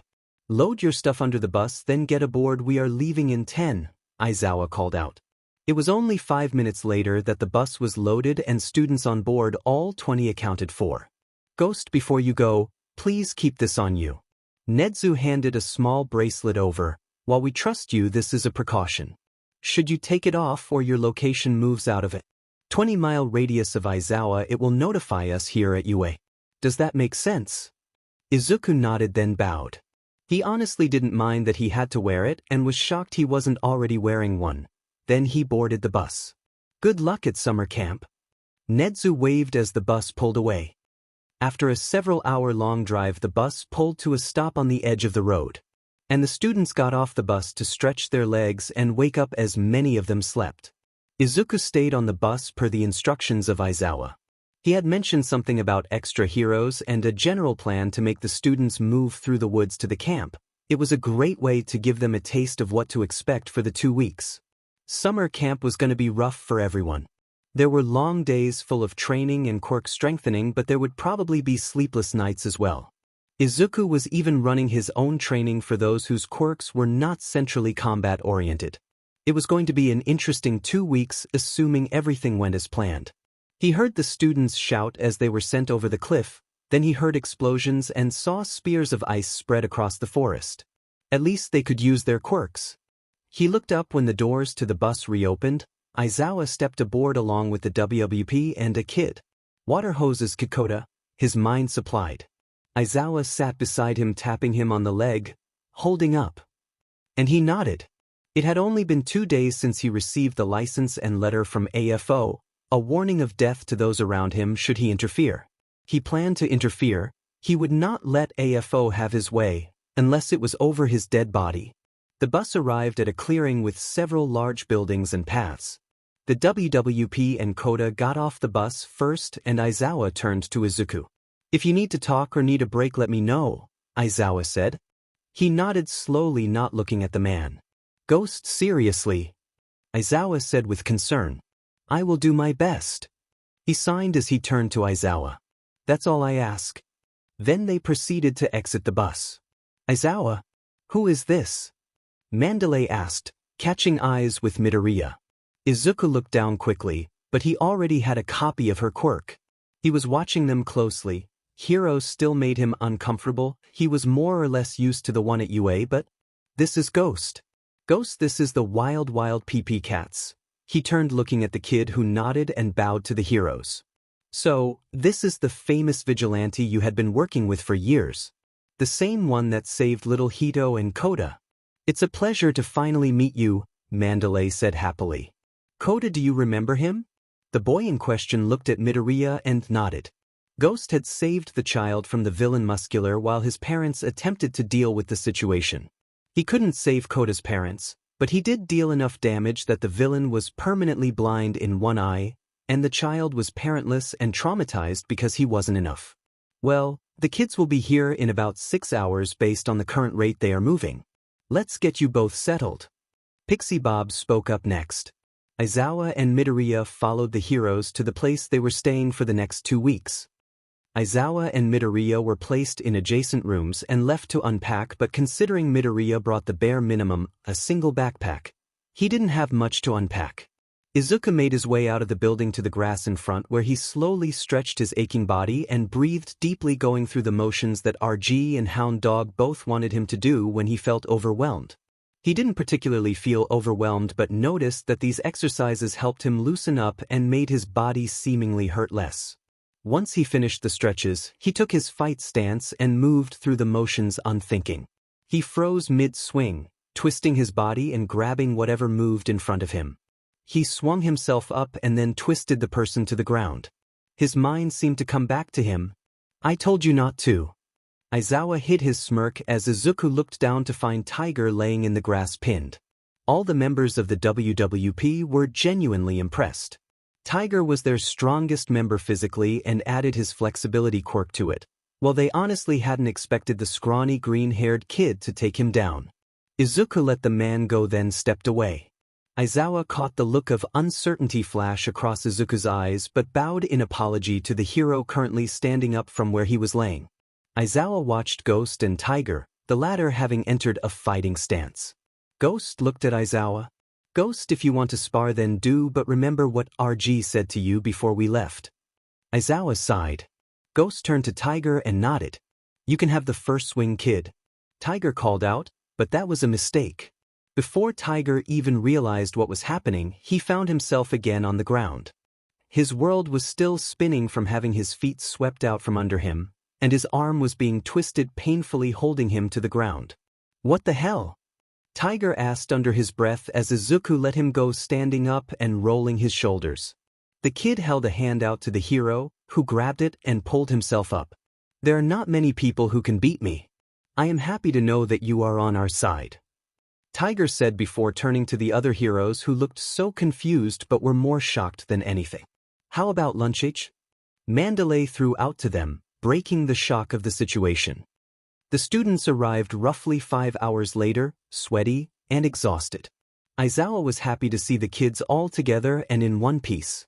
Sure, no one knew where they were, but he had a feeling that if AFO wanted to find them, then he could. The kids scarfed down the food that the heroes prepared after they washed up. They were told of the plans for the next 2 weeks and that they were now responsible for cooking and cleaning as of the morning. They groaned, but leave it to Kirishima and Ida to get the group motivated. They were invited to use the hot springs after training to help their sore muscles, and should anyone get injured during training, they were to find a hero or Midoriya. The students were released for the evening, and all ended up going to the hot springs. The students entered and got in the water, having conversations of the training for the next 2 weeks and girls, as that was a very common topic. Izuku was sitting in the corner of the boys' hot spring with his eyes closed, more playing monitor than anything else. It's the perfect opportunity. They didn't stagger the bathing times. Mineta called out as he exited the showers. Izuku opened one of his eyes, watching the creepy pervert glance at the wall separating the giggling girls and the conversing boys. Mineta, that's not very heroic. Ida yelled. And what else am I becoming a hero for? The girls obviously. Mineta detached 2 of his sticky orbs and placed them on the wall. He climbed halfway up before a knife was embedded just above his head. He screamed, letting go of the orbs and falling onto the rough ground below him. Izuku stood up from his spot in the corner, wearing a simple tank top and jeans, his bandages showing just how injured he was. He looked down on Mineta as he moved forward towards the boy. I'm sorry, oh my god, please don't hurt me, I won't do it again. The kid pleaded. Izuku paused, then sighed. The point he was trying to make seemed to be made, so he turned around and exited the baths. The boys were silent for a long time. Aizawa had heard about what happened at the hot spring. Mineta would be facing the consequences, and Midoriya would have to be present as he was the one to stop something before it happened. He knew that Mineta had a habit of inexcusable behaviors, but beyond the consequences they gave, they couldn't expel him nor move him classes due to who his parents were. Nedzu had tried but ended up getting in a fight with the HC. Aizawa walked to Ghost's room, finding a green sticky note on the door. He was up on the roof. How the hell did he get there? Aizawa ended up going out his window and using his scarf to get to the roof, where he found Midoriya watching the forest. You know, Aizawa started, and Midoriya turned to him. Technically you're supposed to be resting. I know. Iz signed. Before being allowed to leave campus, Izuku had to meet with RG, where his injuries were evaluated and where he brought up some new developments. First, his quirk's activation situation. No quirk factor, and yet there was a quirk. RG, Nedzu, and Aizawa looked sick when he explained what occurred instead of the quirk factor activating. His DNA was destroying itself with each use of his quirk. The end results were not pretty. This was part of the reason RG could heal him. Her quirk didn't work on already destroyed or deleted cells. It simply sped up the recovery process by putting the active cells into overdrive. So, while she could get an injury to stop bleeding, the DNA that made up his body was slowly being deleted, thus attacking itself. Then that brought up the reason why he had no quirk factor. If the quirk wasn't his, why hadn't it killed him yet? A failsafe. It was an interesting theory that couldn't really be ethically tested, but he did tell them that he should have died several times over the course of his life. Hound Dog was then invited into the conversation, where the poor mutt was too angry to speak.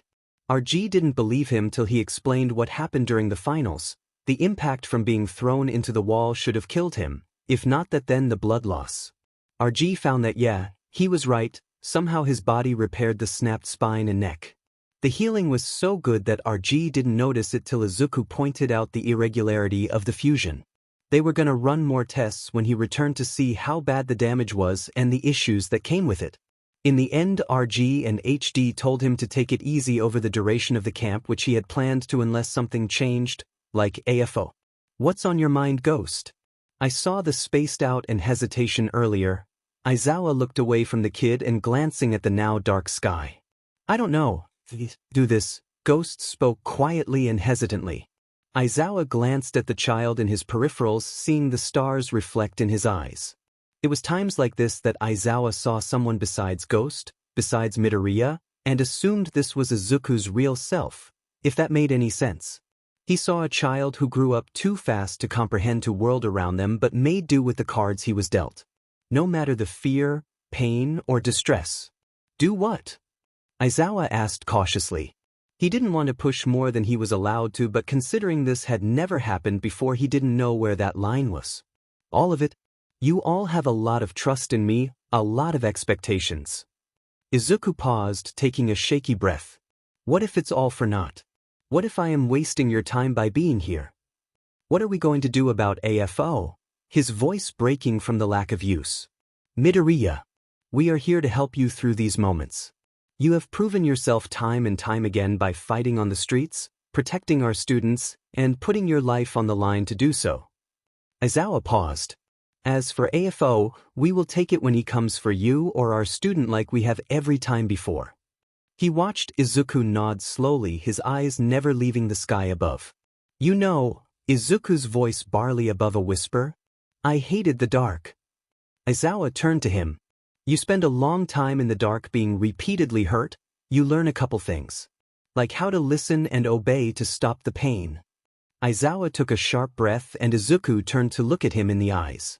The biggest thing I learned about the dark is that no matter what lies there is always someone who can help. The green flickered gold and a sad smile graced Izuku's lips.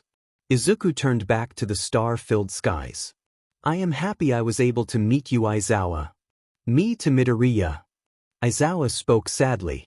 Aizawa got up from the roof, returning to his room an hour or so later, but Iz spent the night up there watching the forest. It was the start of camp. Everyone was up by 5:30 in varying stages of alertness and awareness, but they were up and dressed. 1A was currently in a better state than 1B regarding being dressed, but that would be corrected if Aizawa had anything to say about it. The students were divided into groups based on quirk type, then sent with a hero who could watch and help as necessary. But there was a way to get out of training for the day. It was simple. Beat a blindfolded Midoriya in a single 5-minute match. It was similar to the spars they did in the past. Either pin your opponent for 5 seconds or get them out of bounds. Simple, right? Of course, if you lost then you would have to run Aizawa's hell course. The challenge lasted all of 3 students. 1BS resident copycat, Monoma, who lasted the longest at 2 minutes.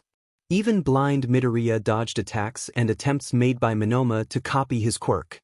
Eventually the kid got reckless and tried a full-on assault, which landed him flat of the ground, hands facing his body so the copied quirks wouldn't work. 1BS Shadow, Kuwaro, which lasted for about 30 seconds. He popped up behind Midoriya, who turned, kicking the student out of bounds. Midoriya ended up bruising the kid, but thankfully that's all he did. Then one as Icy Hot, Todoroki, which was an interesting match. The kid refused to use his fire, but when the whole matchbox was covered in ice by continuous attacks, Midoriya got close. Fire lit up the sky as Midoriya forced the kid's hand upward, then pulled it all the way behind Todoroki. The student was pinned a moment later. Izuku's bandages slightly burned on his shoulder. Fix your injuries, then you can rejoin your group. Those of you that lost will be joining Midoriya's group after you run the course. Aizawa said after he called the match. Midoriya left the students after instructing his small group consisting of Hitoshi and Hagakure to stretch and warm up with some light sparring. Izuku sighed as he sat in his room rewrapping the damaged bandages and now lightly burned skin. There was a knock on the door. He stood up mid-wrap and opened it, finding Koda. The kid looked unsure, but Izuku opened the door, then moved back to the bed to finish wrapping the injuries. How did you get those? Koda asked after a moment. Izuku stood up, moving to his bag and pulling out a whiteboard and marker. Villain attack. His handwriting looking closer to print than writing. Izuku watched the Koda. He seemed nervous. What's your name? Midoriya Izuku, Ghost. He wrote, then finished applying the wraps, standing then putting the white button up back over the bandages. Can I call you by your name? Koda asked, looking at him. Izuku nodded, then gave his hand out to the kid. He many not like physical contact by strangers, but Koda looked like he needed it. Izuku? The kid asked, grabbing his hand, and carrying the whiteboard in the other. Netsu was right, he might need that.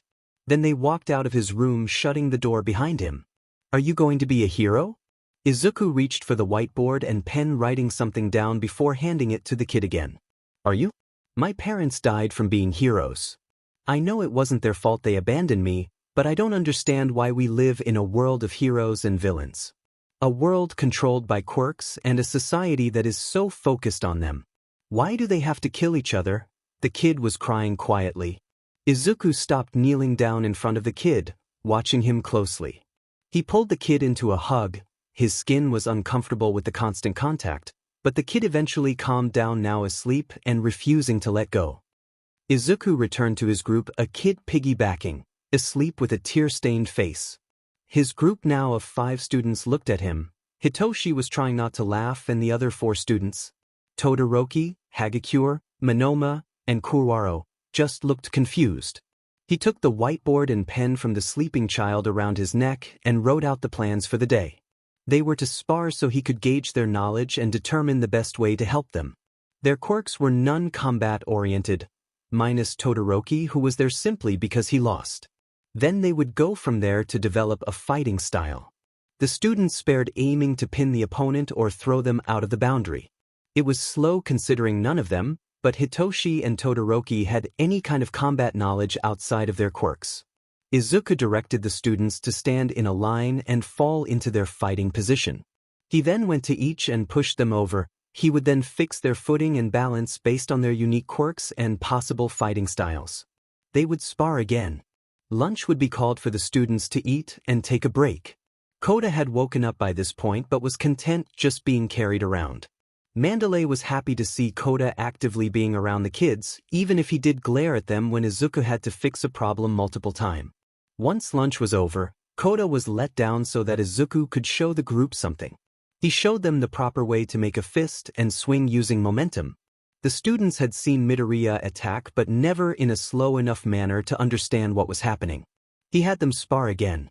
An hour before the end of the day was called, he spared with each of them, reminding them of the small things. Your quirk is a tool, your body is a vessel, and your mind is a weapon. None of the students hit him. And 15 minutes before the day was called, he walked them through cool down. By the end of the day, the students were sore from being pushed around and sparring. Midoriya had a strange way of teaching, but the students were making progress, so none of the heroes could complain. Training went like this for days. The mornings would allow students to test their strength and mind against the ex-Vigilante. None had beat him yet. He would walk his group through various hand-to-hand methods, then have them practice against each other, ending the day with a spar against him and cool-downs. The students would make dinner, would eat together, bathe, then go to bed to do it all again the next day. Dinner was served and the students and heroes ate the food. Katsuki and Hitoshi grabbed Midoriya, pulling him to the table with a spare plate. You have to eat, nerd. It's been a while since I saw you eat last. Katsuki spoke, seeing as Izuku hadn't touched his food. I ate yesterday. It'll pass. Do any of you want it? Izuku signed in response. No, you will eat it and like it. Katsuki glared at him, catching Izuku's eyes and watching them flicker gold. Izuku sighed, looking down at the food, then picked up the spoon and eating the curry. It tasted funny. All the food did. The students cleaned up and returned to the hot spring that evening. They invited Midoriya, but he shook his head and said something about making it an early night. In all honesty, he was just too tired and felt sick for some reason. He went to his room, lying on the bed and falling into a dreamless sleep. The next morning, Izuku held his head in his hands. His mind was so foggy, and everything hurt. Mornings had been rough since camp started, but today was the worst. There was a knock on the door. He moved to stand up only to grip the table to keep from losing his balance. Another knock and he moved to the door. For a sec I thought you weren't here. Izawa stood at the door looking down the hall. He looked at Midoriya and hesitated. Are you okay? You don't look too well. Ghost. Just a rough night. I'll meet you downstairs. He signed, closing the door, and leaning against it waiting for the room to stop spinning. Once it did, he moved to the bed changing his bandages and clothes. It wasn't blood loss as none of his injuries had opened up, so he wasn't sure what it was at this point. He slowly made his way down the stairs. Izawa saw Midoriya sitting on the stairs holding his head and didn't quite know what to think. Midoriya had been slowing down and eating less. The heroes noticed, but they had assumed it was just the stress of teaching. Ghost. Izawa spoke and the kid looked at him. If you're feeling ill you should stay in bed and recover. He watched as the vigilante shook his head, standing again and moving outside like he did every morning. Izawa followed the kid, watching him go through the exercises he did to warm up his body and meditate as Hound Dog had described it. They were sloppier than normal, but he wasn't gonna comment considering they were still cleaner than he could ever manage. The training started about an hour later and none of the students challenged Midoriya, which was a miracle in Izawa's opinion. Seems they got tired of running the hell course. Midoriya sat on the grass watching the students spar and answered questions as they came. It had been a week and a half, so they were finally picking up their own fighting styles and using them in adjacent to their quirks. Hitoshi could use his capture scarf almost perfectly, which shocked Izawa to no end. How Mito had broken down the tool and then taught it to someone he had no idea. Hitoshi's movements were fluid with the weapon. Hagakura's stealth training and close combat skills had improved immensely. She could sneak up on whole groups standing in the middle of them then screaming, effectively frightening the whole group. She was also on par with Hitoshi's close combat and hand-to-hand now. Todoroki gained a new respect for his classmates and even began taking the training seriously after he was thrown into the ground repeatedly by Midoriya. He was even slowly using his fire, something that Midoriya was teaching him. Even if he never used his fire knowing it, and controlling it could save someone's life. Kurwaro was effectively using his quirk for surveillance and doing things similar to Hagakure. It was hilarious to watch the students not a part of Midoriya's group jump and even scream in surprise. Minoma seemed to be getting closer to using hand-to-hand in accordance with his quirk. Being a touch-based copy quirk hand-to-hand was perfect if he could land a hit. He did against every person in his group, then used their quirks against each of them. It was amazing to see the progress. Midoriya still corrected them often, but they took his words and ran with them. The progress was amazing considering how hard it was to teach people to use their quirks as part of their fighting style. At the end of the day the group went through their general routine but skipped the spar against their teacher much to their disappointment. They were led through the cool down then asked to sit down and discuss what they would be working on for the last 3 days of camp. Mandalay called the end of the day, and he dismissed his students. They got up moving to the kitchen area while he fell backwards laying in the grass. It wasn't as soft as the grass he found himself in when he overused his quirk, but that was okay. He was too tired to really care. If you are tired you should rest, Ghost. Izawa stood over the top of him, their eyes catching, and the shimmer of gold flashed across Izuku's eyes. You aren't looking too well anyways. Izuku shook his head and sat up. He was feeling better than he had this morning, but his balance was still messed up and his head was pounding, but that was okay. He could deal with it later. Izawa held a hand out to the child who took it and was pulled up by the hero. They ate dinner with the students like every night. He ate to get Katsuki off his back like he did every night. He showered but didn't get in the hot spring with the boys like he did every night. Then he crashed on his bed like he had almost every night since being here at the camp. He hated feeling sick. The next morning Izawa opened Midoriya's door after no response from him. He glanced around the room finding the light to the bathroom on. He moved quietly listening for movement but heard none. He knocked on the bathroom door calling Midoriya's name but there was no response. He slowly pushed the door open, finding the child passed out on the tile, his face covered in a sickly sheen of sweat. Midoriya. Hey, wake up, Izawa called out, patting the child's face gently. There was no response or reaction. He checked the kid's pulse finding it weak but there along with a high fever. He moved the kid off the floor, moving to Midoriya only to stop when he sees small blotches of blood and vomit on the sheets. Holding the child, he moves to his own room, placing the kid on top of the bed, then rushing downstairs.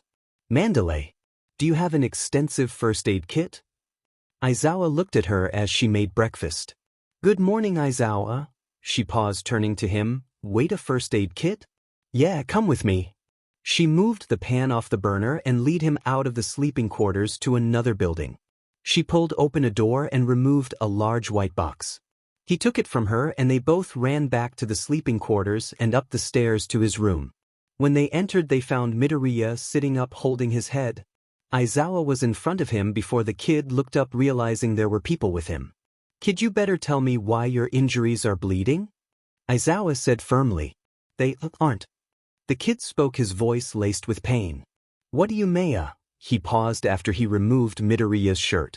The kid was right, the bandages were still a clean white. So where did the blood come from? Why was the kid passed out on the floor? Okay, then why are you bleeding? Don't. Midoriya's voice gave out and his eyes rolled into the back of his head, his body falling forward right into Aizawa. The man caught him, laying him down on the bed. Aizawa, what is going on? Mandalay came into the room, now moving to look at the kid closer. I have no idea, he said as he pulled a thermometer out of the first aid kit, placing it in Izuku's mouth. He stood up and moved back to the kid's room, turning on the light and looking around the room. The kid was a tidy person, so there wasn't much to look at besides the messy and bloody sheets. He moved into the bathroom, finding the sink covered in blood and vomit. He returned to the unmade bed, reaching underneath and pulling out a white box with a red cross. RG made him take spare bandage and gauze should he need it. The bandages had been used, he knew they had been, but he wanted to confirm it, so the chance of infection just went out the window. He pulled the scissors and spare bandages, moving back to his own room where Midoriya still lay asleep. I'm gonna redress his wounds and check for anything that looks infected, he said, looking to Mandalay, who nodded, moving over to help him. They checked the thermometer, it reading 102, way too high considering the kid typically ran cold. They removed the gauze and Aizawa heard Mandalay breath in sharply regarding the mass number of injuries. His whole body was littered with them, all in varying ranges of healing, but none looked infected. He wrapped them carefully after disinfecting each. He knew Midoriya spent an hour every night disinfecting and wrapping them. Then in the morning he spent 30 minutes checking them for damage and wrapping them again. It was tedious, but soon enough he was restored to his mummy-ish glory. He slept through the whole thing, nothing but shallow breaths. What was it? The teachers called the students to attention. Midoriya's group will be joining Aizawa's group for the remainder of the summer camp. We only have 3 days left, kiddies. Let's go beyond, Mandalay called out. Shouts of plus ultra could be heard from the students as they all moved to their designated instructors. Aizawa taught those with volatile quirks thanks to his ability to erase them before someone got hurt, but when Midoriya's group joined Aizawa's, he called a change of plans. You all will be sparring with one another, winner will remain in the ring and the position will rotate until we have gotten through all 9 students and a single winner has been declared. If this doesn't take the whole time, we will find something else to fill the time. Get to it, the man said tiredly. Midoriya's group moved into a circle and began the routine they had been doing for the whole summer camp. A light jog around the area, then stretching, and finally light sparring among them. Aizawa's group looked at them in confusion but said nothing as they stretched. The day came and went. Of the spar sessions, Midoriya's group ended up taking out many of those with volatile quirks, much to Aizawa's amusement. The kid knew how to teach them, that was for sure. This little summer camp training was actually an evaluation for next year's classes that Ghost would be teaching. He would be working with first and second years 2 times a week in quirkless combat, and the other 3 days would be spent working with Aizawa in fundamental heroics. Aizawa looked forward to watching the students' progress. The day came to an end and the students went about the evening routine. Aizawa and Mandalay moved up to where they left Midoriya to rest earlier in the morning. Koda had been watching him after saying he wanted to help. It wasn't the best situation, but if Izuku did wake up, Koda could find any of them. Aizawa and Mandalay entered the room, finding Koda asleep and Midoriya sitting up leaning against the wall, his eyes closed. Midoriya, you awake? Aizawa asked. Midoriya nodded, keeping his eyes closed. How are you feeling? The kid opened his eyes slowly, staring at Aizawa and slowly shaking his head, but the motion must have made him sick as he closed his eyes and leaned his head back against the wall. Mandalay picked Koda up and signed that she was going to take him downstairs. Aizawa nodded in acknowledgement. RG said you shouldn't be having any problems unless you have been using your quirk. Haven't. Midoriya's voice was quiet as he interrupted Aizawa. When did this start? Aizawa asked. And he watched the kid hold up all 10 fingers, then proceeded to sign the word day weekly. 10 days? I'm assuming it has gotten worse. Aizawa clarified and the kid nodded. None of your injuries are infected, you haven't taken anything, and nothing has changed besides us coming here and the students cooking. Aizawa paused. If it was the food, then all of us would be sick, right? The kid's breathing became shallow, and while Aizawa tried to get him to wake back up, he received no response. Aizawa stood up, moving to the door and leaving the room. Midoriya was down for the remainder of the camp, his conditions seemingly getting worse. He would occasionally eat, but he didn't seem to keep much of it down, instead sleeping through the pain. The students had asked about it, but Aizawa simply played it off that Midoriya had just overworked himself. Overworking didn't involve throwing up blood though. The end of the camp found every student sparring in a collective group until the class winner was decided, then they would go against the opposing class winner.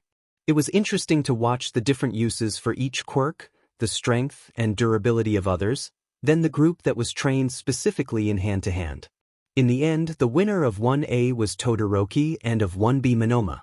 The final match was decided by rock, paper, scissors, much to everyone's confusion. Both explained that Izuku would have found it hilarious considering that's how he determined who got the first move. The winner was Todoroki. The teachers decided to let the students off the hook from cooking for the day so that they could recover and prepare for the end of camp games. Many of the students cheered at that, showering and bathing earlier than normal. Aizawa pulled an extra plate and made his way to where Midoriya was resting. He had remained in Aizawa's room where he could keep an eye on him at night. The nights were long, and his condition continuously worsened. He even called RG, but she couldn't figure it out over the phone. She was currently out of town, and the soonest she could get to them would have been this evening. But Midoriya insisted that he could wait till he returned to UA the next day, but Aizawa was wondering how true that really was. He entered the room, finding Izuku standing unsteadily holding his head. You should be laying down, Midor. Aizawa ducked down as a blade embedded itself in the wall behind him. The aim was slightly off, but still too close in Aizawa's opinion. He waited for the child to turn to him. Sorry, the kid said, opening his eyes slightly. I brought you something to eat. It will be light on your stomach considering you're barely keeping anything down as it is. Aizawa said, moving towards the kid. It's fine, I just can't tell what's real and not, okay? The kid mumbled to himself, his eyes closing again. Izuku. Aizawa set the food down on the desk by the bed and moved to him slowly. Yeah, I know, quirkless can't handle it, myself included. The kid seemed to be talking to himself. Quirk suppressants, remind me of them, poison. Aizawa watched the kid closely. He had no idea what was going on, but he was pretty sure the kid hadn't realized he was there. He reached a hand out to the kid, who finally turned to him, opening his eyes completely. Aizawa? I think we know why. The kid whispered as his eyes rolled back in his head and his legs gave out from underneath him. Aizawa moved to catch the kid, slowly lowering him down to the floor. Aizawa took a shaky breath. If his rambling was anything to go off of, the kid had been poisoned. No one would have noticed the side effect unless one was quirkless, or in Midoriya's case, genetically quirkless. If that was true, then the kid should be dead, but his quirk's failsafe was activating? He moved the kid to bed and laid him down. Aizawa pulled out his phone, calling RG and Netsu. They would know more about this than he would. He hit dial, but nothing happened. He pulled his phone away, looking at it, and saw he had no service. He checked Midoriya's phone, and the same message showed on the screen. A scream drew his attention away from the phones and rushing outside to find several Nomu destroying the camp. The students were excited to play capture the flag for the last night at camp. It allowed each group to work and show off all they had been training for. Hitoshi and Katsuki wished Izuku could participate, but they would rather he recover from exhaustion than participate. They went to visit him a couple times, but Aizawa had shooed them away much to Katsuki's displeasure. But he could distract the angry Pomeranian while Izuku recovered. His personality was okay as long as you could get past his brash attitude. The game started out great. Katsuki and Hitoshi were currently working together to steal a flag from 1B. Everything was going great till a twig snapped to their left. Hitoshi threw his capture weapon stopping Katsuki, but before the boy could say anything he looked where Hitoshi was looking. A large black Nomu stood at full height moving slowly towards them. They hid around the trees as the thing walked by slowly. What was a Nomu doing here? They looked at each other and nodded, moving back in the direction they came quietly. They saw the edge of camp, but before they knew it the whole world was tinted blue. The heroes on the scene fought the Nomu that were currently destroying the camp. Mandalay notified every student they had permission on behalf of Aizawa to use their quirks in defense, and they all hoped everyone would come out of this uninjured. The heroes were struggling to take out the Nomu raiding the camp, and it seemed the students were fighting their own fights in the forest if the large spikes of ice and various explosions were anything to go by. Then several black portals opened up, a knife moving at high speed taking out each of the Nomu. Aizawa turned and found Ghost using his staff to take out the knees of several villains. Ghost's motions were sloppy, but he was effectively taking them out. Aizawa, duck!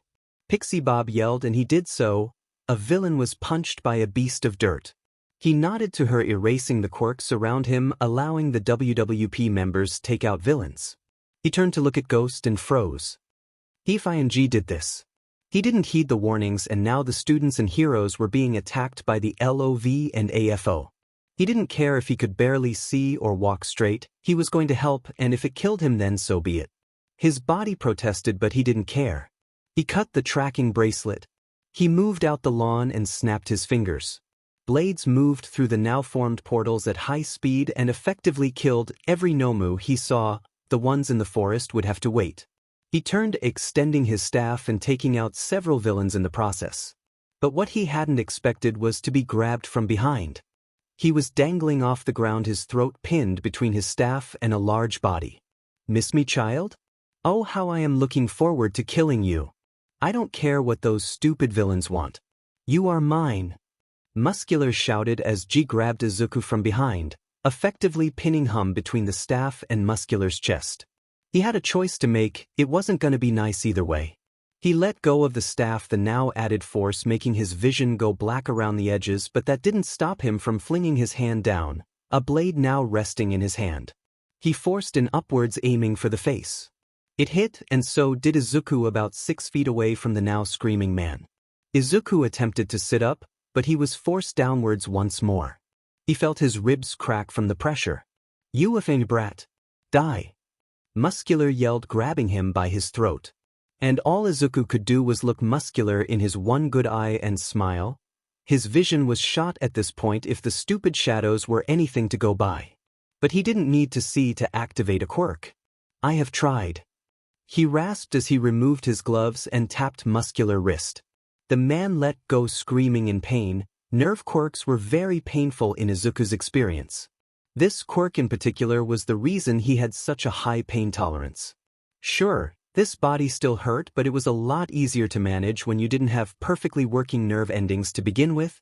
Muscular continued to scream while Izuku laughed quietly. He was so tired. "Ghost," a voice said to him.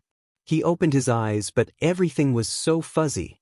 His head was pounding, and he just wanted to sleep forever, but he had kids to find. He pushed himself up, breathing in sharply when he felt his ribs shift wrong. "Ghost, hey, you shouldn't be moving," Aizawa said carefully. But Izuku shook his head slightly. Ragdoll ran up to them saying something about the students, but paused when she saw the state the ex-vigilante was in.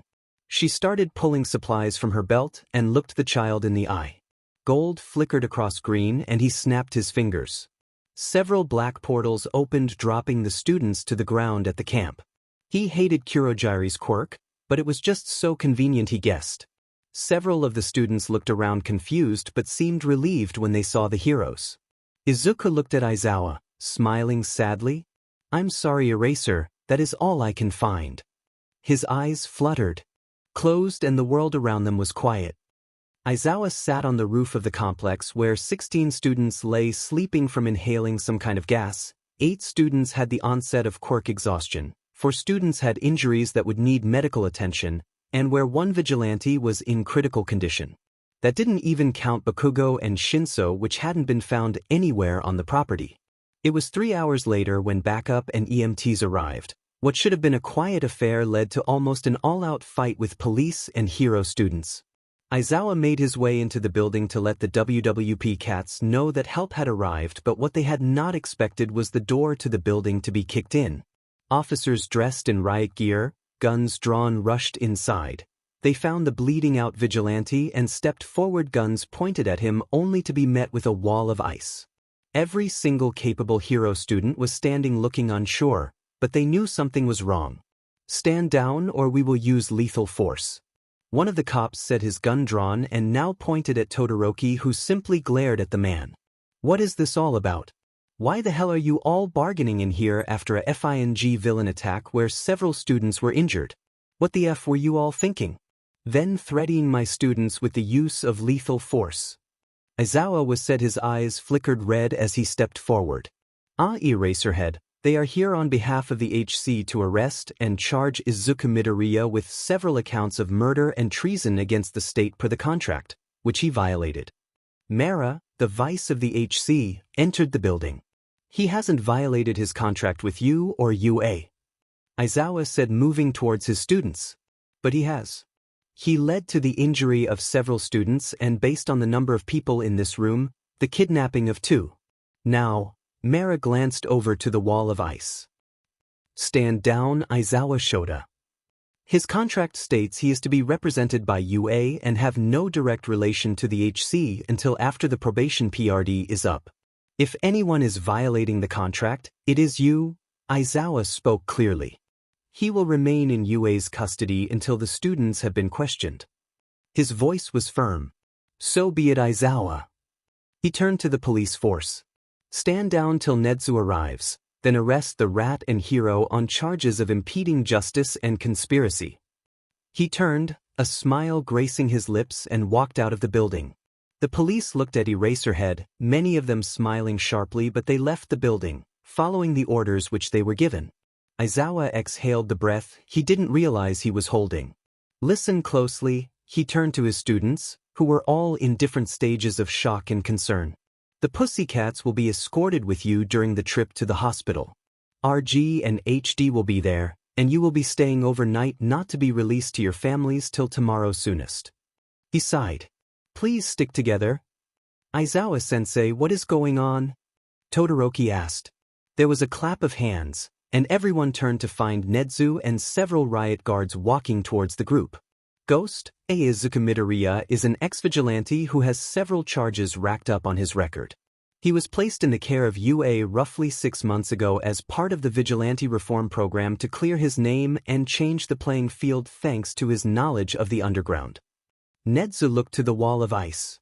But due to several legal issues, his contract with UA and the HC are currently being argued. Should the contract fall through, he will be sentenced to death, a recent change that none of us agree with. Nedzu turned back to the students. "Now, as I am sure Eraserhead has told you, you are to be escorted by the wild Pussycats to hospitals where RG and Hound Dog will help you recover. We will keep you updated as the situation progresses." Eraserhead? Aizawa nodded, moving to Nedzu, where riot police forced both of them to the ground, cuffing them with more force than necessary. The riot police moved forward with weapons drawn towards the ice barricade, watching the students carefully. "Stand down, Todoroki," Aizawa said firmly. Todoroki looked conflicted about the orders, but when he saw the look on his teacher's face, he melted the ice wall. The police moved forward, dragging the downed vigilante out of the building, in cuffs that looked closer to barbed wire than handcuffs. Both adults and child were thrown in the back of a van violently but made no move to fight back even as the doors closed. The 38 students were escorted back to Mustafa with the Pussycats and several HC raid guards. The whole trip was uncomfortably silent. The students were admitted to the hospitals for recovery, UA staff called parents, and RG worked with HD to evaluate the students. The students refused to be separated or alone, much to the hospital staff's annoyance, but RG was able to talk them into it in exchange for compliance from the students. They were allowed to stay in groups of 4 and the students became a lot easier to work with. Parents were rightfully sad, but they understood the situation regarding the camp, and all said they would attend a meeting prior to picking those discharged up in the morning. RG and HD got through all the students by the end of the night. Those who breathed in the non-toxic sleeping gas were slowly waking up with no complications, thankfully. Those with quirk exhaustion or minor injuries were healed and resting with the other students. Those not injured simply were around for support and distraction, which HD was happy about. If nothing else, the two classes became closer, though the school had hoped it wouldn't have been through trauma. RG? HD? Mandalay entered the room that the two heroes were using as an infirmary for the remainder of the student's stay. Yes, dearie? RG said, looking up from the paperwork, and HD simply grunted. What are they going to do to Aizawa and Nezu? Even Ghost? She breathed slowly. They aren't actually going to be charged, are they? No. The HC is pulling them from the equation. The case was given to Detective Tsukachi and he already reached out to me saying the charges against Aizawa and Nezu will be dropped as of the morning due to lack of evidence. RG paused, looking to HD. The mutt shook his head. As for Midoriya, technically he did break his contract indirectly, but it will be dependent on the courts for a final ruling due to the contract violation prior to this situation. So, he could be sentenced to death depending on who is ruling the court?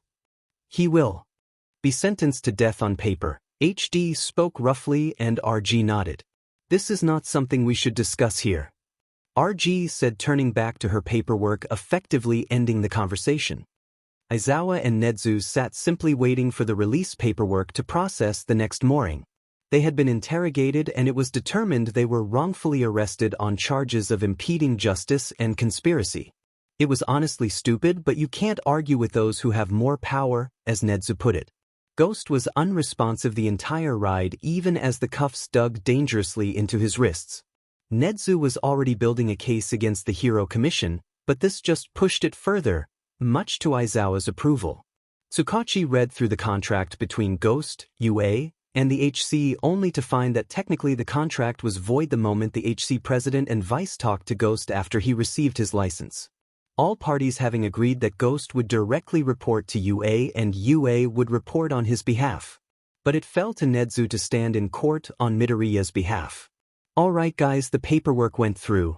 Nezu, Aizawa, if you need anything call me, Tsukachi said as he handed the release papers to them. Actually, detective, has a date been set for Midoriya's case? And has a location for his custody been stated? Nezu asked sharply. I can check. Tsukachi gulped. Sure, the anger that came of the principal was not directed at him, but Nezu was said. It says the date is? Today in 20 minutes.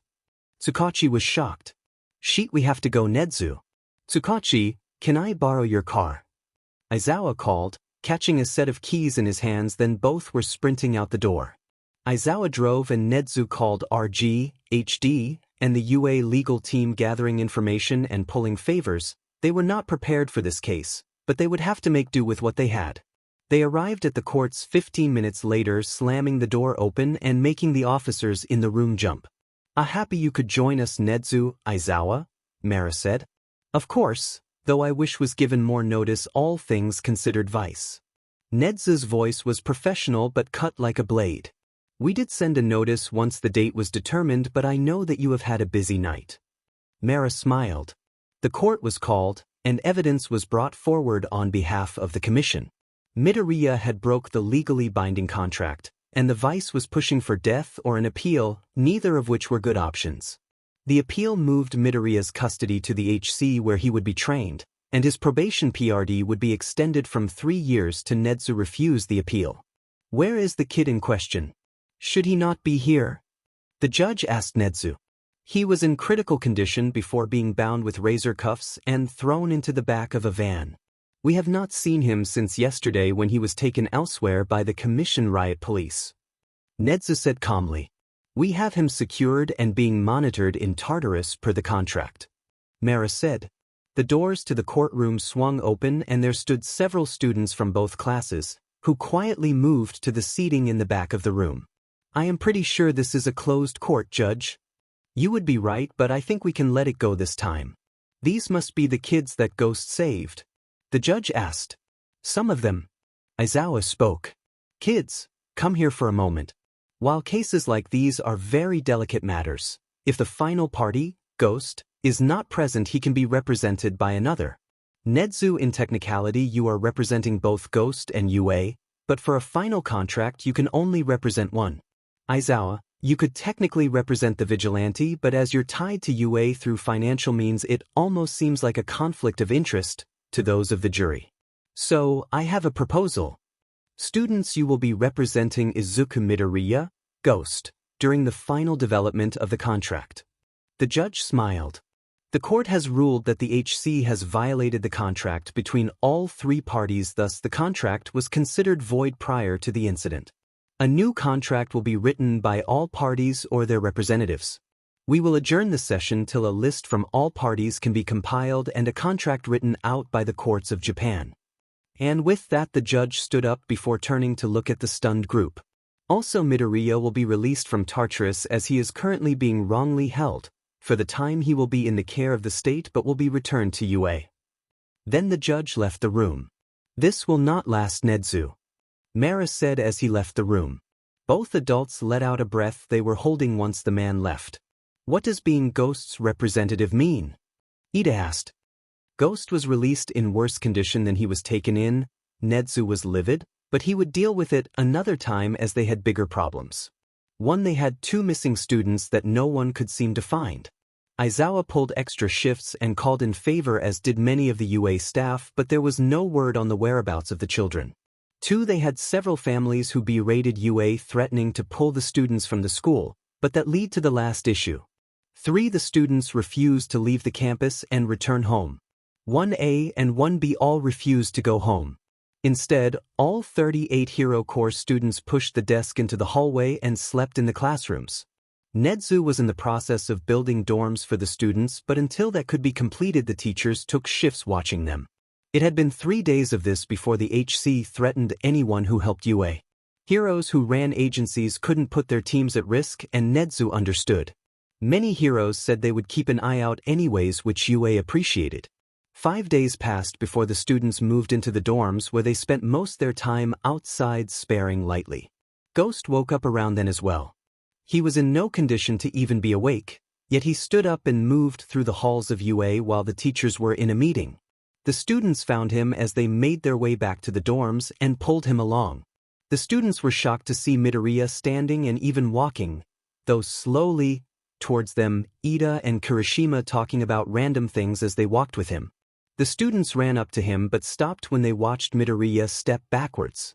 The students apologized and returned to their light sparing.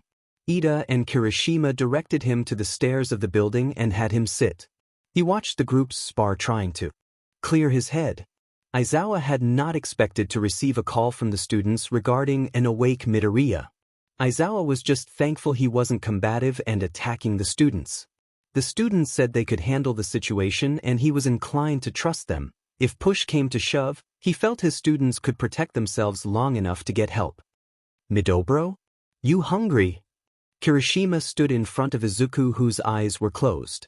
Izuku shook his head, the thought of eating making him sick. He was gonna have to talk to RG about that, wasn't he? Probably. Eating is very important, sensei. Ida said, swinging his arms robotically, as Izuku opened his eyes, looking unimpressed. We are gonna make lunch. Would you like to join us all inside? Minoma said after a moment. Izuku sighed, then proceeded to nod, standing up unsteadily. None of the students moved to help him. Something told them that would cause him more pain than he was already in. Guys, Mito's joining us. Kirishima yelled through the common area. There were cheers of excitement in turn. After lunch and conversations of random things like cats and video games, the kids returned outside. They sat in the grass, continuing the conversation from inside, quietly enjoying the light breeze and fake peace. Izuku didn't sit, instead slowly stretching his body. The same motions he did during the summer camp. He was in a lot of pain, but the stretches helped the fog he was experiencing slowly disappear. The sore muscles and joints loosened up. He did feel his skin pull wrong, but for now he didn't care. When UA's staff meeting was over, everyone made their way to the students' dormitory.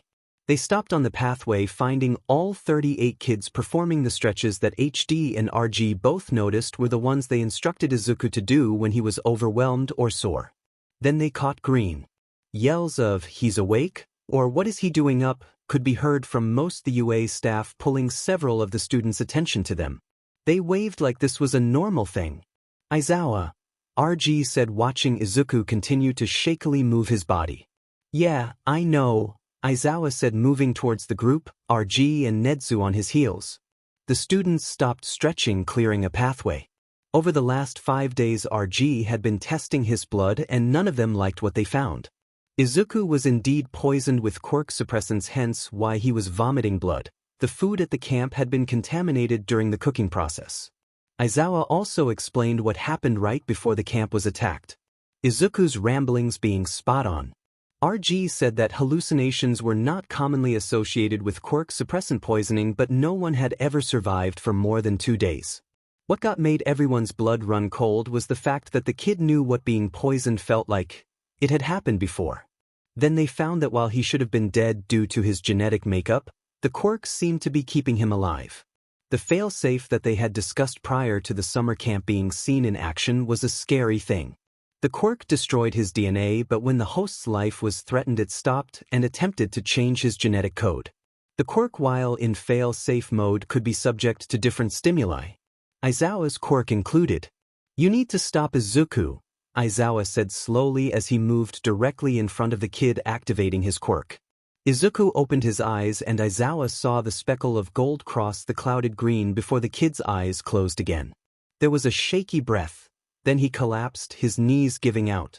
The kid wasn't actually functioning, his quirk was keeping him going. He picked up the kid and then turned to RG and Nedzu. "Just like we thought." It was 2 days later, a total of a week before Nedzu sent Shota and Hisashi home. Namuri didn't mind feeding the cats, but he knew they both needed a break. Everyone did, in all honesty, but their kid was missing and neither adult had been sleeping, instead picking up more hours. Aizawa walked home quietly from his patrol. Hisashi having been sent home earlier from his agency after he overworked himself. Aizawa didn't know what to do. He had 2 students missing, one his son, and there were no leads, no matter how many favors he pulled. Nothing. Hisashi was in the same boat. Nedza banned them from working at UA and their agency said this would be the last patrol for the both of them till further notice. Aizawa walked quietly when he heard something down the alley to his right. He stepped in and that was that. Aizawa officially disappeared.